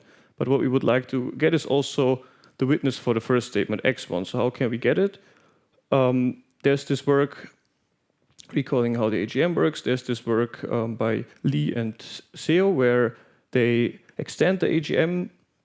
I will call it the recursive AGM for the purpose of this talk. And the extension is, think of the group maybe being an elliptic curve group. So group elements consist of two field elements. And what we now do is, we're not satisfied with just getting this representation vector C, but if any pair of field elements in this vector again lies on the elliptic curve, so it's another group element, then the adversary also has to explain this element recursively. And so on. So with this, we at least get a way to prove something about the real protocol in this recursive AGM. So I think it's an improvement over applying the RAM oracle model kind of twice. And finally, I also want to point out that that Lee and Seo were the first to introduce a version of the zero testing assumption, which I will be talking about next. So let's take a look at this assumption. So we have some hash function that maps into some finite field. Well, first motivated using some simplification, where I just consider a problem of you want to find some non-zero polynomial of bounded degree d, such that when you evaluate the hash function on this polynomial, it should be hard to find such a polynomial that this gives you a root of f.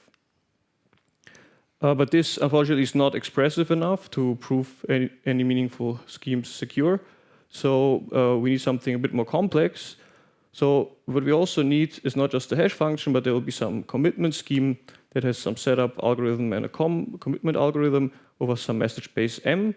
And then we define this decoding function D that essentially we think of the message space as being somehow, so there's some interpretation of messages as polynomials.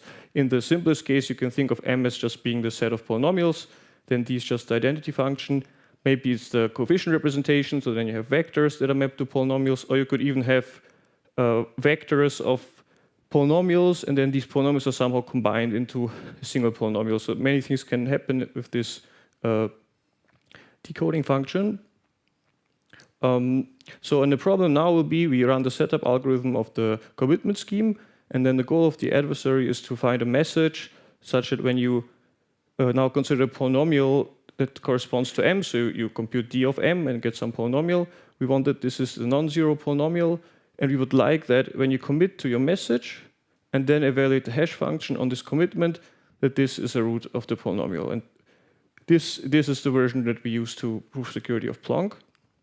Let's maybe do two things. First, just for some intuition, why is there a commitment scheme? So in these PRP-based snarks that use Fiat-Shamir transform, essentially what you're hashing, right, is a concatenation of some commitments.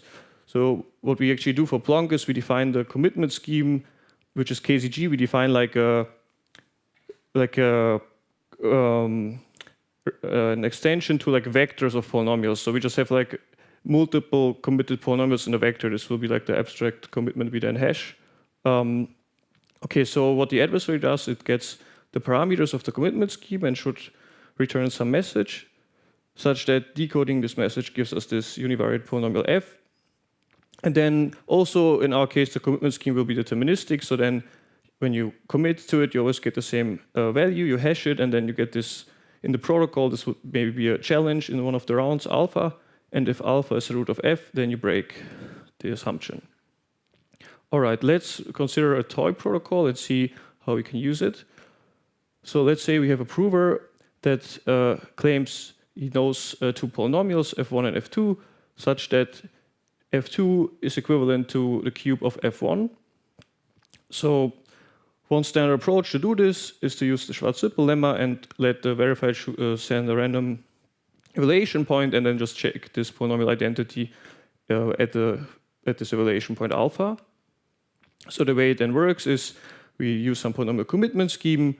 We commit to our two polynomials as the first message. Then we receive back this evaluation challenge alpha.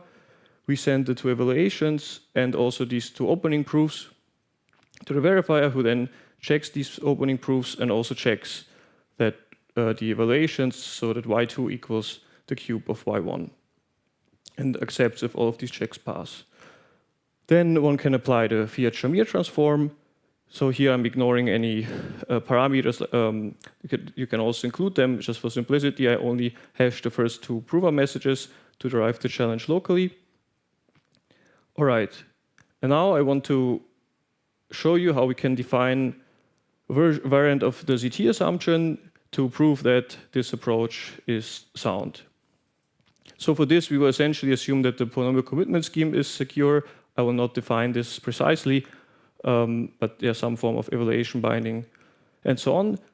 So the claim will be if we define this function d that takes two polynomials as input and defines a new polynomial as f2 minus f1 cube, then if we get an like successful malicious prover, which essentially produces a proof where the two polynomials it committed to don't satisfy this identity, then what we can do, we can now define a reduction that's trying to break this ZT assumption. It defines the message, so it gets the parameters, it gives them to the adversary, and then it defines its message as just these two polynomials.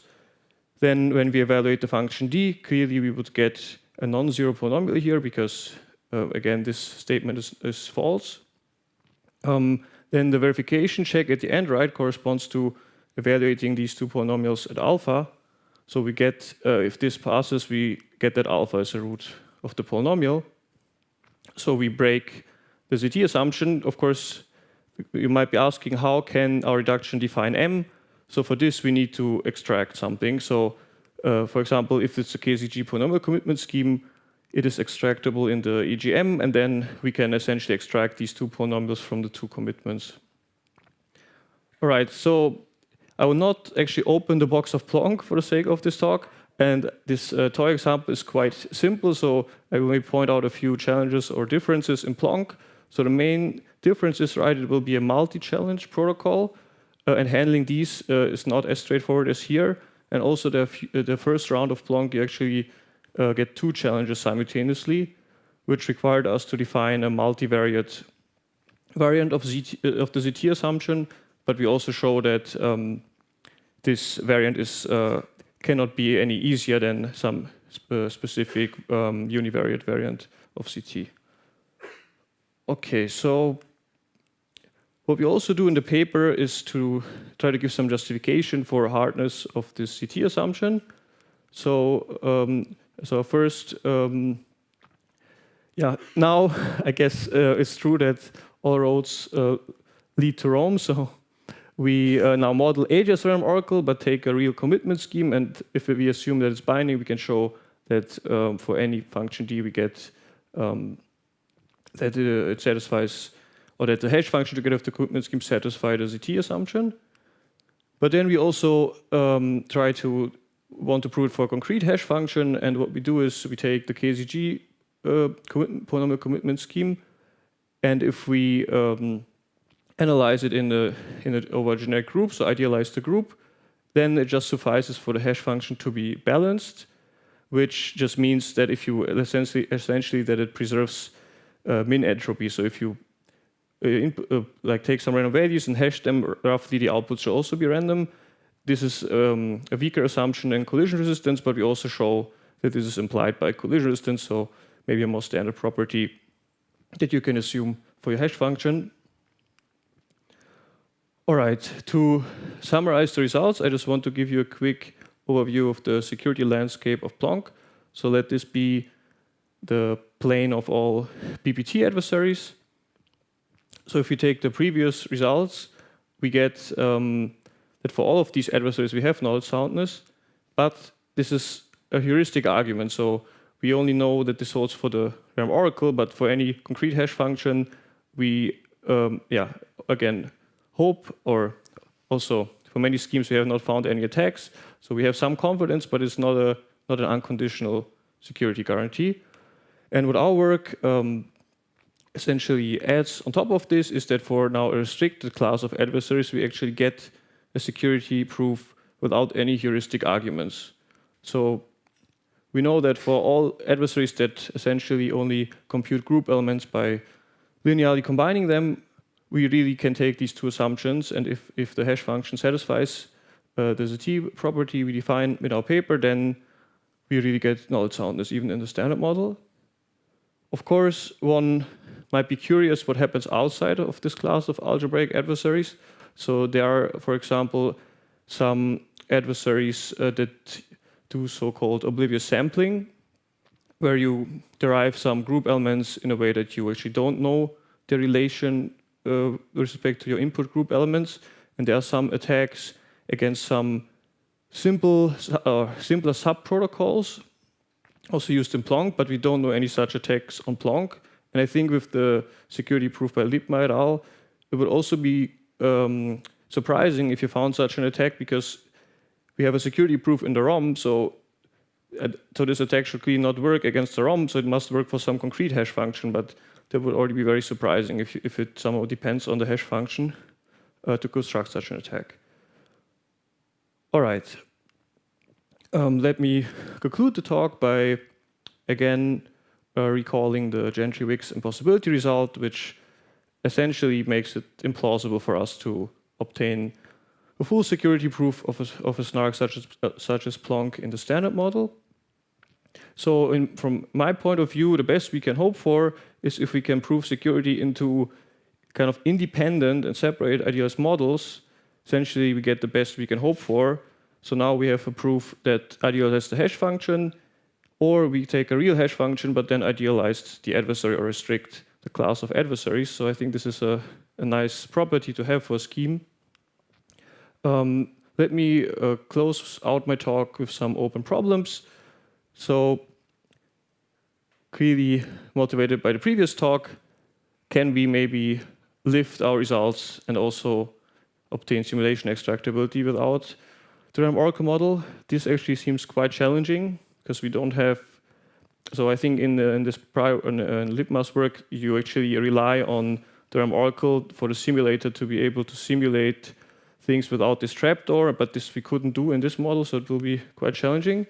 Another thing, of course, is can we actually instantiate a hash function, like find a commitment scheme and a hash function and instantiate this property, this CT property in a standard model. Also, we need some more crypt analysis for hash functions that are being used, because we also show that the CT property we define, if you can break it, then you can also forge proofs potentially on Plonk for like Plonk. So it would be interesting what happens when you plug in, I don't know, SHA-3 or Poseidon into Plonk, and what happens with the again the functions that we define in our paper. And finally, since one motivation was recursive proofs, I think that the recursive AGM stands on, or like at least it gives you a full proof. But the question is, how strong is this model? Too strong? So it would be nice to study this recursive AGM and scrutinize it. All right, that's it.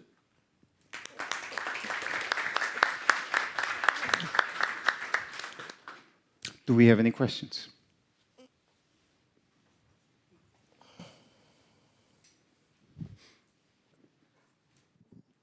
Hi. I have a question about this problem of instantiated, this zero testing. So, like, because you were saying it's a sort of correlation intractability property. So why can't we use, for instance, functions that are already correlation intractable for all sparse relations? So actually, it's not directly, how to say it, like there is actually a way to cast this as a form of correlation intractability. And we show actually in the paper that you can instantiate it using correlation intractability. The problem is that then this commitment scheme needs to be a correlation intractable hash function. So it doesn't work for KZG, right? And the problem is these correlation intractable hash functions, we want these, right, additive homomorphic properties from the commitment scheme or some other special properties, right? And it seems like these correlation intractable hash functions don't have them. So I think it's still a big challenge to take a commitment scheme that's useful for building a snark and then actually focus on this outer layer, the hash function that's evaluated when you do the Fiat-Shamir, and try to find something there that, like one problem also maybe to say it in correlation intractability, you need these sparse relations, and right when you have these compressing commitments to these polynomials, there's a few problems there. It's not straightforward. Thank you. Okay.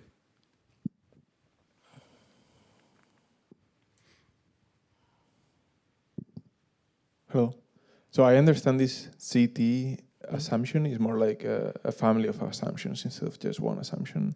Yes, so it will be a concrete function D that you have to specify how it maps the method space to polynomials. And in our case, it really depends on Planck. It's quite a specific structure we get. Right. So my question is, let's imagine you have Planck running in production and you've proven this assumption. So let me rephrase the question. So you've proved this assumption for KZG plus this unbalanced property of the hash? Yeah, or think of it as collision resistance maybe. Does your proof extend to any or to many different versions of this CT assumption? Yes, so in these two proofs, again, we use some idealized model. So I think that's a bit of the caveat with these results, but we prove it for any D. Okay, and does your proof rely on the fact that you're hashing, you represent points with two coordinates? Well, what if you only represent points with one coordinate and one bit of the other coordinate? I mean, right, so these group elements, like you can still interpret this, so then you would probably change this recursive AGM and like you might even then consider each single entry. I don't know, I guess it's a good question, like how one would define it, because you just need a single bit, which you don't have, so you don't necessarily have single bits in the representation. But I guess you could just try both bits maybe and say, if any field element of either of these two bits gives me something on the curve, yeah. Okay, thanks.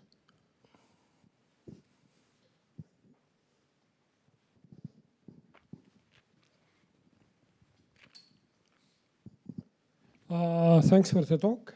So can you explain a bit how much this your result actually depends on the Planck, and what properties of Planck do you need for it to work, and how much is it generalizable? Yeah, so I think one thing I forgot to mention is that the security proofs becomes quite modular in the sense that we really focus on each round, which is kind of nice. We essentially kind of define a different function D for each challenge round. It's still overall will just be single function D, right? Because these rounds take different inputs to the hash function, so you essentially can do a domain separation when you define the D. And these Ds really depend on Planck. Like, let me try to recall, because these functions are very long, if I can give you an example of this.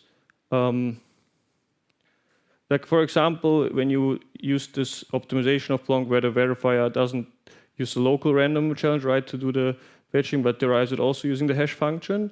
For this, we essentially can define a function D which has a root. This polynomial that gets out of there has a root exactly when the batching essentially, right? So you want to verify two things, and then you use a random challenge, right? And let's say one of these doesn't hold, then there's some probability that the prover is lucky with the challenge and the batching proof still verifies. And there's like a corresponding function D you can define that essentially if the prover can find such a such a transcript that gives you. I mean, actually, the proof is not finding, or the ZT adversary is not trying to find the transcript. It tries to find the polynomials that are then committed to a transcript. Yeah, when you find this, you can then fool a verifier. Yeah. But yeah, it gets more complex, especially with the permutation argument. That's probably the hardest part of the proof. So if you take another SNOC, then you have to basically redo it, or? Yes. So I hope to essentially extend this to maybe get some more general result for some. We try to identify some properties of Planck that we needed essentially for the proof, and then maybe have some more general statement about class of, I don't know, PLP-based protocols. What about GKR?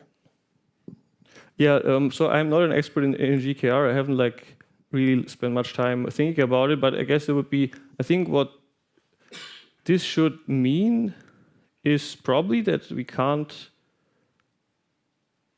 I don't know, I think my intuition is, so I think also another thing I forgot to stress is that the attack on GKR is algebraic, so we kind of protect against it. So it seems like now to break Planck, at least with an algebraic adversary, you would really have to break these functions D that we define for the hash function. So yeah, my intuition is for GKR, you probably just can't get a security proof under this assumption. There must be some problem, but it's interesting. I just haven't had the time. I would actually like to look into it, open the full GKR protocol and see what happens when you try to apply this assumption there. Okay, so as a concluding remark, I must say, so this is a very interesting work, and please confirm. So to have confidence in the zero testing assumption, we need to have confidence in the zero testing assumption as applicable to a triple D commitment scheme hash function. Is that correct? Can you say it again? Yes, so the zero testing assumption is an assumption about triple hash commitment D. Yeah. Is that correct? Yes, so for Planck, I like to kind of just talk of it as a property of the hash function, just because I'm assuming I'm instantiating with KZG, so KZG is kind of fixed. But in a general case, you really have a pair. It could be any commitment scheme and any hash function, and then it's a property of their composition. Right, so I guess in order to say have confidence of this, we should find a broad class of Ds and a com and a hash that seem reasonable and popular for which this might hold. Conversely, to see if this, to sanity check this and see if there are impossibilities and such, one could say, here's a commitment scheme for which no hash function is going to make it work for certain interesting classes of D, or here's a hash function for which no commitment scheme. Yeah, so if anybody has ideas on this, yeah, I think but this is a very interesting work. A lot of space to be explored. I didn't have time. All these things are interesting, but it's just too much for one person, so please take a look. Yeah, let's name the speaker again.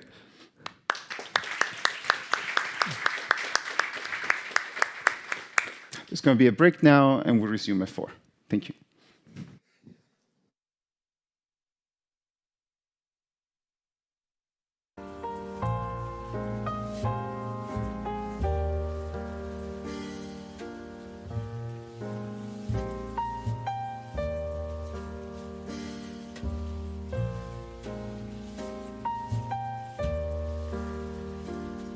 We'll stop at 5.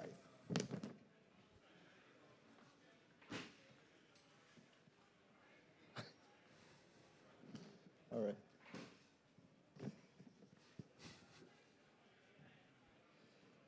Hi, everybody. Let's start this session. The first paper is going to be presented by Daniele Cozzo. The title, Batch Pack and Proof, More Efficient Verifiable Computation for CKKS. Please. Thanks. So I'm going to talk about some work on making verifiable computation for FHE more practical. Let's start with the context. So I'm pretty sure almost everybody has heard of fully homomorphic encryption, FHE. It's a great technology that allows outsourcing computations in a privacy-preserving manner, because allows the client who doesn't have, I don't know, the resources to run a computation or doesn't have the code to outsource it to a cloud, a specialized cloud. So it encrypts the input data, sends them to the cloud does the computation, and sends the encrypted result to the client that decrypts and learns the output of the computation. So it's really, really great. It's a great technology. I don't have to explain why this is so great. But it works in a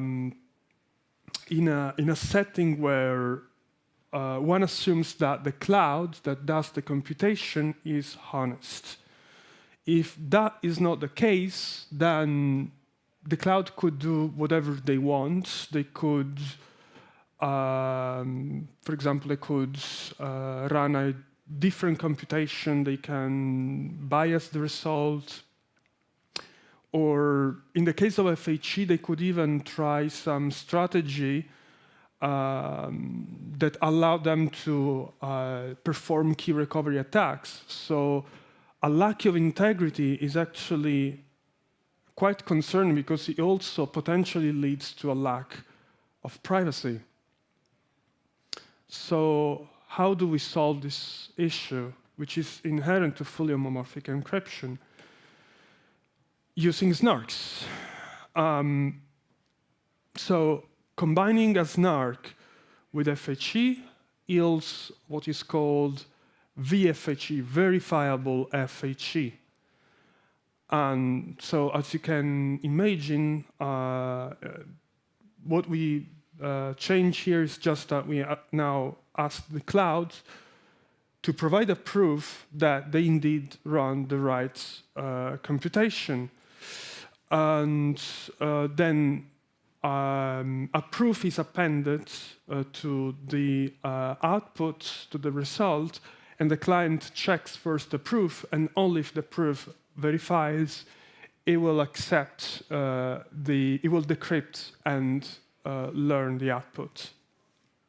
So VFHE is, I would call it the gold standard for secure outsourcing, because it can achieve privacy, integrity, and thanks to the succinctness property of the snark, we can also efficiently verify a proof. So we are potentially able to outsource any computation and verify it on our local machines. It's a very powerful tool. So you would ask, can we have it? It's great, but can we have it in practice? So answer is having a verifiable FHE scheme in practice is really hard. And this is due to a number of reasons.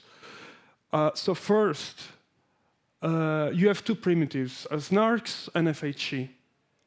And they work in completely different worlds with different parameters. Snarks, as you know, well, typically they work with large prime fields. They perform well when they process arithmetic circuits.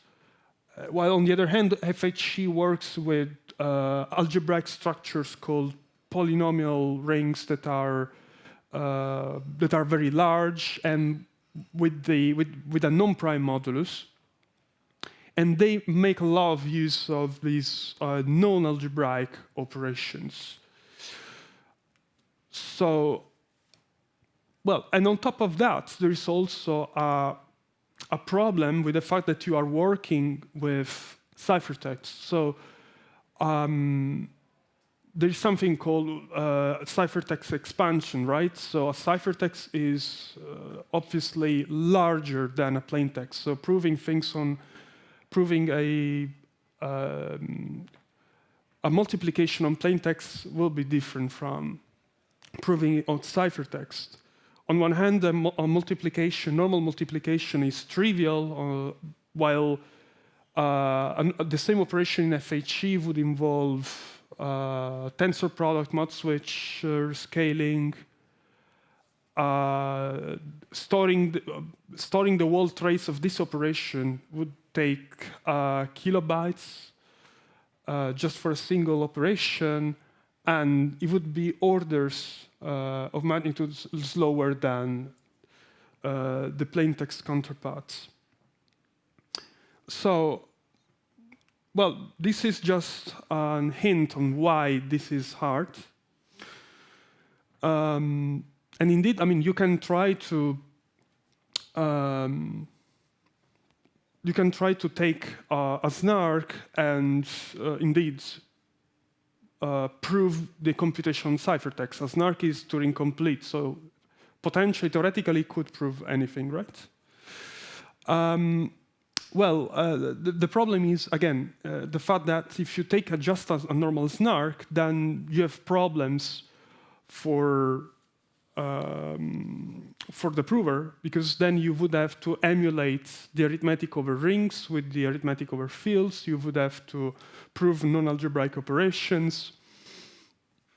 So overall, this would result in a proving time and a trace memory that are simply prohibitive. Well, here actually I listed 3 approaches. The first one is the one I just mentioned to you. Then there is another approach which takes a different step, which is HEIOP, which is actually running a snark under the FHE. With some advantages that now you don't have to prove anything on ciphertext, so it's super efficient, but it has some, as you can see, some problems that are inherent to the approach. Since, I don't know, the verification requires decrypting, it cannot be publicly verifiable, at least in the usual sense, and it's also weak to verification oracle attacks, so it's quite dangerous to use it.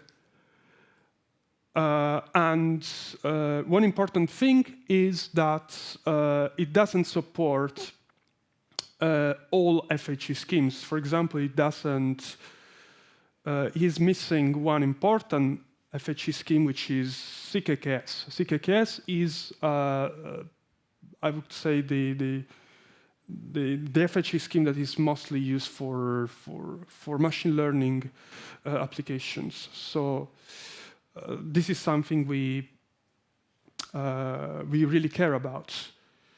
And then there is a third approach that is in our paper, appeared, I mean, it's one of my papers in last year, Crypto 25, where we actually designed snarks to work for FHE. And so that we now have, we don't have to do any emulation, we can work natively over rings, and we were able to prove most of FHE operations. And most importantly, we were also able to get ZKProof. So I'll start from that paper, and the most important part of that paper is a blueprint. A blueprint for designing practical VFHE schemes. And it's a sort of recipe. And it starts with an FHE scheme that for us will be ZKProof. It makes it proof-friendly, something I'm going to explain later. Then there is an arithmetization, which is a way to translate proof-friendly ZKProof operations into something the snark understands. That in our case is relations over rings, and crucially, in CCC 25, we found that we only need two relations to express any FHE operation, namely arithmetic checks and range checks.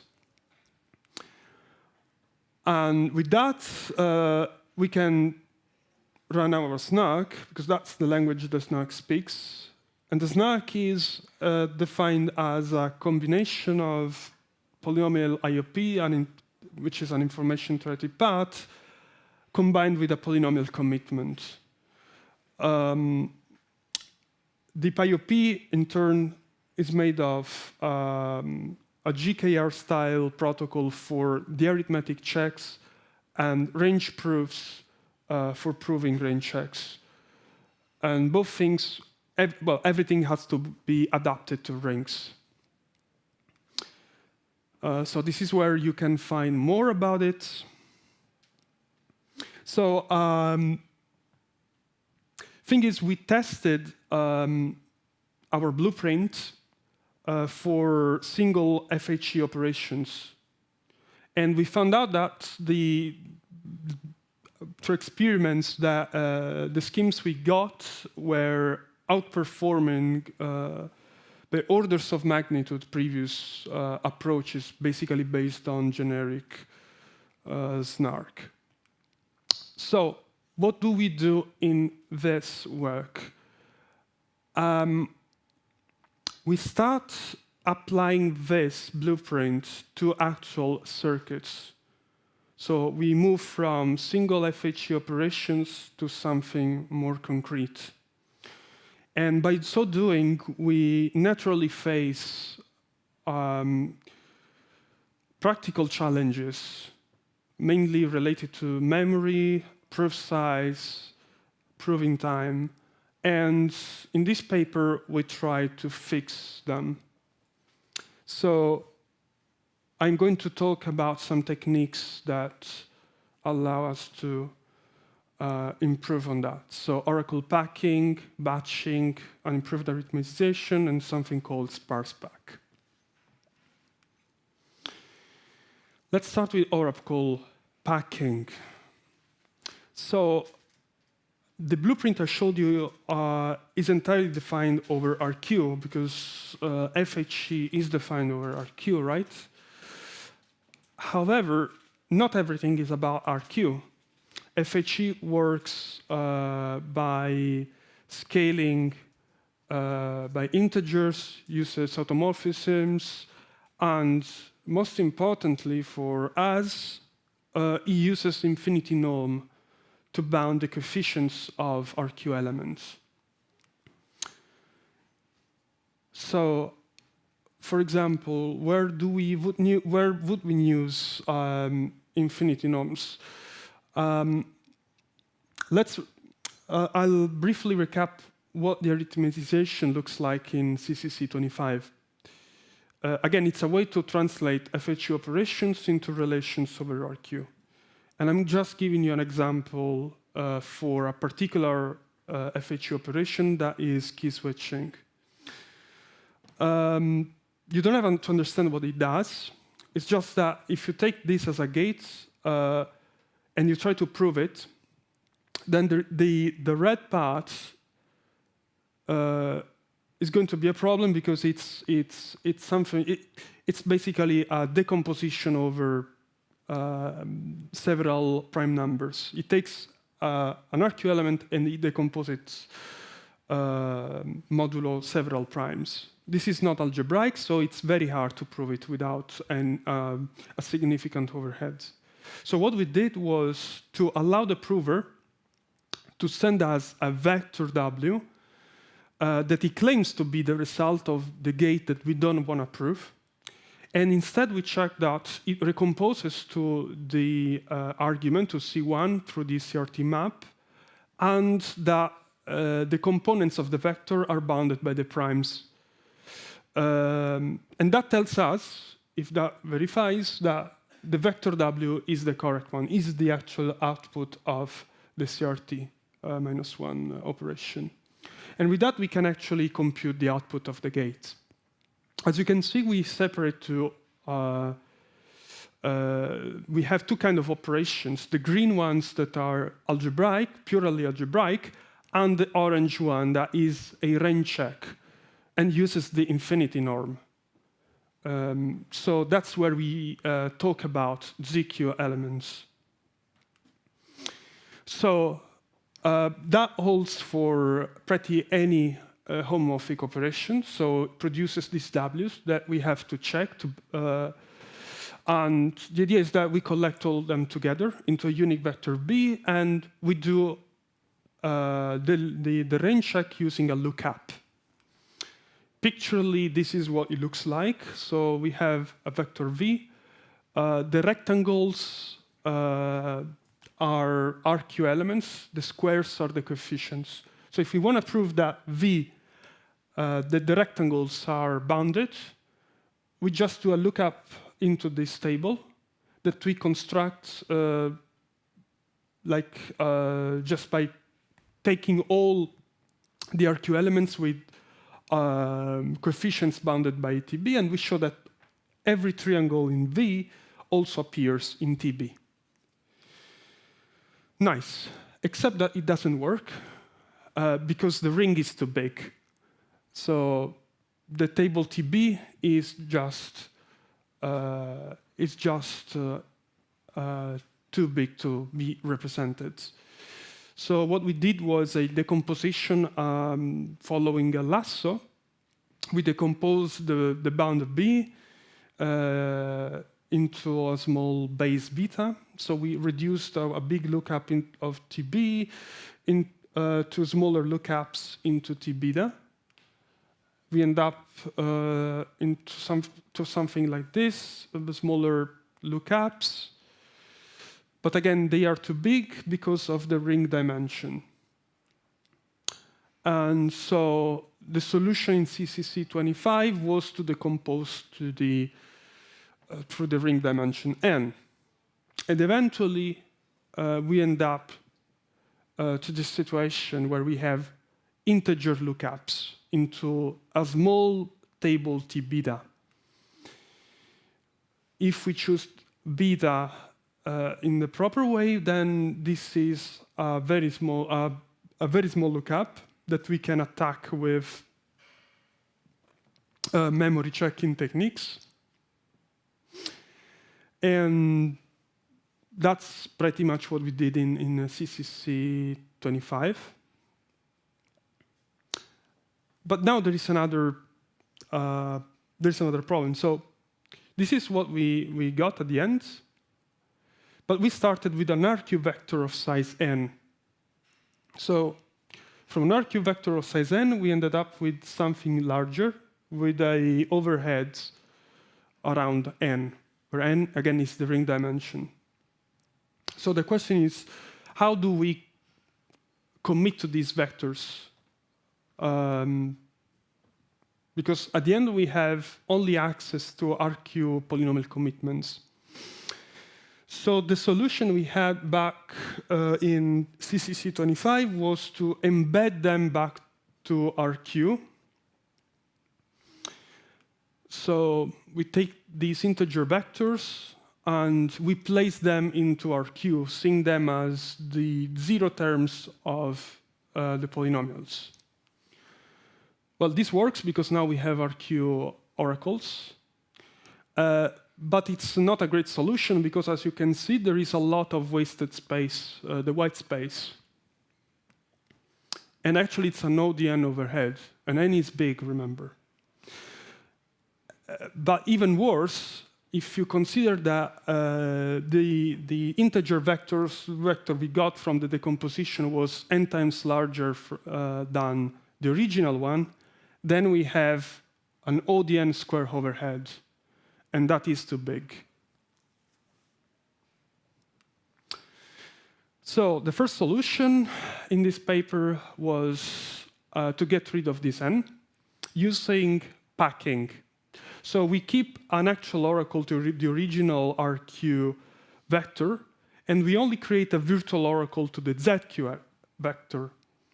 And then we link them together via a technique called packing and unpacking. in pictures, this is what happens. So we create an actual oracle to V and a virtual ZQ oracle to the big vector. So the range proof accesses and queries the virtual oracle. The rest of the protocol queries the RQ oracle, where it is defined. And the RQ oracle answers the range proof through the packing and unpacking technique. So basically, we don't have to commit to the big ZQ oracle.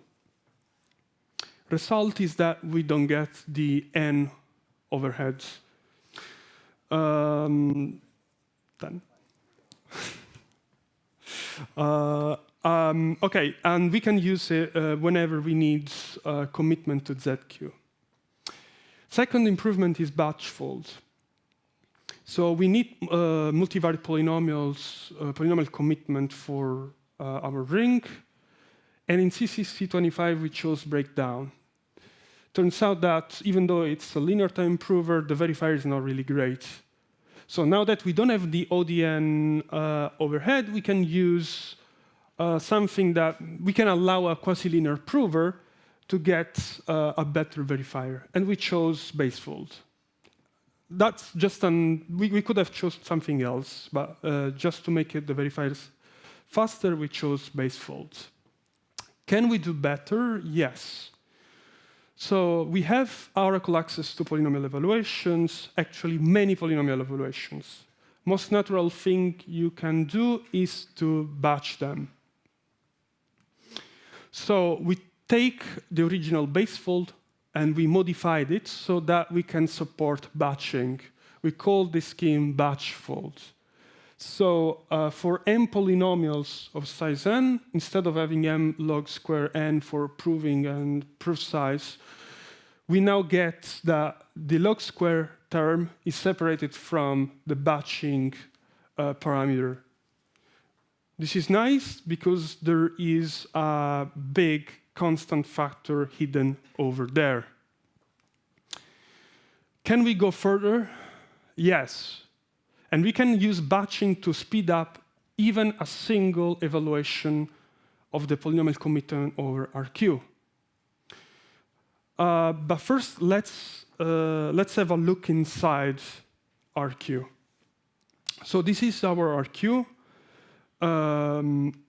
that splits through RNS and another round of CRT into a product of smaller extension fields. So for concrete efficiency, we would have chosen d equal to 1, but this is not great for our proof system because these are not that big. Then we chose d equal to 4 so that we can get both fast arithmetic using incomplete NTT and also get soundness. So this is how what our ring looks like. Now, the way that our polynomial commitment is designed is that it splits according to the ring splitting. And so, for each prime, these evaluations over the isomorphic components of the ring can be seen as multiple polynomial evaluations. So we can batch them using the isomorphism. And that's great, because then we can speed up a single polynomial evaluation. So if n is the ring dimension, L the number of RNS components, then we get that instead of having n, L, m log square n, we again separate the square factor from the dimension of the ring n and the batching factor m. And again, the heavy part lies over there. So this is the comparison with normal basefold, and we get that a single evaluation is even 3 times faster, and the proofs almost 10 times shorter.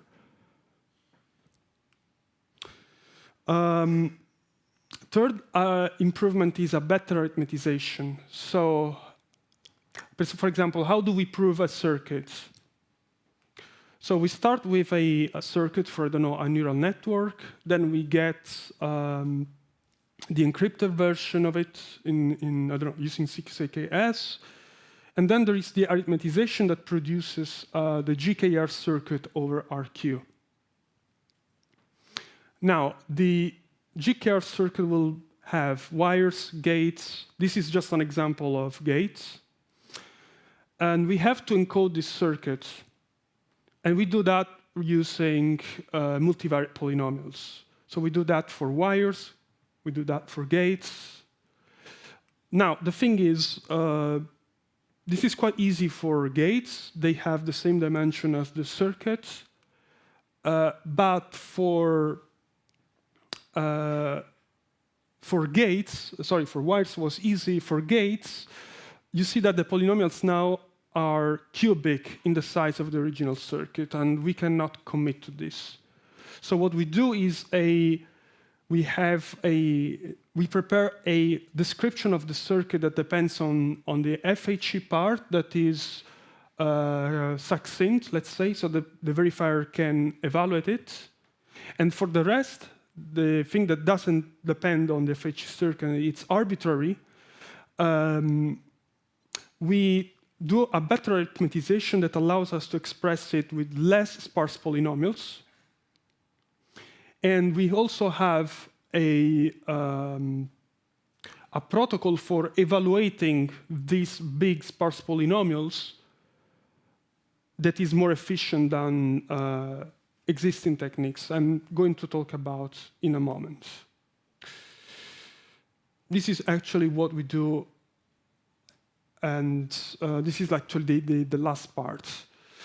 And it's the circuit preprocessing. So the part of the circuit that doesn't depend on FHE, it's something that the verifier has to commit to and possibly delegate the evaluation to the prover.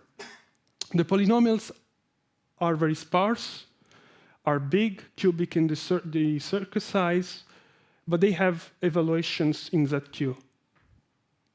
So that's where we can use our packing technique, and we use also batching, and we get a new protocol for evaluating sparse polynomials. And we outperform other techniques that were not suitable for our ring. So for the results, we consider as an example, we consider a small neural network circuit, so just 3 layers, 3 inputs to outputs, and we approximate the activation function with the square function, and we consider different configurations of the neural network. So as you can see, the sparse representation of the circuits is big, around cubic in the dense polynomial size. And when we go to, and then we tested our sparse back for evaluating the polynomials that encode the circuits. And we got an improvement over Spark that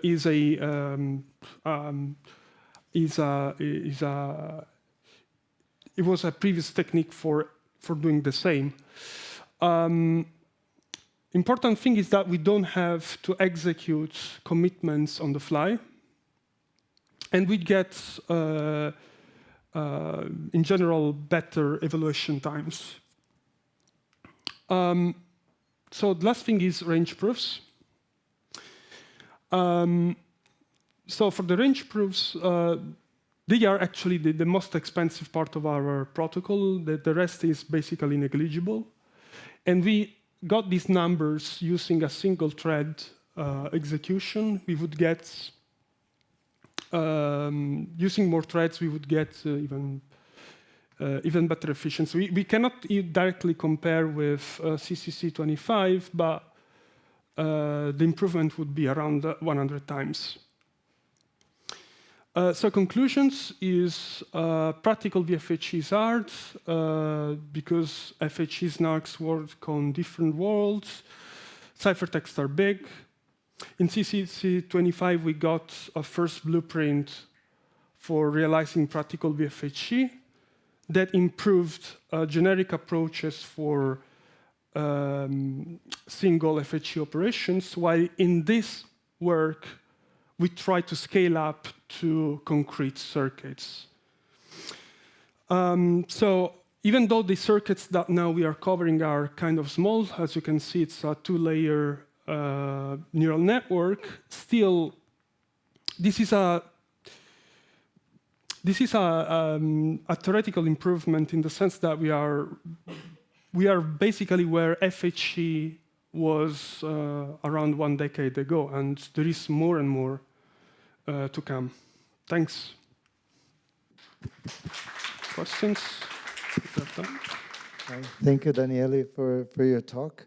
I think we're running slightly behind the schedule, so let's proceed to the next speaker.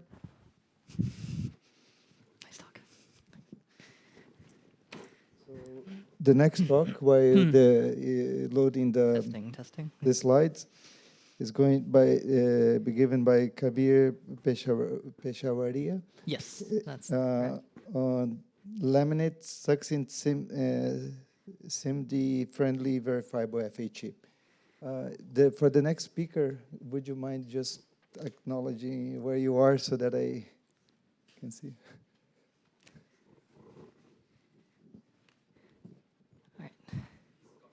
Okay, thank you. I'm good to start? Go ahead. Okay, thanks everyone for coming. I'm really excited to talk about this work, which is a different way to try and get verifiable FHE, which has very different trade-offs as we're going to talk about. This is joint work with wonderful collaborators, Thomas Liu, Ben Fish, and Eran Tromer. So let's start with the motivation. So suppose that you wanted to outsource a sensitive computational task, in this case, analyze my DNA and recommend some preventative treatment. This is sensitive. The cloud might not respect your privacy. You might tell your insurance company that this person needs a higher premium because they have some pre-existing condition. So that's a problem. Another issue which comes up in outsourcing computation is the server might be unreliable. They might be incentivized to lie to you, in this case, telling you need expensive medication when you don't actually. Fortunately, we have solutions to both these things in cryptography. So the first one, solving privacy, we can do with fully homomorphic encryption. And the purpose of this slide is to remind you what this is and also to get you used to the notation I'm going to use here. We have an input. We can encrypt the input. And then there's a way to do computation on encrypted data to get an encrypted output, which we can decrypt. And this symbol here means the diagram commutes, which means that however you go from input to output, you're going to get the same result. And this dashed line shows what the cloud is actually going to see. So the takeaway is the server is only going to see ciphertext. They're not going to learn anything, but they're able to compute any arithmetic circuit they want to. We can also solve integrity with snarks. Hopefully I don't need to define a snark to this audience, but we need completeness, soundness, and very importantly, we need succinctness. The whole point of these delegation schemes is that the client should gain something. It should be easier to verify the proof than to do the computation by themselves. So the question is, how do we get both, right? How do we solve for integrity and privacy?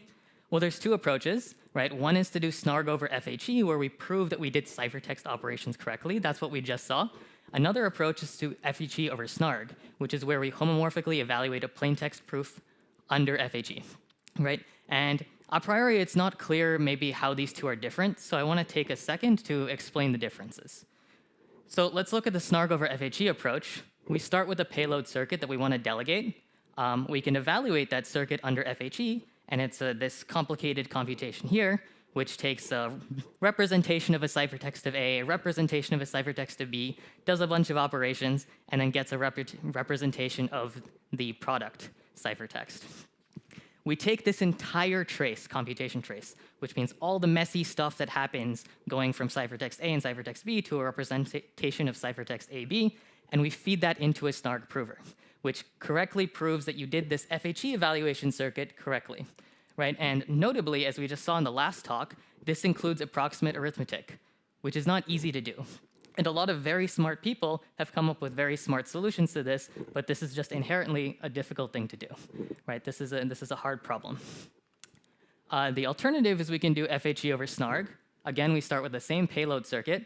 We evaluate it under FHE, and then we take the encrypted trace of the payload circuit and give that to the SNARG prover instead, which means that we don't care about the messy in-between states between gates, right? We care about the ciphertext of A, the ciphertext of B, and the ciphertext of AB. I don't care what you did in between. The SNARG prover doesn't care what you did in between, right? So this becomes a lot easier to do because, theoretically, we can find a good SNARG prover under FHE, and we're not limited by how complicated the payload computation is and whether it's doing a lot of multiplications and stuff, which are hard to arithmetize.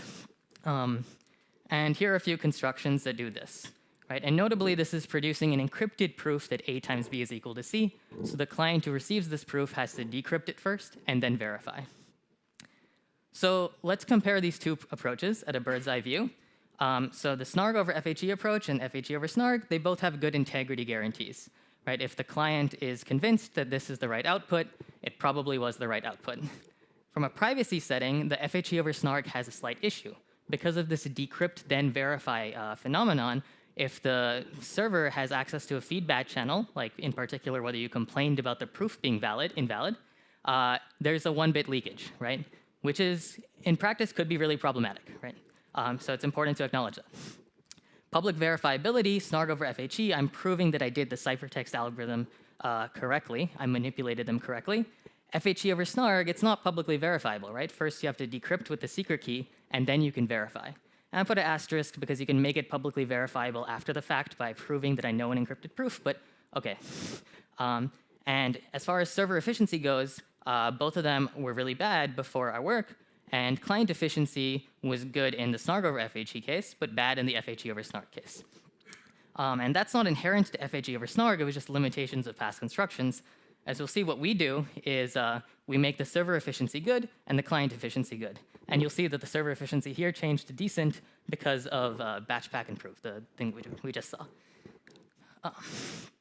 Great, so what's our contribution? We give a compiler that adds integrity to any BGV or BFE-based delegation scheme.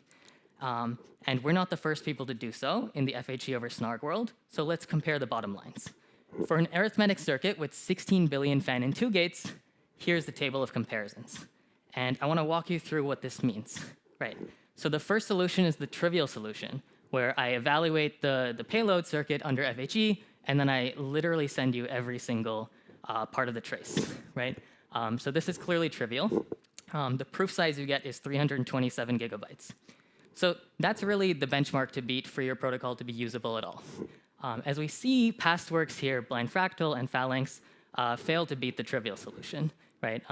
Not only are their server overheads very, very large, but the proof size is also much larger than just writing down the entire trace of the circuit. So something strange happened there. And in Laminate, we can see that we get a server overhead that's somewhere in the order of 5x to 67x, just FHE without integrity. And our proof size is 13 megabytes. Okay, and this range depends on the topology of the payload circuit. So just a quick teaser about the name Laminate. It's supposed to indicate like a thin layer added on top of payload computation to ensure its integrity. So this is like the picture you should have in mind with why we named our scheme that. So, OK, what are the issues of prior work in the FHE over SNARG space? Well, they missed some very important end-to-end server costs. In particular, like they hard-coded the field of the SNARG, which can give you high witness reduction costs because the SNARG prover now needs to do expensive non-native arithmetic, which is even worse in FHE than it is in the plain text world. The second is that they do these NTT-based polynomial commitments under FHE, and NTTs are very inefficient under FHE, right? You have an n-squared depth1 algorithm, or you have an n log n operation, but log n depth algorithm. For the experts in the room, hopefully you know what I'm referring to. But it leads to very bad server overhead. And then finally, their proofs are not even succinct, right? Like the client of the previous schemes are not gaining anything from delegating.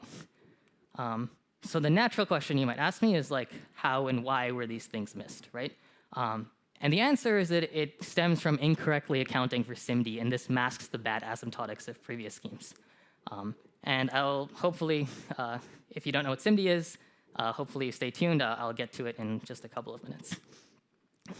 So here's the talk outline. I'm going to overview our construction, and then I'll tell you about the evaluation of it and conclude and what the future directions are. Great. So our goal is to build an FHE-friendly snark prover. Right? We want to evaluate a snark prover under FHE. So I need to tell you what it means for something to be FHE-friendly. And most FHE schemes, in particular BGV, BFE, the ones we're interested in, have some noise growth consideration. When you do operations on ciphertext, the noise increases, and if the noise exceeds a threshold, then you can't decrypt. So if you're evaluating complicated circuits, you need bigger ciphertext, which means slower operations. Multiplications, in particular, add a lot of noise to your ciphertexts. So our very good first approximation of what it means for a circuit to be FHE-friendly is that it's a low multiplicative depth arithmetic circuit. So today, when I say FHE-friendly, low multiplicative depth, just macro that in your head. Cool. And so what we'll do is we'll use the GKR proof system. And this is a very simple proof system which has 3 very nice properties I'd like to highlight. The first is that there's no witness reduction. The prover works directly on the computation trace. There's no extra step. And it's field agnostic, for those of you who are familiar. The second is there are no polynomial commitments to the computation trace under FHE. And this was exploited as a bug in this Rothblum et al. Attack, how to prove false statements. But for us, it's a feature and helps us be more efficient. And then the final thing is that it admits a very conceptually simple FHE-friendly proving circuit. GKR, for those of you who are familiar, is just a bunch of sum checks. And sum check is very FHE-friendly, as we'll see. It breaks down nicely in chunks of efficient circuits that have low multiplicative depth and parallelize nicely, in a sense that we'll see. So the next few slides are inspired by Kalai's talk. I just want to give some slide credit to her. So let's quickly review what GKR is, just so we can get on the same page. Right? You have this layered arithmetic circuit. Inputs to layer I come from layer I plus 1. And we want to claim that C of the x's gives me y. So how do we do this as a first attempt? Well, I tell you that layer 0 is equal to y, and then I open up the inputs to layer 0 and say it's A and B. And you flip a coin, and you choose to spot check one of them, let's say. And then I do it again. I say the inputs to A were C and D. You check that that makes sense. You flip a coin, and you choose to spot check one of them. And you can do this all the way down until you get to a claim about the final layer, the input layer, which you, as a verifier, know. Of course, this is really, really bad and has terrible soundness error, because if I ever flip a coin and check somewhere where you didn't lie, then you can cheat me. Naturally, G, K, and R are much smarter than this, and that's not what they do. Rather than the layer claims being something about a particular wire in a layer, it's about a linear combination of the wires in that layer, or more specifically, a low-degree extension of those wire values. So it's the same high-level idea that we start with a claim about layer I, and then we invoke some sub-protocol D times to reduce to a claim about the subsequent layer. So it proceeds something like this. And the intuition for why this works, if you're unfamiliar, is basically short-simple. If one of the wires in the layer is incorrect, then most places in the low-degree extension are also incorrect. So what does this layer reduction sub-protocol look like at a high level? So it's this interactive protocol based on sum check. We start with a claim about layer I, and then we use layer I plus 1 to prove the claim about layer I, and it reduces to a claim about layer I plus 1. And notably, there's this algorithm for it from CMT12 that is quasi-linear, and it doesn't reuse work across rounds. So here's a picture to have in your mind.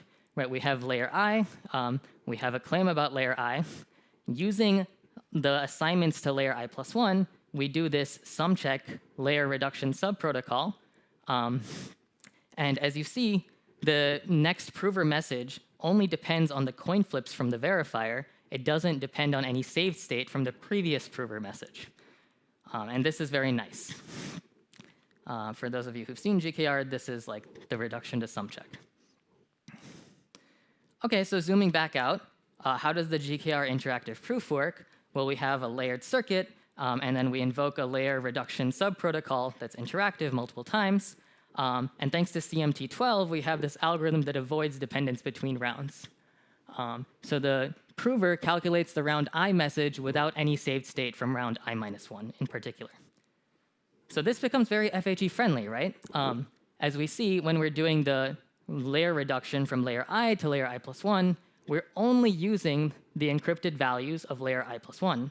Yes, we're using coin flips that are verifier challenges, but those are coming in as plain texts, right? So as far as the multiplicative depth of the FHE circuit is concerned, we're happy. Cool. So this gives us an FHE-friendly interactive GKR prover. How do we make this non-interactive? Well, we know how to make interactive proofs non-interactive. We use fiat shamir. And the quick summary of this is that instead of the verifier actually flipping a coin in an interactive way, we simulate that, and we choose a message first, and then hash that message to get a coin flip. And the soundness intuition is that you're choosing the message before you're seeing the coin flip, so everything's still OK, more or less. Right? And you wouldn't want to see the coin flips first, because that's effectively where the verifier plans to spot check you. And if you knew ahead of time where the verifier wanted to spot check you, you could make sure to be correct in those places and lie elsewhere. OK, so fiat shamir, hopefully most of you are familiar with. So what if we just took our entire GKR prover and ran it under FHE? Well, there's a big problem, right?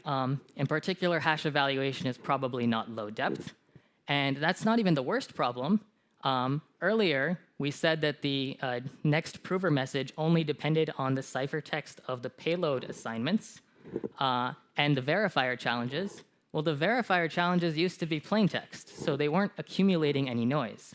But now we've introduced this big dependency chain, and the old multiplicative depth was the max depth of computing any of the prover's messages. Now the new multiplicative depth of our FHE snarg is the sum of computing all those messages plus the sum of computing all of those hash function evaluations under FHE. So that's a big problem. This non-interactive proof under FHE is not going to be very efficient. So how do we fix this? Well, the idea is instead of doing the hash function under FHE, let's take it outside of FHE, right? In particular, choosing a ciphertext which encrypts a message still in the underlying decrypted proof is like I'm choosing the message before I'm getting the coins, right? So I can hash outside of FHE the ciphertext and get some plain text coins as a result. And this technique is credited to a bunch of people. Great, so what does that look like as a big picture? Well, our first step is the server gets an encryption of the input from the client. They evaluate this payload circuit under FHE. And then they start with a layer reduction subprotocol based on sumcheck to reduce a claim about the output layer, layer 0, to a claim about the layer 1. And then so on and so forth. We reduce a claim about the second to last layer, D-1, to a claim about layer D by running multiple rounds of sumcheck.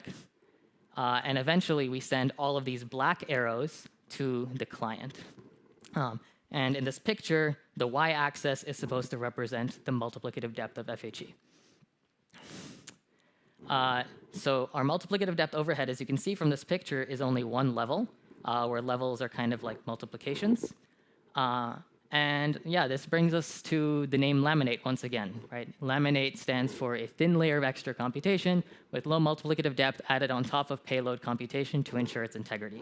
So in particular, if evaluating the payload under FHE took D levels, then let's call it K multiplicative levels. This only takes K plus 1 multiplicative levels to compute the payload and compute a proof. And the reason the multiplicative depth overhead is so low is because you're just doing a bunch of sum checks, right? And what is sum check? It's like the sum check prover is just computing sums of many terms. Each of those terms can be computed in low multiplicative depth, and then you can sum them up without any multiplications. So let's recall the issues of prior work. The first is that they had these mismatched fields. Well, GKR is field agnostic, and we directly use the wires from the payload circuit evaluation to prove. The second is they did these NTT-based PCSs under FHE. Well, GKR does not commit to the computation trace, which allows Laminate to have an efficient server. And then finally, the proofs were not even succinct in prior work. So the discussion is coming, but first, I need to go to the next part of the talk and tell you what SIMD is. So SIMD stands for same instruction, multiple data, and it's effectively these vectorized operations. And what I want you to take away from the slide is I made the SIMD addition very, very large to show you that this vectorized element-wise operation is much slower than if you did a regular addition. Right. And so an oversimplification that we had earlier is I was pretending like a ciphertext encrypts just one scalar, but in reality, a ciphertext encrypts a vector of scalars, B elements, let's say. And FHE's gate set is not just addition and multiplication, it's actually SIMD addition, SIMD multiplication, and something called rotation, which allows you to do things in between slots. And again, these are just like element-wise addition, element-wise multiplication. And as a note, you shouldn't think of B as being a small constant. It's concretely very large, like at least 16,000, let's say. So yeah, let's talk about past work once again. They seem to claim server runtime overhead of less than 2x, which would be amazing, right? But we reported very different numbers for them. And the reason is because they use an unrealistic benchmarking model, which I want to spend a slide telling you about now. This unrealistic model is the single slot mapping, right? We have a payload computation on BN regular gates, like fan-in2, and they turn it into a payload computation on BN SIMD gates, right? So if you have to do an addition like this, they turn it into a vectorized addition where you only care about the first element and they just ignore all the other elements, which is very wasteful. A more realistic mapping would be if you have a payload circuit on BN regular gates, you should get a FHE payload circuit with like n plus change SIMD gates. So here's an example of a payload circuit that has like 3B fan-in, 2 gates, but the SIMD circuit only has 3 gates. And the takeaway is that like payload computation should use all the slots. It's like critical that BGV and BFE, you're using all of the slots. It's crucial to having like an efficient payload computation in the first place, even without integrity. Okay, so when it comes to benchmarking, the payload computation should use all B available slots. But what past works are doing is they're considering payload computations that only use one of the slots and then use all the slots for proving, and then compare the ratio of doing both to just doing payload computation. And this is kind of like comparing the ratio. This is kind of like using 16,000 threads for proving and only one thread for computing the payload, which is not a fair comparison. On the other hand, laminate, we are still able to do proving with the same asymptotic complexity, but our payload circuit is now B times larger because it's using all B slots. And so the takeaway is that our GKR-based proof generation is like omega of B times, where B is like 16,000 or more, faster than prior FHE snark constructions. So some payloads, of course, cannot exploit SIMD, but we have a variant of laminate which is tailored to these special cases. And in the limit, you can imagine like an infinite number of laminate variants that optimize for different cases, different special cases of payloads. As an aside, one advantage over the snark over FHE paradigm is that that paradigm can't meaningfully optimize for these special payloads that don't use all the slots. Okay. Now I want to say a little bit about proof size issue. So because of SIMD, the proof system communication pattern without FHE is I would send you maybe in GKR just a couple of field elements every single round.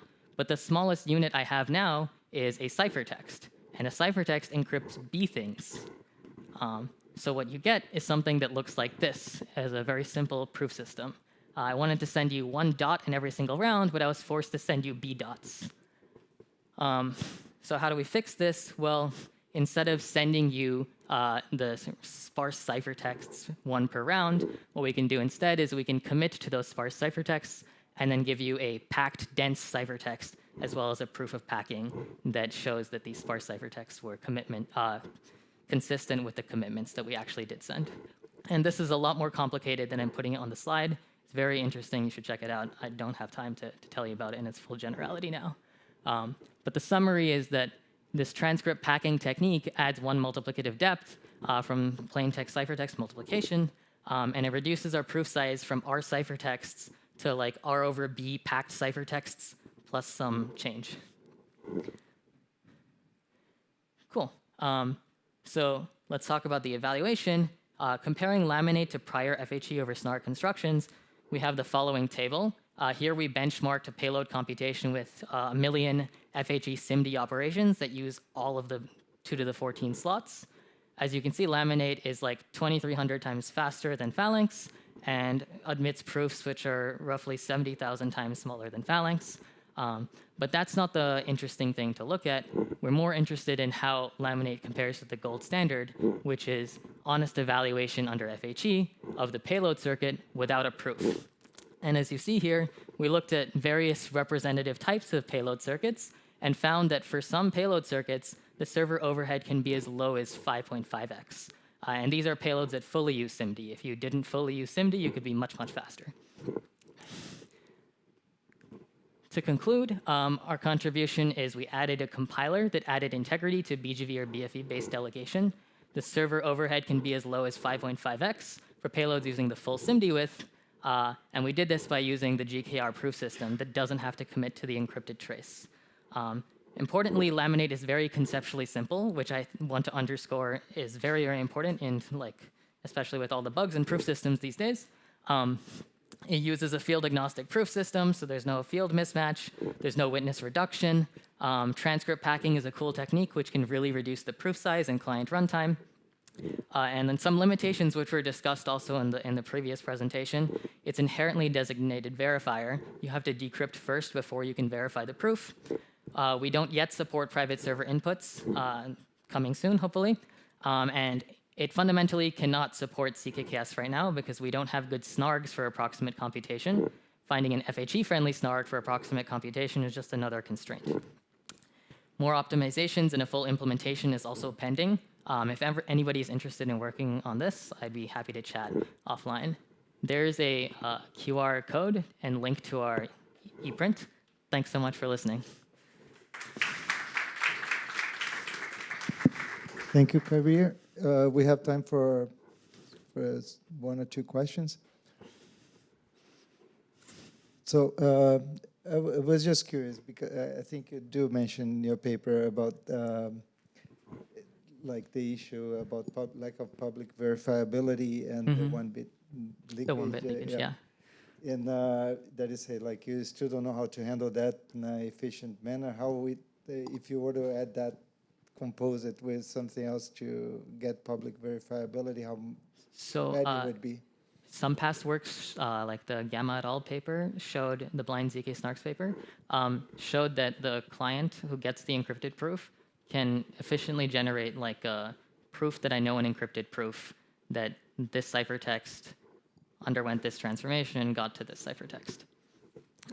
That's efficient as far as they claim. I haven't looked at it. The 1-bit leakage problem, I think, is just inherent. I'm not sure what to do there. Yeah, of course, I think snarg over FHE would be the gold standard, but that's hard. So we look at this relaxation in some sense. All right. Well, thank you for your presentation. Thank you so much. All right. So I'm actually Bharat. Oh, so you're already. Thank you for getting all set up.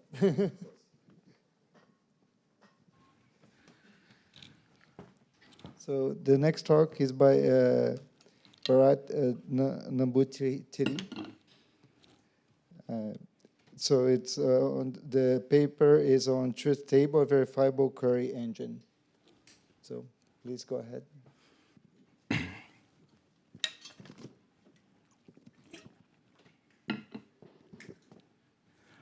So, hello everybody. My name is Bharat Nambudiri. I'm a PhD student at the University of Pennsylvania, and today I'd like to tell you about Truth Table, which is a verifiable query engine.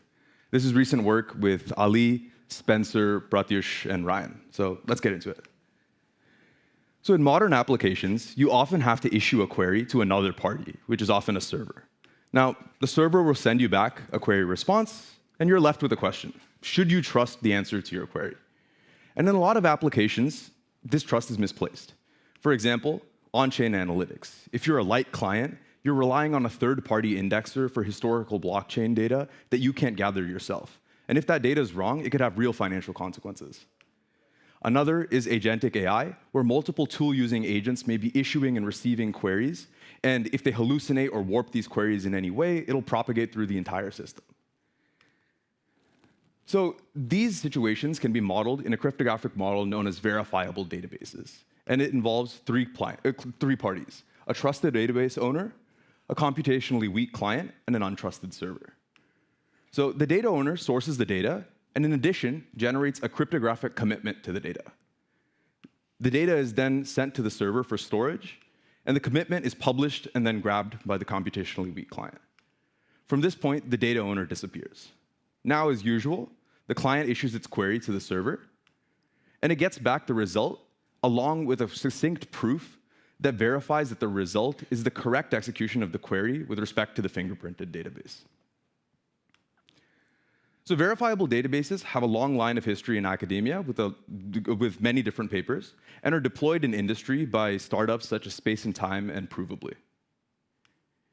But once you looked at that model, you might ask the question, why can't I just compile SQL into a snark? And this is what most systems do. They interpret an entire SQL query as one giant circuit and flatten out the entire computation into arithmetic gates. Now, this works, but it has a couple of big drawbacks. Number one, queries themselves make complex circuits, and they must be generated in advance of actually doing the proving. Two, actual different queries require fresh circuits, and different databases require fresh circuits, because different computations will require a whole different setup of gates, and instance sizes will change the circuit completely. Third, it's bottlenecked by off-the-shelf proof systems, or whatever you're using to prove your circuit. So these drawbacks beg the question, is there not a better way to actually prove queries? And we can take advantage of the actual modularity that database systems themselves use. In reality, database systems break queries into their fundamental operators in a modular fashion, and proofs should do this too. So what do I mean by databases breaking up queries? Well, they turn them into something that's known as a logical plan. So for example, we have this query here. It's a select from query that uses a join and a filter. So this query will be parsed into what's known as a logical plan, which is a graphical representation of the exact same query. Here, the underlying database tables, the users and the orders, are put at the leaf of the tree, and the nodes themselves represent the actual operators.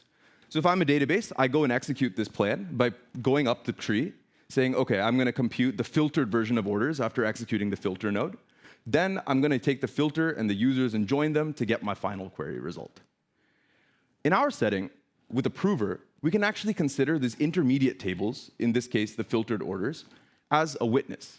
And what this witness allows us to do is break up the task of proving a query into two subtasks based on the actual nodes. One, we can prove that the filter itself is correct, that filtered orders is the correct result of filtering the orders table. And next, we can prove that if I take that filtered orders witness and join it with the users table, I get back the final query result. Now, if both of these things pass, clearly the query result must be correct. So this is the fundamental way we're going to tackle the problem. If the query result is correct, if and only if there's an assignment to the edges of the logical plan that satisfy all of the internal nodes. So I've said before that we're trying to be the guiding principle is mirroring as much of the existing database execution workflow as possible. So we'll cover that workflow a little bit now. As we just saw, a query is parsed into a logical plan. From there, the logical plan is put into a query planner whose job is to optimize the logical plan and transform it into what's known as a physical plan. And a physical plan is very simple. It just outlines the specific algorithms that are needed to execute each node in the logical plan. From there, this plan is fed into a query engine along with the database to get your result. So in our system, truth table, we're gonna inherit the first two steps and grab the logical plan straight out of the parser. From there, we're going to replace the query planner with a proof planner, whose job is to take in the logical plan, again optimize it, and produce a proof plan, which specifies a specific protocol for each node proof. From there, the proof plan is passed to a proof engine, which gets the database as well as the commitment and outputs a proof. Now, this process has a couple of key benefits. Number one, it allows us to have expressive proving for arbitrary queries and databases as a result of using logical plan as our main abstraction. Number two, since we focus on a small number of these operators rather than arbitrary queries, we're able to develop efficient cryptographic protocols and can express a large subset of SQL with just a small amount of effort. 3, logical plans themselves are a well-studied abstraction in database systems and have a lot of existing robust optimization techniques that we can adopt for free. And all of these benefits together allow us to build a system that's up to 80x faster proving time than the state-of-the-art systems. So I've said before that we want to check how the correctness of logical plans, and we want to prove that. But we have to define, to prove anything, we first have to define a relation of what we're proving that captures the correctness of the operator. So here we'll start with a warm-up of how to capture the correctness of filter in a relation. So here we have a simple filter. It has names of students, and we want to filter only with students that are affiliated with the CS department. Now, we can check that this is correct with 3 specific conditions. Number 1, every row of the output table is a row of the input table. So there's no hallucinated or extra rows. Number 2, every row of the output satisfies the filter condition, in this case, department equals computer science. And finally, every row of the input table that's missing from the output table, so it got lost in the filter process, fails our filter condition. Now, this is fairly intuitive, and I'm sure all you would agree. If all 3 of these conditions pass, it must be the case that this filter is correct. And we'll define such a relation for each operator. So filter was an easy warm-up. Let's move on to the interesting case of joins. So actually, can I get a raise of hands? How many people know what an inner join is in an SQL system? OK, all right, cool. So we'll go over that real quickly then. An inner join is essentially an operation between a left table and a right table, and it combines pairs with matching key values. So in this join, the key column is what we call the department. And it's going to take every row of the left. So let's start with this row here with Ali, whose department is CS. And to look at the right table and say, OK, which rows match with CS? So here, there's 2 things on the right that match, CS cryptography and CS machine learning. So for every such matching pair, it'll have 1 row in the output that essentially concatenates the left part and the right part. So just like we saw 2 with Ali, there's 6 total of these matching pairs, which represent the 6 rows in the output. So this is an intuitive understanding of what a join is, but formally, database systems consider a join as a full cross product between the left table and the right table. So all of the pairs, not just the ones that match, and then filter to only have the matching pairs.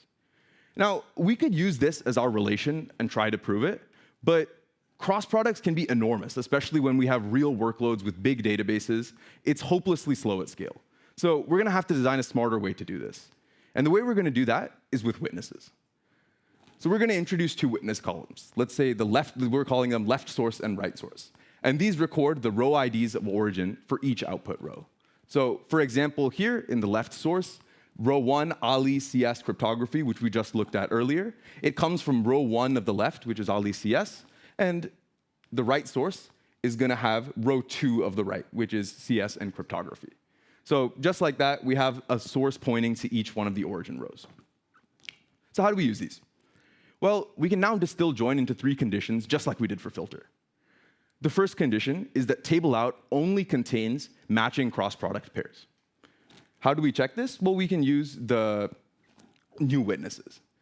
Specifically, we're going to check that each triple left source, name, and department is from the left table. So this represents the left half of the output table.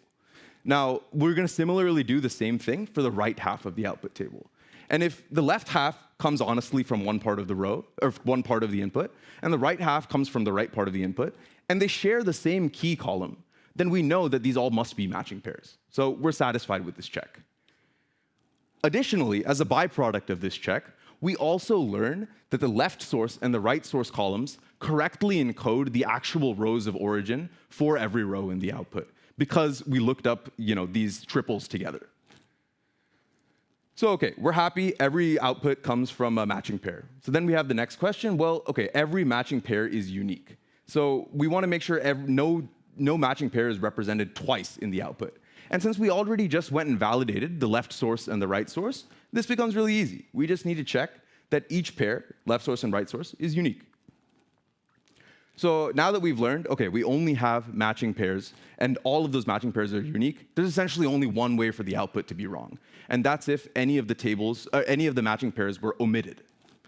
So We want to, of course, check no matching pair is omitted. And we do this by simply checking the cardinality of the table. Since we know they're all valid, we just need to know how many there are and make sure there's the right number. So we say that the number of rows in the output is equal to the total of number of matching pairs, in this case 6, which we found earlier. So this is much faster. We don't have to deal with a cross product, and we can only just deal with the tables that we have in front of us. Okay, so now we have an understanding of the goal, what we're actually trying to prove in these relations. But how do we prove them?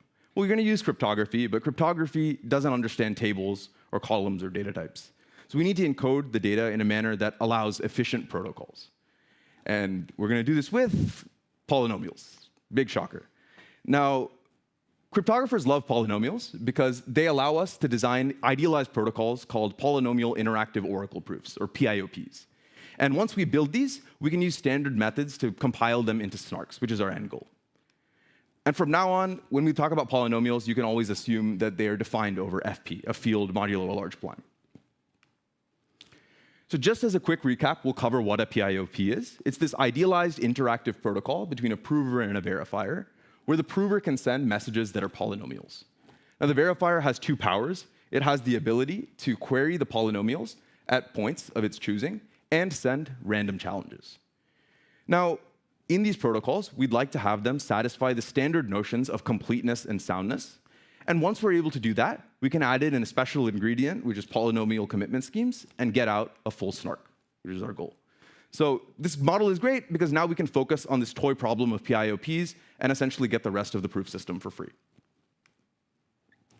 Okay, so now we know the goal, PIOPs. How do we actually use polynomials to capture tables? Well, we're going to do it pretty straightforwardly. We're going to convert each point in every table into a point into FP.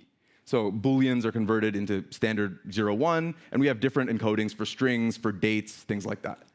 Now, from there, we'll compute a multilinear extension for every single column.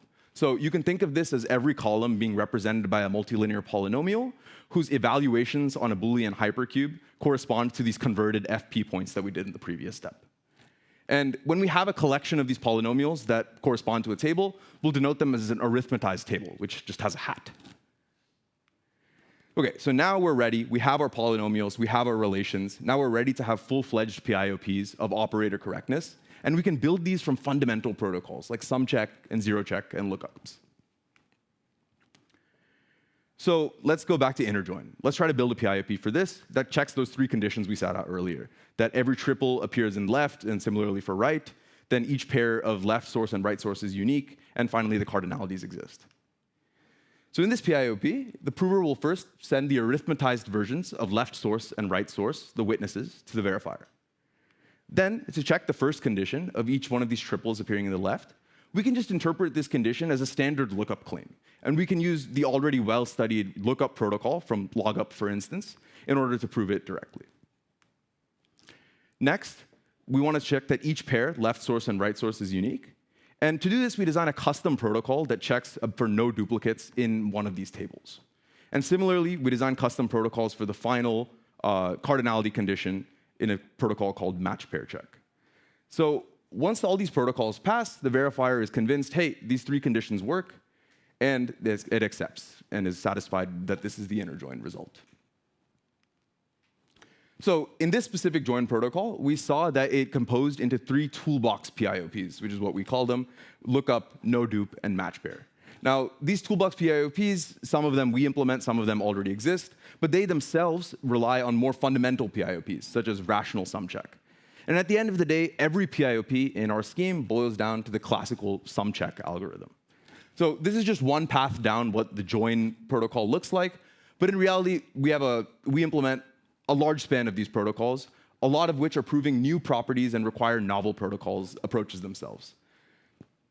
Now, this is a non-exhaustive list, but since everything boils down to sum check, it provides a really clean way to actually end up proving, batch all of the proving, which we'll talk about in a second.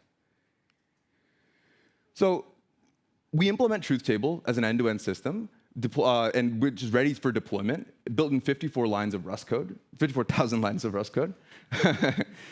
And essentially, it features the following properties. First, the parser is adopted from Apache Data Fusion. So we take the native support for their logical plans and use those directly into our system. Now, this gives us a very nice front end. And from there, we can use those logical plans to apply traditional database optimizations from the literature, as well as new proof-specific optimizations to change this logical plan and best suit it for proving. Now, once we have this optimized plan, we implement PIOPs for all of these relational operators. And by swapping in the correct PIOP for every single logical plan node, we have a full proof plan and an approach to prove the query. And once we have this mega proof plan PIOP, we introduce novel techniques for the batch compilation of these PIOPs. Now, when I talk about these novel techniques, we realized very quickly that proving these PIOPs in parallel leaves a lot of optimization opportunity on the table. And for these large, complex SumCheck or PIO-based systems, there's a lot of very applicable general things you can do.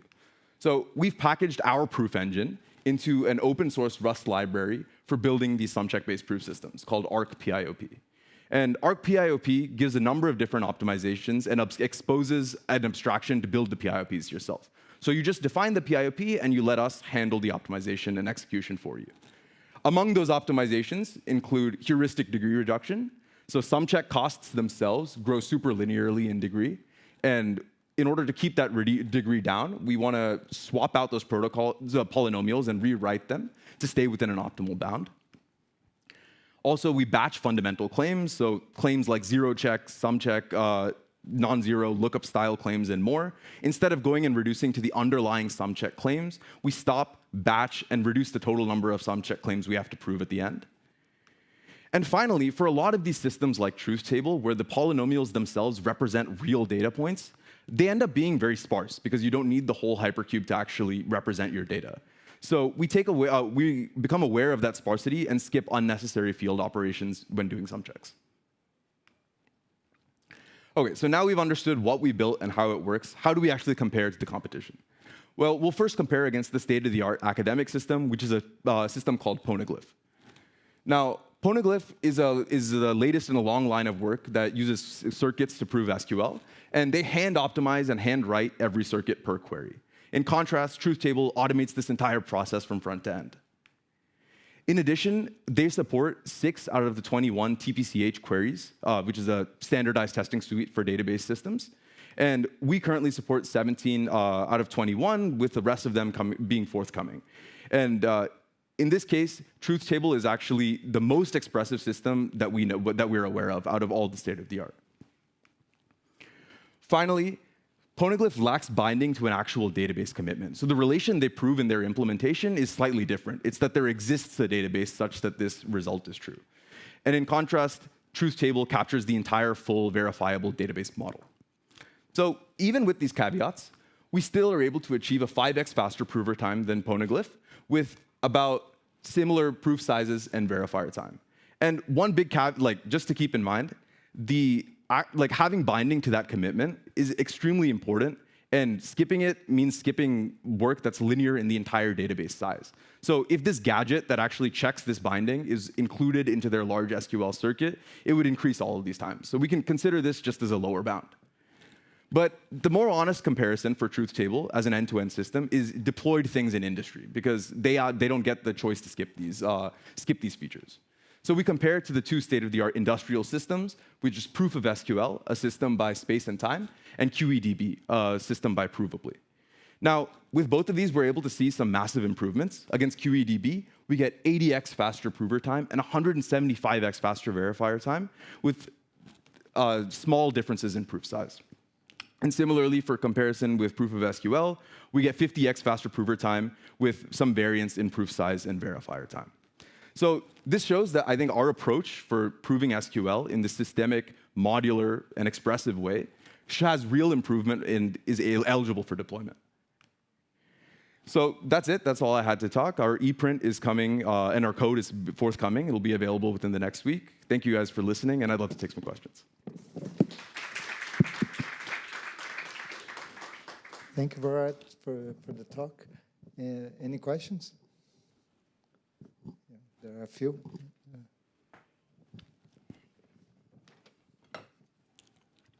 Thank you for the presentation. I was wondering, at the start you provided this this imagery of the person requesting this data from the database being very computationally low in capacity. I was wondering, to what extent would that party now be involved in like this entire pipeline that you're describing? Because you need to, as the verifier of this proof, you need to actually know what you're verifying. What's the impact of?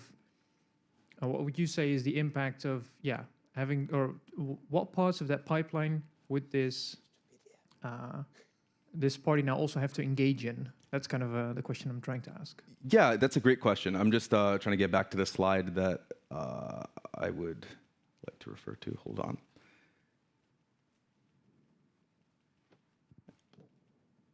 There we go. Okay. So yeah, this is the pipeline I think you're referring to, right? So what does the verifier need to do at the end of the day? They need to understand, like you said, exactly what's being proven. So how we say what's being proven is essentially getting the corresponding logical plan to what we prove.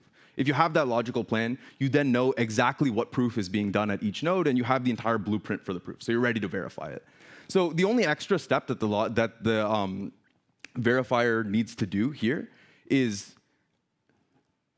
essentially, okay, so there's two ways that we get a logical plan, they create a logical plan. One way is that we just parse it deterministically from the query. And the verifier can just do that too. It doesn't take a lot of computational resources. It's just plain text to logical plan.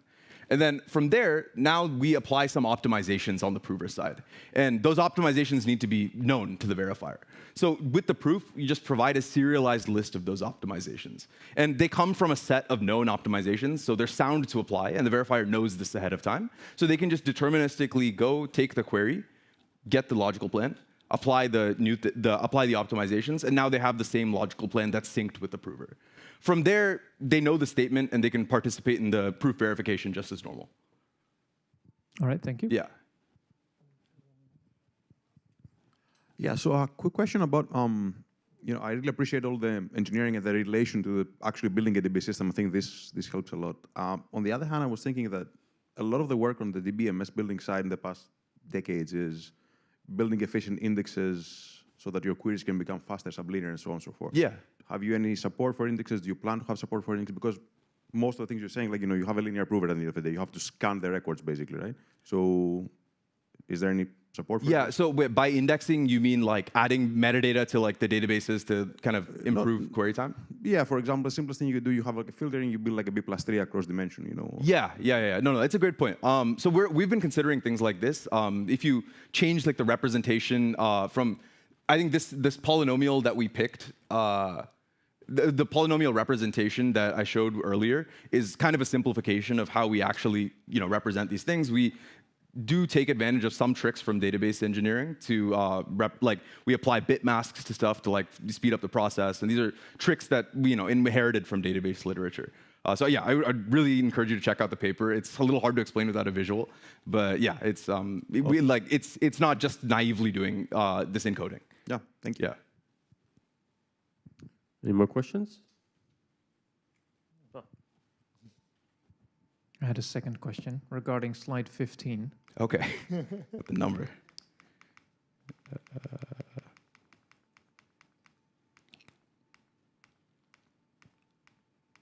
Almost there. There we go. Yeah, so a couple further, exactly. So you mentioned here that you're encoding this in some or you're not very specifying the field in which you're encoding. I was wondering, is there a very specific field, and if so, which, or are you like enabling different fields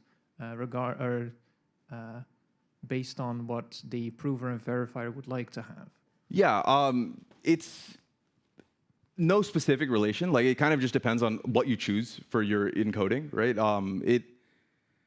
I guess, yeah, as long as it's supported by your polynomial commitment scheme, that's all you really need, and it's a sufficiently large field such that soundness guarantees still hold when you sample things at random, and yeah, does that make sense? It does. Yeah. The reason I'm asking is that you're trying to encode a UN64, whereas okay. oftentimes the field being chosen is, well, it's or a 64-bit prime, which doesn't fit all values in the UN64. Yeah, it's a 256-bit field. Like the field elements are 256 bits. Oh, 256. Yeah, okay. yeah. Well, in that So case, so the field needs to be sufficiently large, not only to have soundness guarantees, but also to fit data types, right? Like uint64 unsigned ints, you need to like encode them in a specific way throughout the field. Like, for example, you put the negative range at the top of the field, things like that. But you can't use like, a tiny field that wouldn't let you represent things. like, I'm curious, what made you decide on this 256 rather than say 128? I think it was just a standard convention at the time. Yeah, nothing in particular, really. Okay. Yeah, it gives us enough space to encode like larger data types, like even 128-bit data types as well. Sure. I mean, you have to like put the Yeah, threshold yeah. somewhere, but Yeah. usually, in my understanding, usually you have to, for strings, you have to start cutting things up at some point anyway. Yeah. And so a 64 bits value would fit in something that's slightly larger than a 64-bit prime. Yeah, yeah. So yeah, for strings, it's actually a little different. So strings are not supported by like string semantic queries that require you to like look at parts of a string, like as you said, are not supported by this nor any of the prior work. Our approach to strings at the moment is to just hash them into elements of the field, and so we can do things like lookups and uniqueness and things like that. But at the moment, we don't have the ability to peer into the strings. It's one of our future works that's coming up.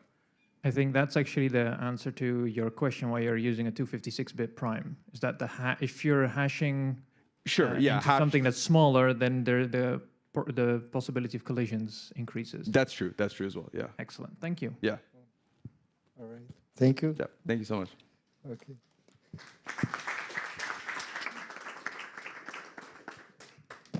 So the last talk is also from Tushar Mapuri, also from the University of Pennsylvania. It's on Scribe, low memory snarks via read-write streaming. Is Tushar's second presentation of the day, or maybe you had another one that I didn't see? But no, this is my second. Yeah, thanks for the intro. Yeah, hi everyone, I'm Tushar. And today I'll be talking about Scribe, low memory snarks in the read-write streaming model.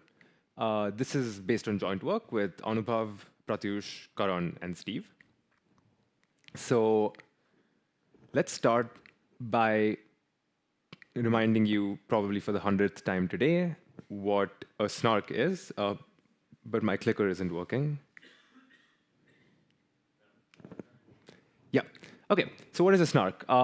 It involves a prover and a verifier who share a public circuit C and a public input X. And the prover hopes to convince the verifier that they know a private W such that C of X, W equals 1. And they do so by sending over a non-interactive proof pi. And we want this to satisfy the standard notions of completeness and knowledge soundness. But furthermore, we want the proof to be succinct, ideally of size polylogarithmic in C. Snarks are an immensely useful primitive that have found use in various applications like rollups, private cryptocurrencies, and so on. But a barrier to more widespread adoption has been the high prover overheads, both in terms of time and space.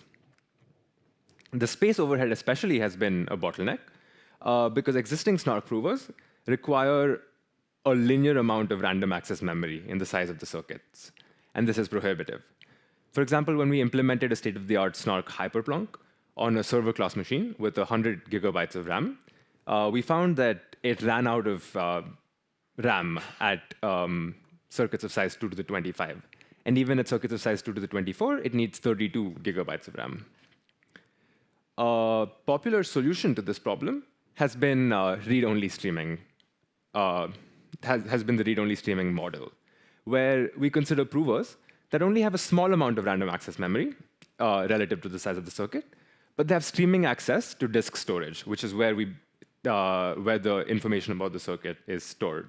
For example, the witness. And what does streaming access mean? It means you can stream through the witness left to right, reading elements as you go along, and you can perform computations in your local RAM, and then you can continue to stream.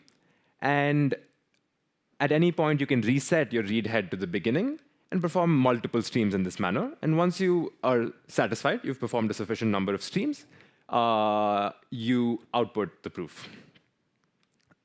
This predictable access pattern means that we can leverage buffering and prefetching to improve performance in terms of disk I/O.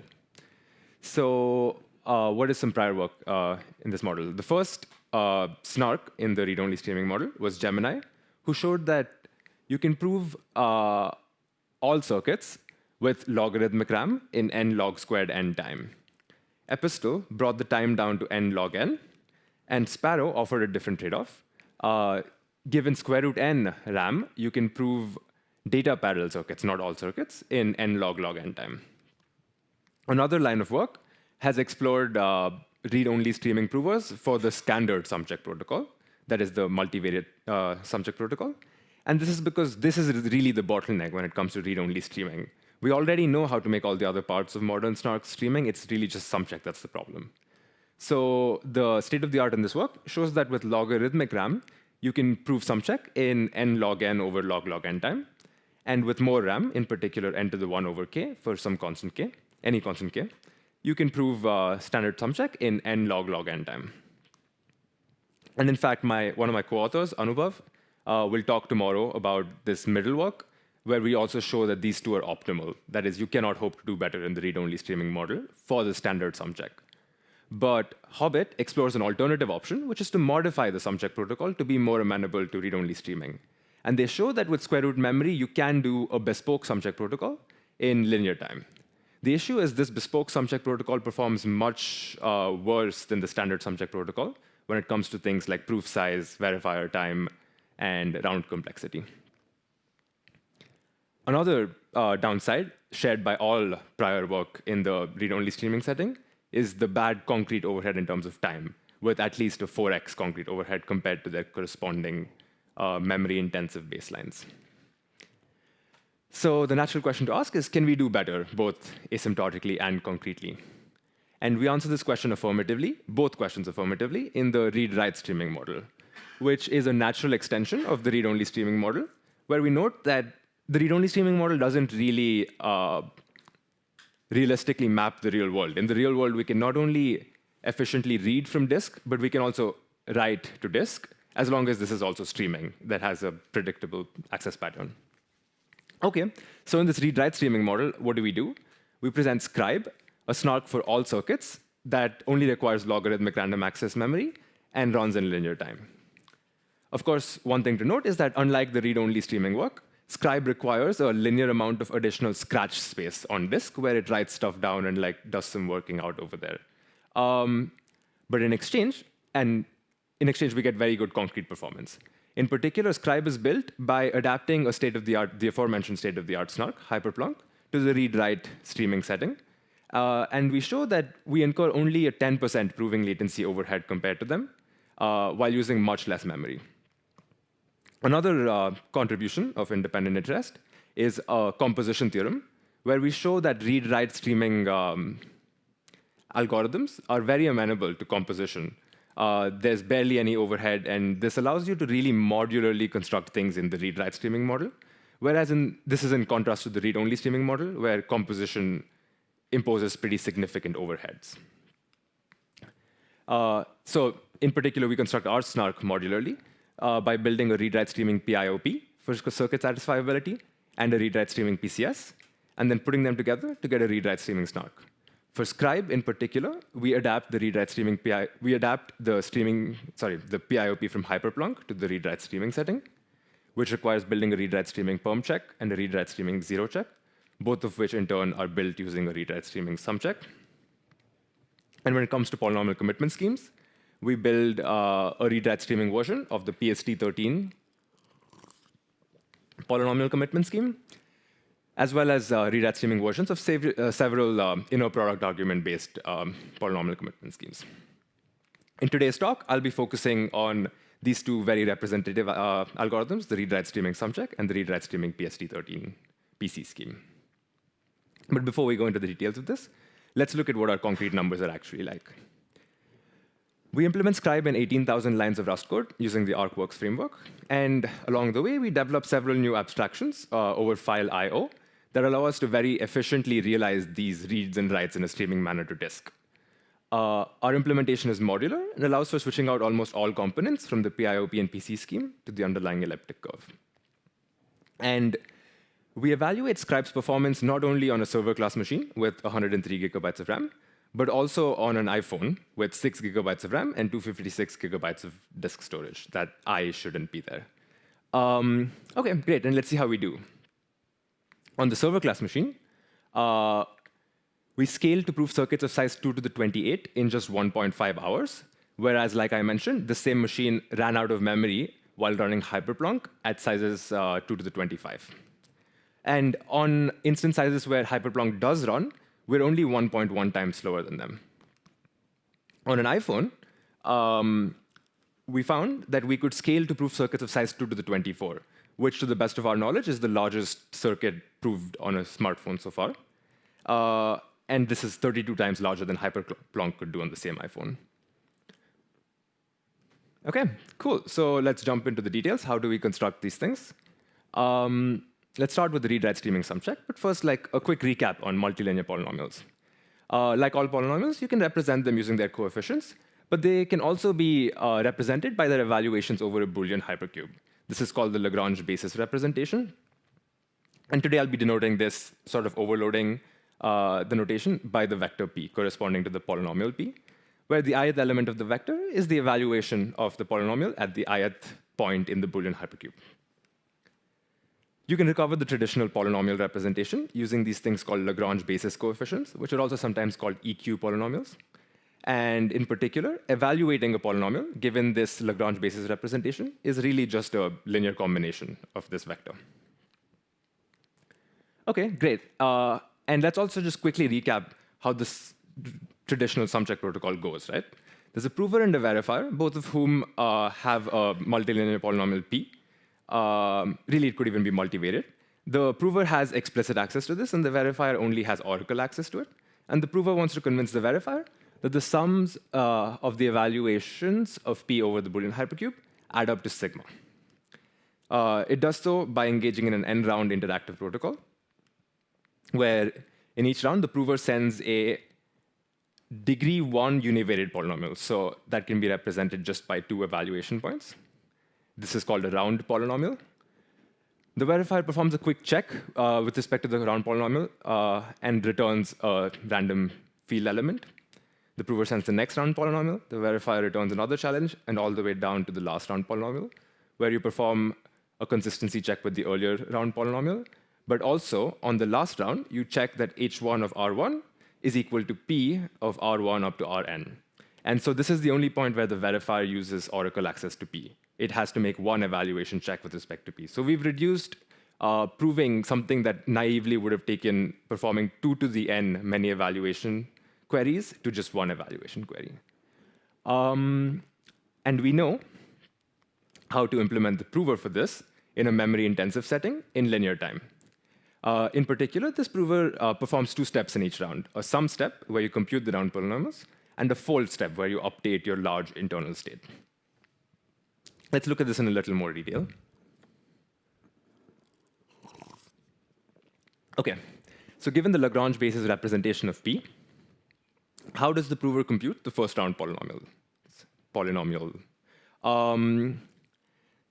It's easy to note here that the h3 of 0 is just the sum of all evaluations ending in 0, and h3 of 1 is all evaluations ending in 1. So essentially, it's just the sum of the even and odd elements of this vector here.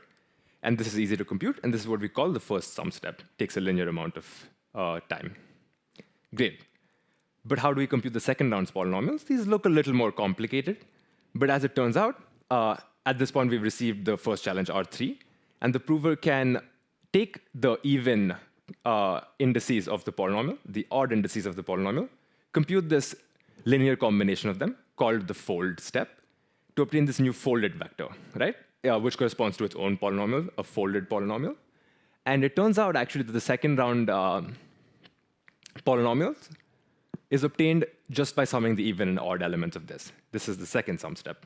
And for the third round and so on, you recurse. You fold again, and you sum again, and you fold again, and you sum again. Great.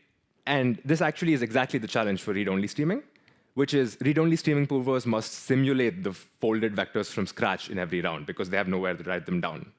But we can just write out this intermediate state. even though we have small RAM. So let's see how this is done. Given a polynomial of this form, we're going to sort of see how the sum check prover might work in the read-write streaming model. First, we have to do the sum step, where we compute the even and odd sums. So we initiate in RAM this running sum variable for even and odd, both to 0. And you just stream through your polynomial, adding the appropriate elements to the even and odd running sums. And once you're done, you just output this as the first round polynomial. And then you receive the challenge for the first round. And now we're ready to start our first fold step. So we clear our RAM, we remember what the challenge is, and we set up these 3 new variables, v even, v odd, and v out. And we essentially compute the folded vector 1 element at a time. So we read the first even element of P, the first odd element of P, and locally in the RAM, we compute the appropriate linear combination of it, and we write it out to the write stream. We read the second one, do the same, and go all the way around, and we've written out our folded polynomial. Now we can switch that part of the disk to read mode. Now we want to read from this folded polynomial. We can get rid of the original polynomial because we don't need that anymore. We initiate a new write head into memory. We clear our RAM, and we're ready for the next sum step. And we just keep going. Great, so that was read-write streaming sum check. I'm just going to pause super quick and ask if anybody has any questions. OK, cool. So then let's discuss the read-write streaming version of PST13. For those of you who may not have seen PST13 before, it's essentially a multilinear version of the KZG polynomial commitment scheme, which is a way to commit to univariate polynomials. So in the KZG commitment scheme, you have a commitment key, which is, I'm going to write groups additively today. So in the KZG polynomial commitment scheme, you essentially take this randomly sampled tau, and the commitment key consists of powers of tau in the exponent of a group generator G. Again, the exponent here is really written multiplicatively. And the output is just an MSM of P with respect to the commitment key CK. And what this really does is it essentially puts an evaluation of P at this tau element in the exponent. Great. What does the PST scheme do? It does essentially the same thing, where instead of powers of tau, we put the EQ polynomials with respect to a random tau in the exponent of G. And the commitment is still an MSM. But instead of a univariate evaluation of P at tau, you get a multilinear evaluation of P at tau in the exponent. And tau, of course, here consists of n elements. OK, very good. So how do we do the commitment step in a streaming manner? Turns out it's super easy. You don't even, and this is sort of what I was talking about. For most things that aren't sum check, you don't even need the write stream. You can just do it in a read-only streaming manner.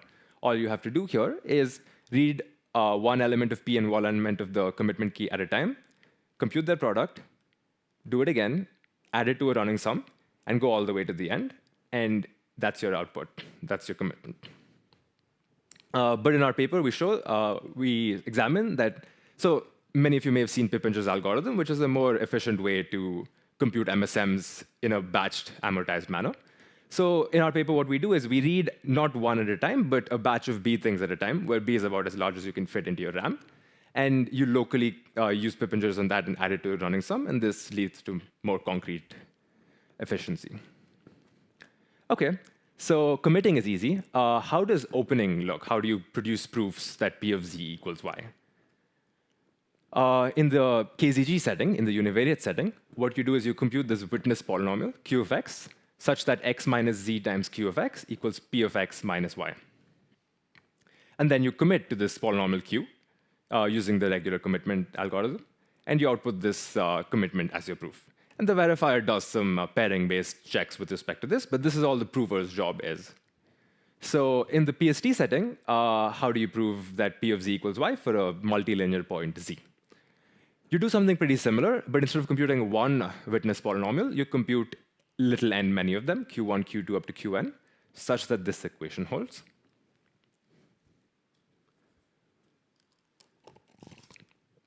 And having computed these witness polynomials, you just commit to them all, and that's your proof. It's a logarithmic size proof. OK, very good. And we've seen actually that committing to polynomials is easy. So all we need to see is how to compute these polynomials in the streaming setting, right? How do we compute Q1, Q2, and Q3 in our example with n equals 3? How you do this, it turns out, is quite reminiscent of the sum check prover. The first polynomial, Q3, is obtained by taking the odd elements of P and subtracting the even elements from them, right? And then the second polynomial, it turns out, you compute another fold step with respect of these same vectors with respect to Z3. And then the second polynomial is the difference of the odd and even elements of this folded polynomial, and you recurse. So we've already seen that it's really easy to play around with vectors in the read-write streaming model. You can compute linear combinations, you can split things up. So this is also, I think, you'd find easy to believe quite read-write streamable. And with this, we've turned PST13 read-write streamable as well. So putting everything together, we modularly construct snark provers in the read-write streaming model to obtain scribe, which is a read-write streaming version of the Hyperplonk PIOP plus the PST13 PC scheme. And we incur only a 10% proving latency overhead compared to the memory-intensive baseline. An open question of note here is constructing read-write streaming versions of hash-based and lattice-based PC schemes. You might note that like all the PC schemes I mentioned, we consider are group-based. So it's still an open question to build read-write streaming versions of these, let alone read-only streaming. And this is a bit of a non-trivial task, especially in the hash-based setting, because there are some lower bounds for how well you can encode error-correcting codes in a space-bounded setting. But yeah, that's my talk. This is the link to the paper. I'd be happy to take any questions.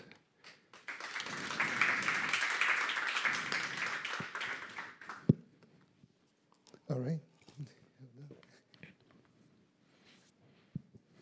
Hi, great talk. A quick question. So you said that you're 10% slower than Hyperplonk. I'm just curious. So it seems like you might be doing the same number of, like, let's say, arithmetic operations, field operations, multiplications in particular, because you're still doing this linear time prover and everything. Yeah.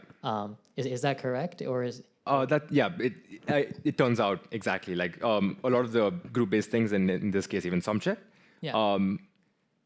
So essentially, a lot of the read-only things had to build their own bespoke things, but we have the same interface on the verifiers, and we produce the same thing as a memory-intensive Hyperplonk, and we essentially do the same stuff, really, just do it on disk. Right. So essentially, we note that it's already streaming everything. Yeah. That's what I'm asking. Maybe there's like micro optimizations they have that you don't, but yeah. That's really cool. Okay, thanks.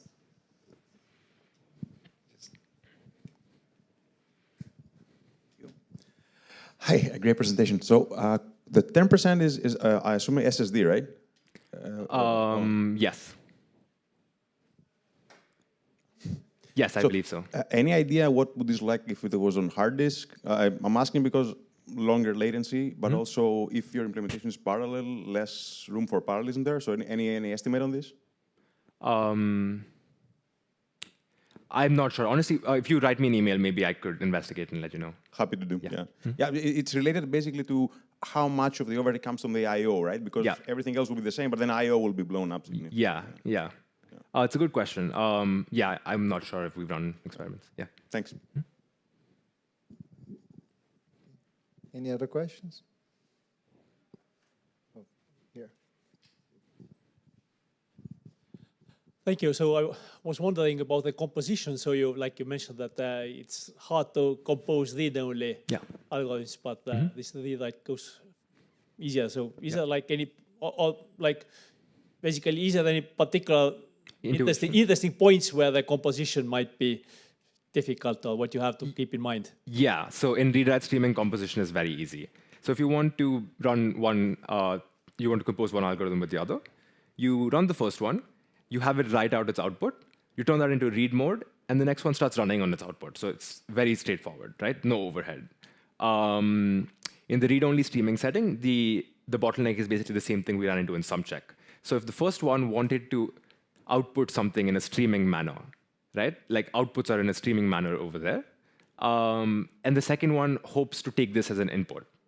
You can't really write it out and go find it later. You have to sort of stream it out. So you have to simulate the input to this composed thing. So if you compose multiple things, there's like simulation all the way down, and that incurs a blow up.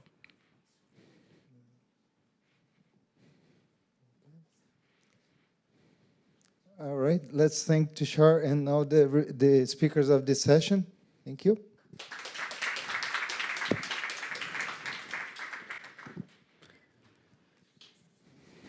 Yeah.